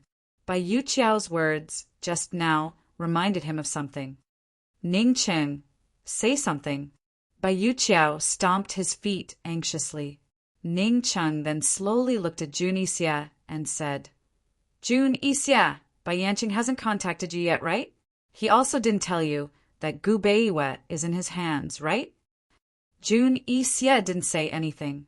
Ning Qing asked again, Jun Yixia, if Bai Yanqing really wants your war horses so much, why hasn't he shown up yet when you were grounded in Tianhe City by the Northern Dynasty's emperors?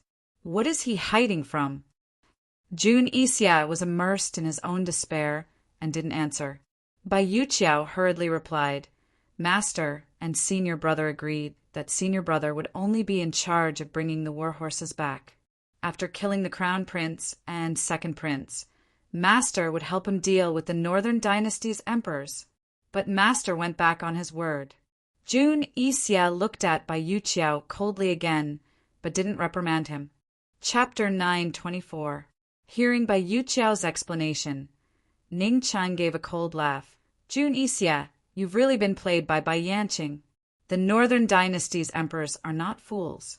You killed the Crown Prince and Second Prince and controlled 100,000 war horses. How can Bai Yanqing convince the Northern Dynasty's emperors to believe you? This is simply a joke, and you believe it? Jun Yixia's eyes flashed with displeasure as he retorted. Even if Master can't convince the Northern Dynasty's emperors, the Northern Dynasty's emperors may not be able to restrict me. As long as I give the order, at least half of the Northernly cavalry will listen to me. What about the army's pay? Ning Qing asked back. These 2 words made Jun Yixia speechless, and Bai Yuqiao suddenly understood. Thinking of the words she said to Ning Qing in the tea house, she felt ashamed. The situation in Northernly, her senior brother's current situation, Ning Qing saw it more clearly than her. Her senior brother could indeed rebel at any time, but her senior brother didn't have any pay. He could at most hold on for a month. After a month, it would be winter and there would be no more food. The horses would starve and the soldiers would flee. This was her senior brother's fatal flaw. Jun Yixia, Bai Yanqing should be very clear on how much food you have. So, for every day he doesn't come, you have to be in a deadlock with the Northern Dynasty's emperors. Bai Yanqing doesn't want to take you to conquer the world. He just wants to use you to hold back northernly. He wants to let my Ning family army have no worries and use all our strength to fight to the death with East Qin. Ning Cheng seriously said. Bai Yuqiao nodded repeatedly. Ning Cheng's analysis was right. If Han Yunqi hadn't exposed Master's identity at that time, everything would have happened as Ning Cheng said. Eastern and Western Qin were embroiled in a chaotic war, and Northernly was embroiled in civil strife. Even if Eastern and Western Qin suffered heavy losses, Jun Yixia and the Northern Dynasty's emperors would not be able to take advantage of the situation because they would also suffer heavy losses. Jun Yixia finally came to a realization. He muttered to himself, "Master, he's helping you." Ning Qing nodded helplessly. In a sense, Bai Yanqing was indeed helping the D clan. Unfortunately, he had discovered it too late. Unfortunately, he had been frightened by Jun Yixia's 100,000 warhorses. If it wasn't for Bai Yuqiao's words reminding him, when he discovered the contradiction in Bai Yanqing's actions, he wouldn't have thought of this point. Why would Master help you? Jun Yixia couldn't accept this fact.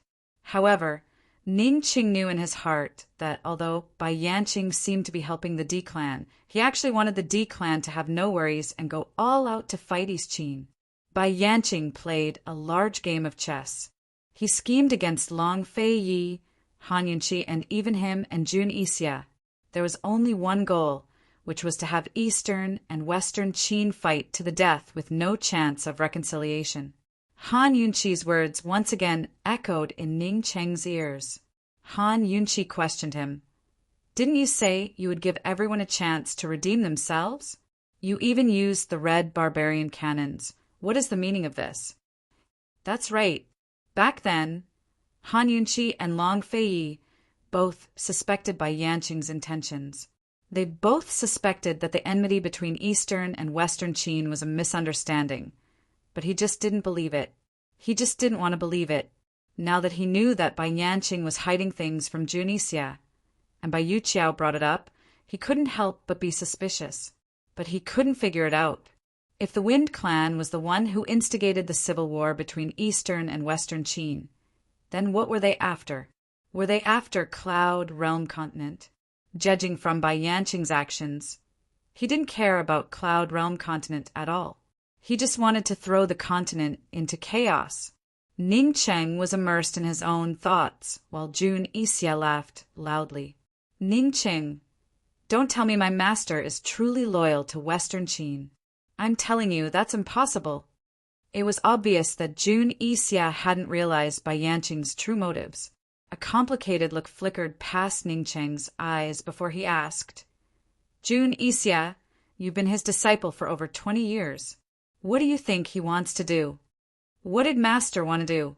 Master had always told him that the Wind Clan would help the Black Clan seize Northern Li's armored cavalry and take over Cloud Realm Continent.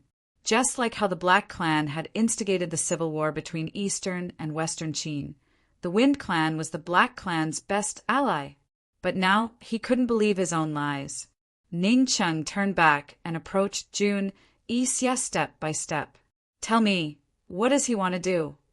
"No matter what he wants to do, he'll never pledge loyalty to Western Qin. Never." Jun Yixia was forced into a corner. Bai Yuqiao watched from the sidelines. He wanted to interrupt a few times, but held back in the end. Senior brother had never been forced into such a corner in his entire life. Master was probably the only thing that could truly hurt him. Bai Yuqiao steeled her heart and kept quiet. She only hoped that Ning Cheng could be even more ruthless and force senior brother to wake up and scold him to his senses. But Bai Yuqiao was wrong. Ning Cheng's every word was meant to test Jun Yixia. He couldn't see through Bai Yanqing, so he hoped to find some clues from Jun Yixia's reactions. "Jun Yixia, you've been fooled by him like a fool. You've been fooled for over 20 years. Why are you so sure he won't?" Ning Cheng gave a cold laugh. "Jun Yixia, are you pretending to be a fool or are you really a fool?" Jun Yixia suddenly grabbed Ning Cheng's collar. Ning Qing, let me tell you, the Wind Clan has already betrayed the Western Qin royal family. Not now, but during the Great Qin Empire Civil War, the Wind Clan had already betrayed the Western Qin royal family. When these words were said, Ning Qing was immediately stunned. The civil war between Western Qin and Eastern Qin was caused by the flooding of the Sha River. The Wind Clan had sent a letter saying that the East Qin Crown Prince wanted to protect the iron mine and destroy the dam, diverting the flood downstream. When the East Qin royal family sent the Black Clan to destroy the dam, the Western Qin royal family sent the Wind Clan's army to stop them. It was because of the Wind Clan's defeat that when the Civil War began, the Western Qin royal family did not have the advantage and were destroyed in just a single year. That night at the border of the battlefield, Long Fei Yi had denied this story. Long Fei Yi denied protecting the iron mine. Long Fei Yi had said that the East Qin royal family had only sent the Black Clan to steal the iron mine, and the Black Clan's army had been ambushed by the Wind Clan, causing the two armies to fight. If the Wind Clan had betrayed the Western Qin royal family in the past, could it be that the Wind Clan had given false information, slandering the East Qin royal family? Could it be that the Wind Clan had deliberately ambushed the Black Clan's army and caused the civil war? How could the Wind Clan betray the Western Qin royal family in the past? Ning Cheng said in a shocked voice. Jun Yixia gave a cold laugh. Ning Cheng, the Wind and Black Clans have always been allies. The Great Qin Empire Civil War in the past was caused by the Sha River flood, caused by the conflict between the Wind and Black Clans. Think about it carefully. Hee. Did Ning Cheng still think about it? Jun Yixia's words confirmed his guess. East and Western Qin had really been instigated. Everything had been instigated by the Wind and Black Clans. For so many years, so many people had been obsessed with the national enmity, not the national enmity between East and Western Qin. It was the Wind Clan and Black Clan. The ones who should bear the hatred were them. Ning Cheng fell back several steps. How could he accept this fact? For so many years, the D Clan's obsession and his obsession had all become a joke. Truly laughable. Ning Cheng shook his head again and again. Jun Yixia pressed forward step by step. Even if my master betrayed the Black Clan, he would not be loyal to Western Qin. Ning Cheng, you don't need to worry about my sect's internal affairs. I only ask you one thing. Are you interested in cooperating with my Black Clan? Black Clan? Jun Yixia was actually a descendant of the Black Clan. Ning Cheng was shocked. Bai Yuqiao was dumbfounded. However, after the shock, they quickly understood. Jun Yixia was a descendant of the Black Clan. No wonder Bai Yanqing took him in as a disciple and trained him for so many years. The Black Clan understood the language of beasts and were good at taming beasts. Those horse trainers in the Winter Crow War Horse team are from your Black Clan? Ning Cheng asked seriously. Yes. Jun Yixia admitted generously. He said that he had hired the Winter Crow race's horse trainers to take care of the war horses. In fact, it was just a cover to deceive people. Those horse trainers were from the Black Clan.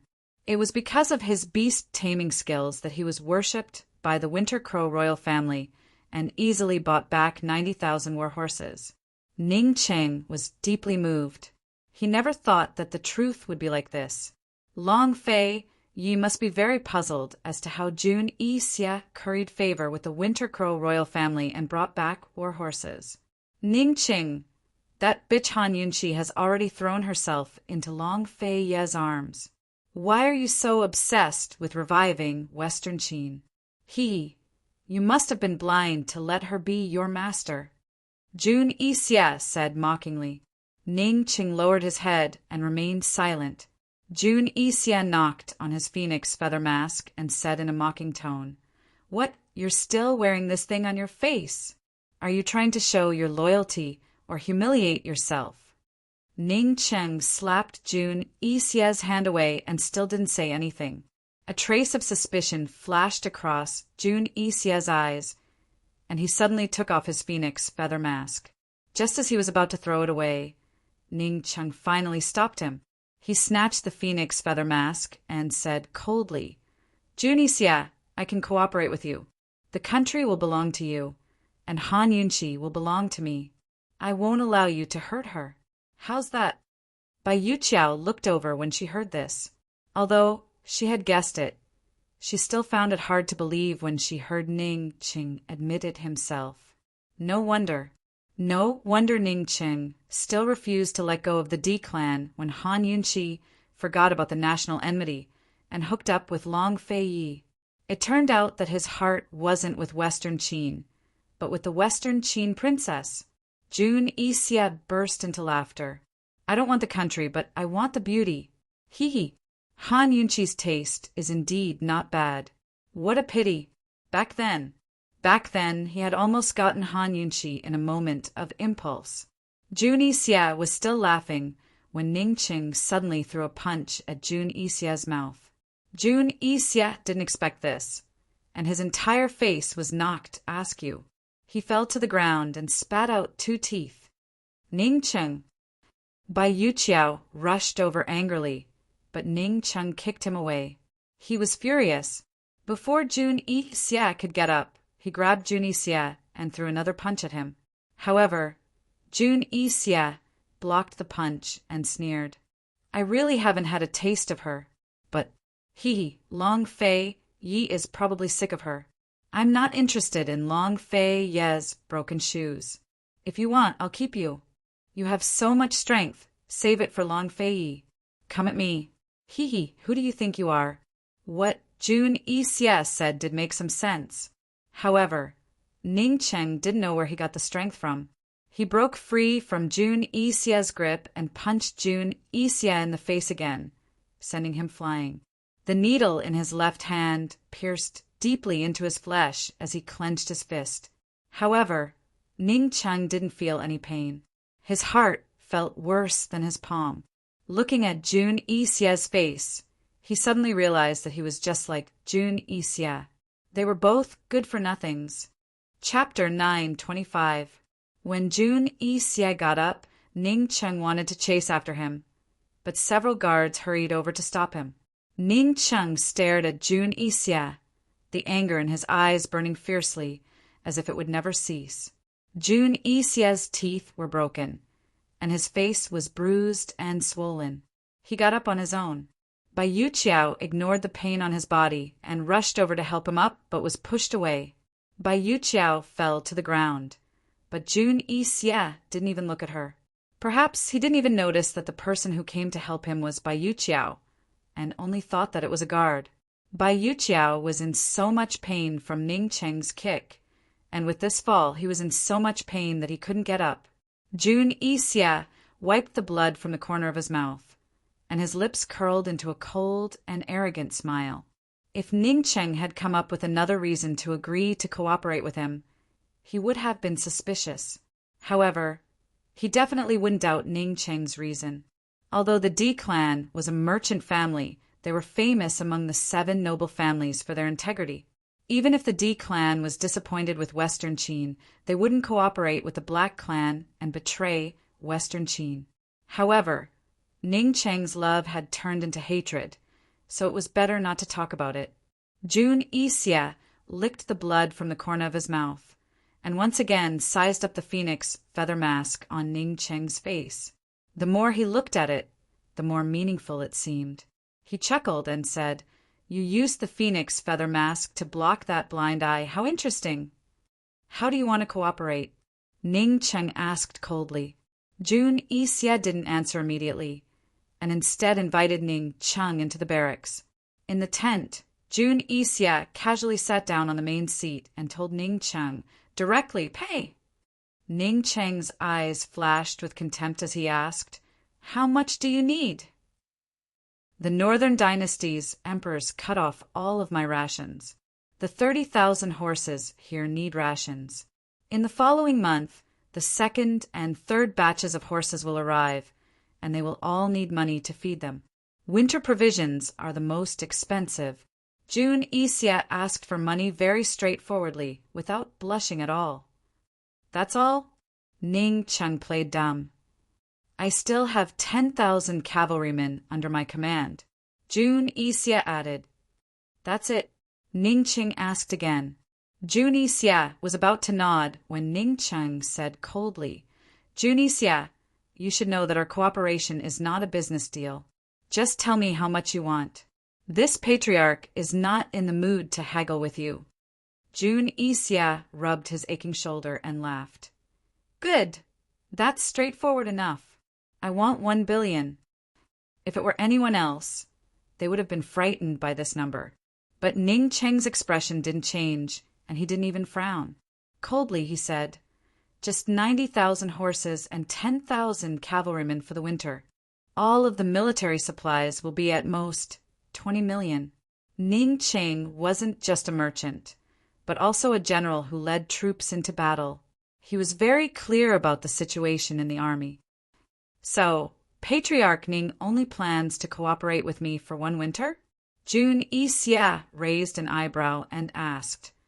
I'm only calculating for 1 season. Ning Cheng lightly said, I want to raise more than 90,000 horses and 10,000 cavalrymen. Jun Yixia stood up and walked over to the map hanging on the wall. He pointed to several locations. The troops in these places are usually raised by me. Jun Yixia wanted money, but he also wanted to show off his military strength to Ning Cheng. Ning Cheng glanced at the map and memorized all the markings on it. From these markings, he could see the situation of the military strength in various regions of northern Li. It seems that Bai Yuqiao didn't lie to him. Jun Yixia really did have the strength to fight against the northern dynasty's emperors.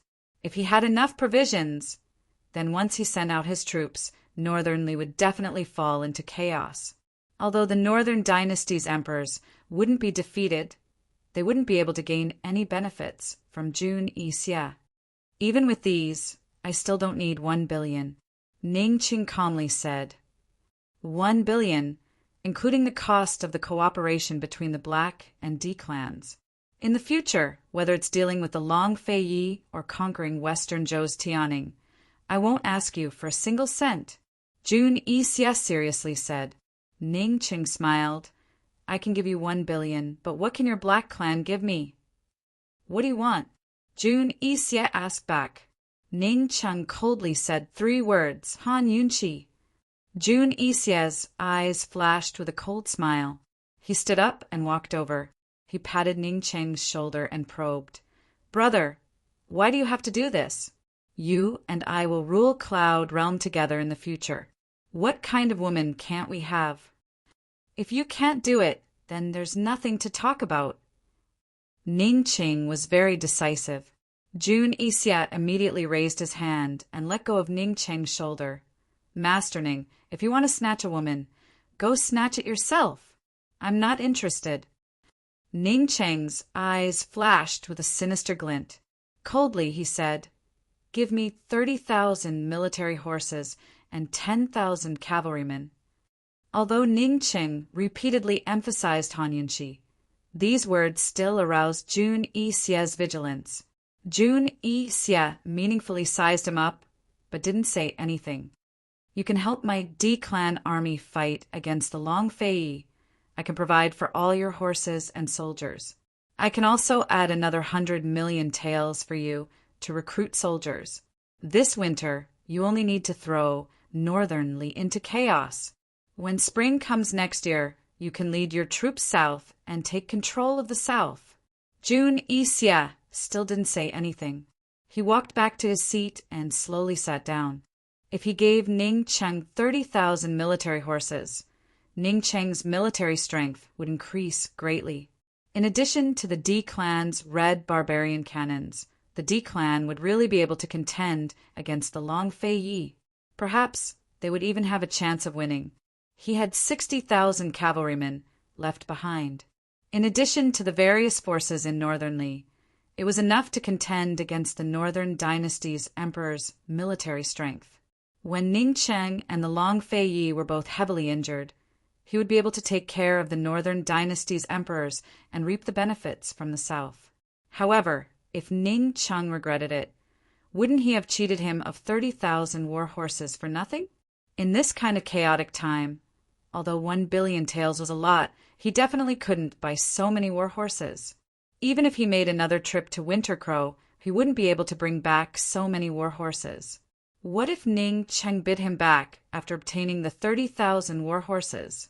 Ning Cheng wasn't in a hurry. He let Jun Yi-Xie think about it. He turned around with his hands behind his back and looked at the map on the wall.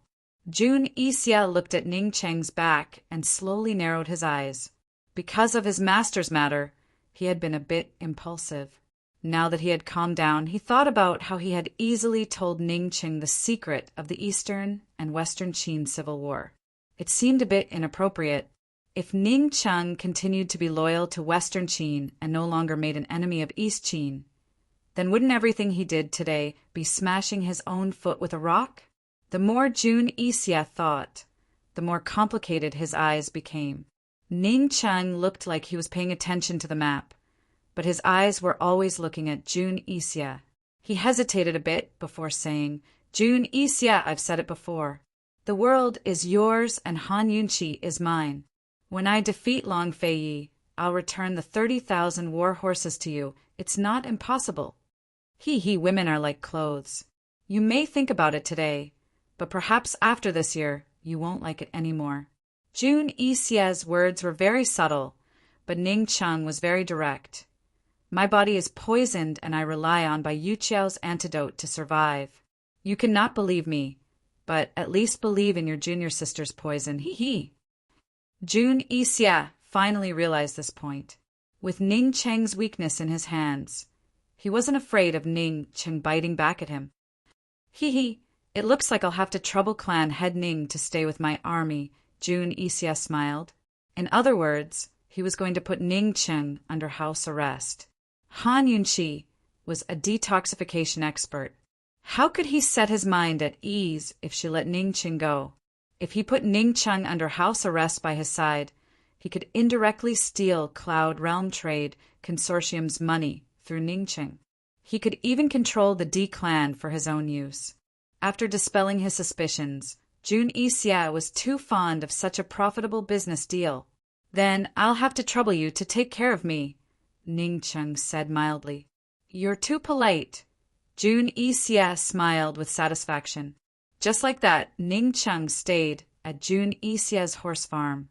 Jun Yi-Xie didn't seem to restrict Ning Cheng, but he secretly sent many people to keep an eye on Ning Cheng and keep an eye on Ning Cheng's every move.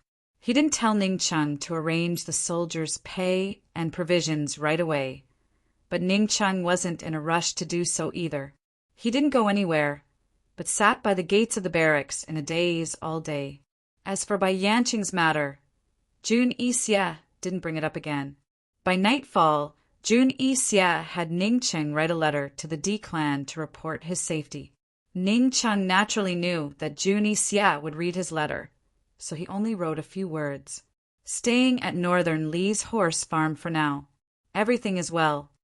Who should he write this letter to? Ning Cheng's first thought was Han Yunqi. He had been missing for so many days, so the entire D clan must be looking for him. What about Han Yunqi? As he thought about this, his eye under the phoenix feather began to ache. What was Han Yunqi doing now? Was she still with Long Fei Yi? Was she still tracking Bai Yanqing? Ning Cheng hesitated for a moment, then wrote, "Old Cheng" on the envelope. Jun Yi-Xie had already seen what Ning Cheng wrote in the letter. He took the letter without even looking at it, then asked with interest, "Old Cheng? Who's that?" "A servant who has been with me for more than 10 years, Ning Cheng said mildly.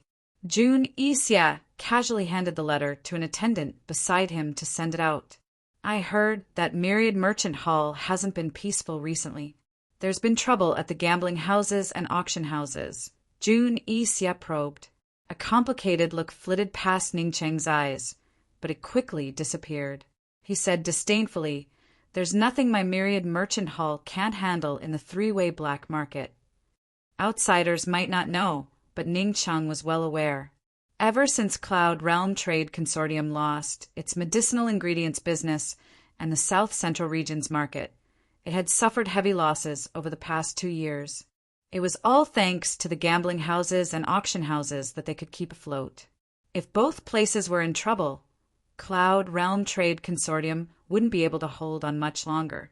After all, the D clan and his subordinates, as well as the consortiums and profitable businesses, were all dependent on Myriad Merchant Hall.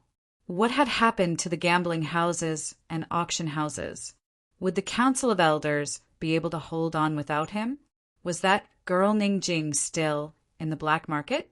Ning Qing hid all his worries in his heart. Jun Yixia really didn't know the inner workings of Cloud Realm Trade Consortium, nor did he have much interest in the black market.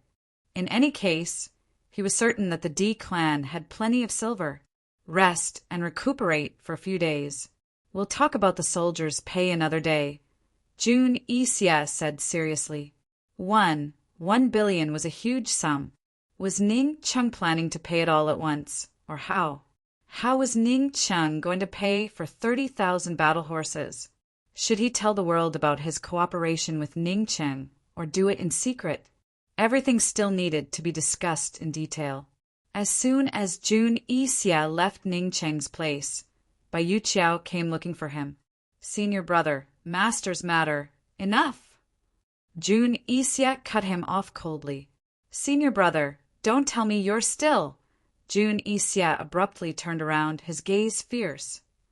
It's none of your business to talk about the matters between me and master.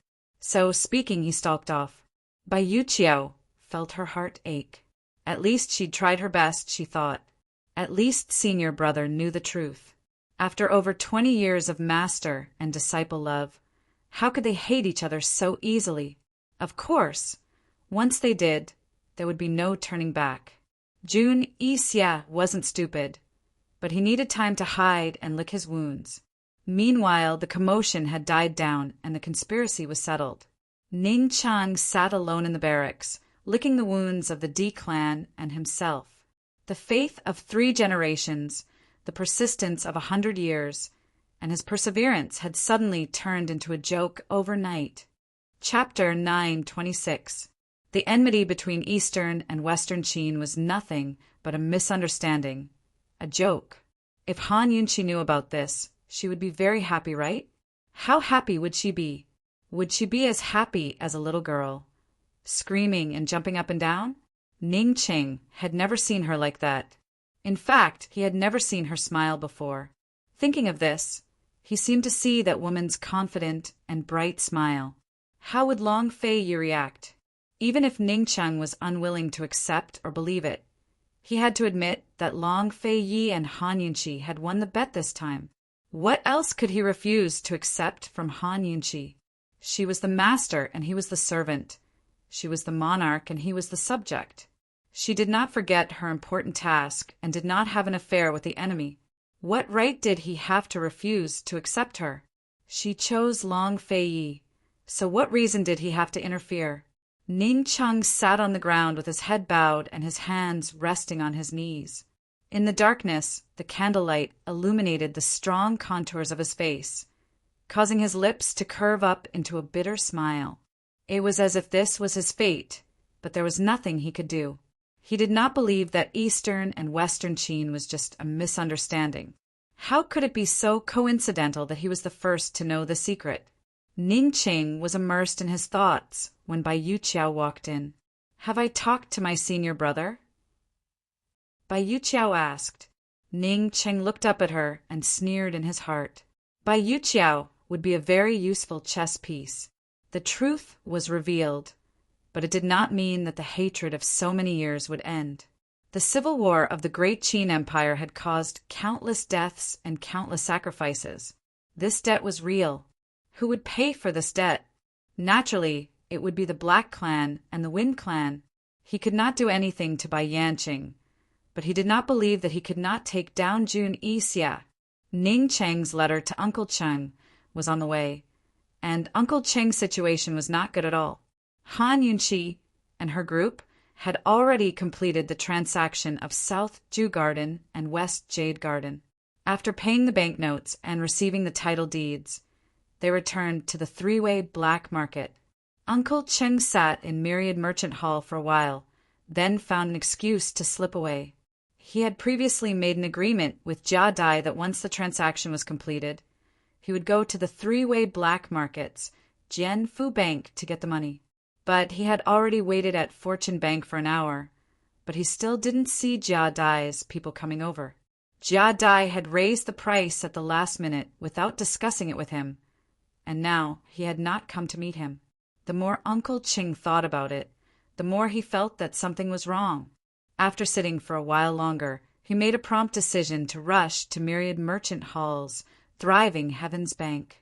Half of the banknotes that Han Yunqi and First Elder paid to Jia Dai were issued by Thriving Heaven's Bank and could be exchanged for silver taels at any of Myriad Merchant Hall's banks.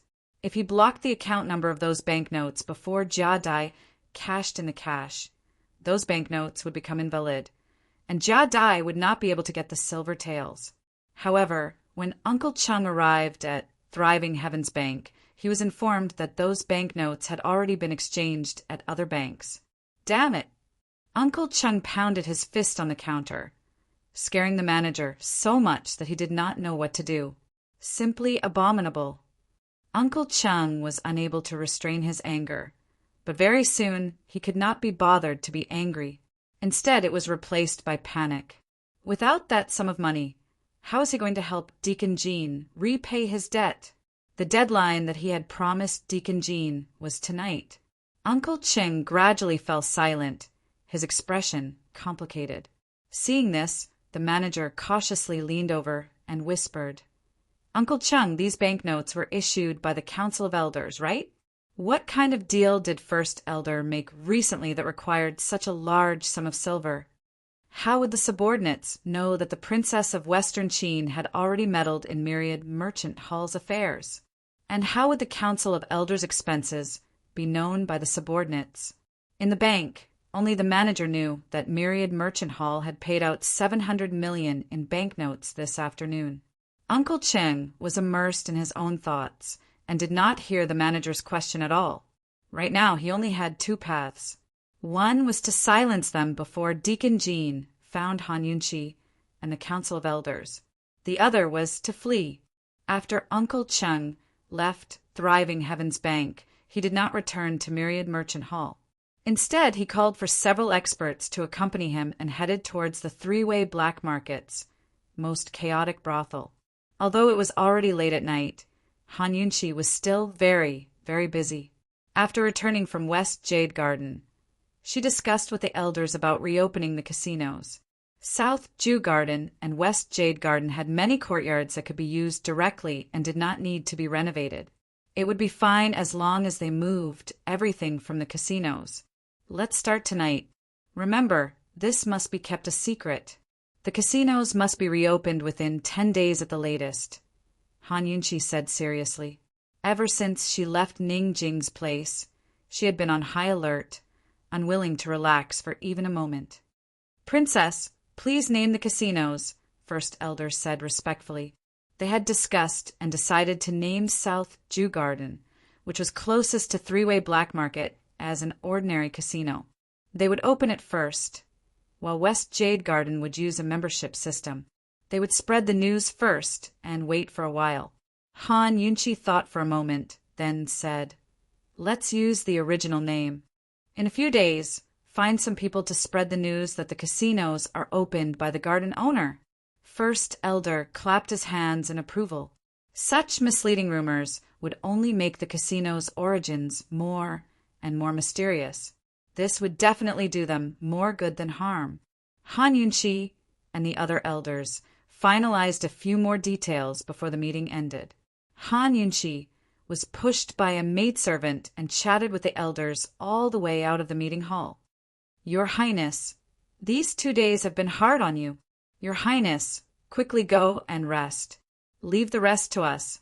Don't worry." Han Yunqi was about to ask about the situation at the auction hall when a servant ran over excitedly. "Your Highness, First Elder, the auction hall is open." "Really?" First Elder was overjoyed. All 3 main halls are open for business, and they are all big deals. The East Hall opened 2 orders in a row. The customer for the second order directly paid for it without borrowing money from Kingon Bank, the servant said excitedly. First Elder was so happy that he didn't know what to say. His tired, bloodshot eyes were wet with tears. He had been under the most pressure over the past few days. Cloud Realm Trade Consortium, the army, and the various D-clan factions scattered across Cloud Realm continent had all sent letters to ask about Myriad Merchant Hall's situation. Today, he'd tossed out 700 million to buy 2 gardens. Although he looked calm, his heart was still trembling. He was afraid that the D-clan's centuries-old foundation would crumble in his hands. Fortunately, the crisis at the auction hall had been resolved. Now, Myriad Merchant Hall didn't have to worry about risks anymore. They could afford to gamble. The elders exchanged looks, their joy evident in their words. In the end, they all looked towards Han Yunqi, unsure of how to express their gratitude. Han Yunqi silently exhaled in relief. She was happy too. Smiling, she said, "Everyone rest early. Get a good night's sleep." She knew how much pressure these 5 elders had to bear. Presumably, they would be able to sleep peacefully tonight. Everyone laughed at Han Yunqi's words. "That's right. Have you found those troublemakers from the gambling houses?" Han Yunqi asked. "We're still investigating.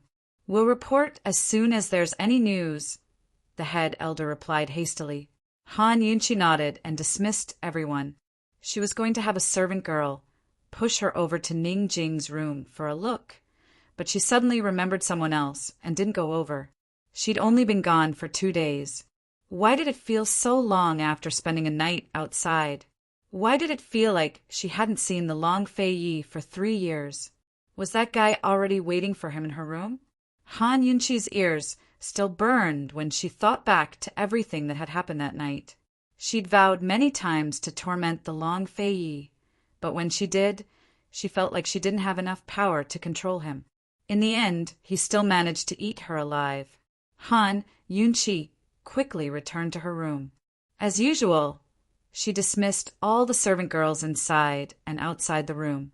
She sat in the wheelchair and looked around the room. The room was empty, and she didn't see that familiar figure. Where was he? She hadn't seen him for the past few times, but he had appeared out of nowhere. Where was he hiding? Han Yunqi's lips curved into a smile as she steeled her heart to find Long Fei. However, just as she was about to look for him, a servant girl came over. "Your Highness, the head elder wants to see you. He said he has something to disturb you about." It was really disturbing to find her room so late at night. Han Yunqi deliberately didn't answer. She waited for the Long Fei Yi to come out and ask her to reject him. However, after waiting for a while, the room was still quiet. Long Fei Yi didn't come? If he was here, with his domineering personality, he would have come out to glare at her and ask her to reject the head elder. Han Yunqi's excited mood seemed to have been splashed with cold water.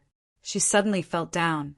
She said to the servant girl indifferently, "Ask the head elder to wait in the side hall. I'll go over now." Before she left, she turned back to look at the room again. Finally, she left in disappointment. Once she reached the side hall, the head elder strode forward before Han Yunqi could say anything. He knelt down and respectfully presented a token with both hands. The token was made of gold-threaded cedar wood. It was in the shape of a key and tied with a gold-threaded satin. The word D was engraved on the token. Han Yunqi had been looking forward to this token for a long time. She didn't pretend to be shocked, nor did she hypocritically refuse. Instead, she kept silent. "Your Highness, Master Ning is not here. Please preside over the situation for the D-clan," the head elder said seriously. "Preside over the situation for the D-clan." Han Yunqi looked pensive. Just as she was about to probe further, the head elder immediately changed his words. "Myriad Merchant Hall will obey the princess's orders." Han Yunqi picked up the token and smiled faintly.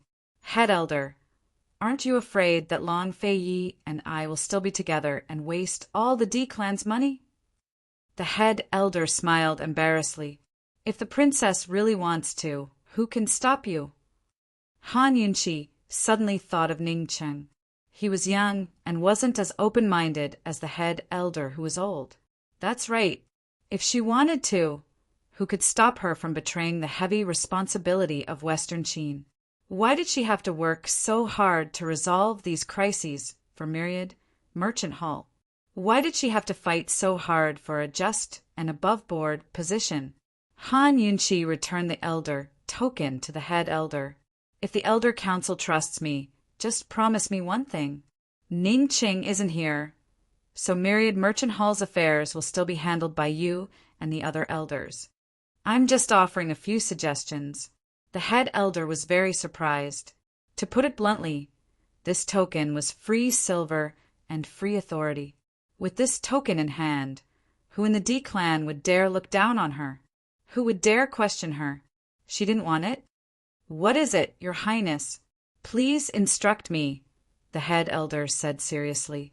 Elder, please use the name of Myriad Merchant Hall's Elder Council to inform Cloud Realm Trade Consortium's Elder Council, the generals and deputy generals of the Ning clan army, that Western Qin will join forces with East Qin to capture by Yanqing and rescue Gubeiwa. Before Han Yunqi could finish, the head elder's expression changed. He exclaimed, "The princess wants to work with East Qin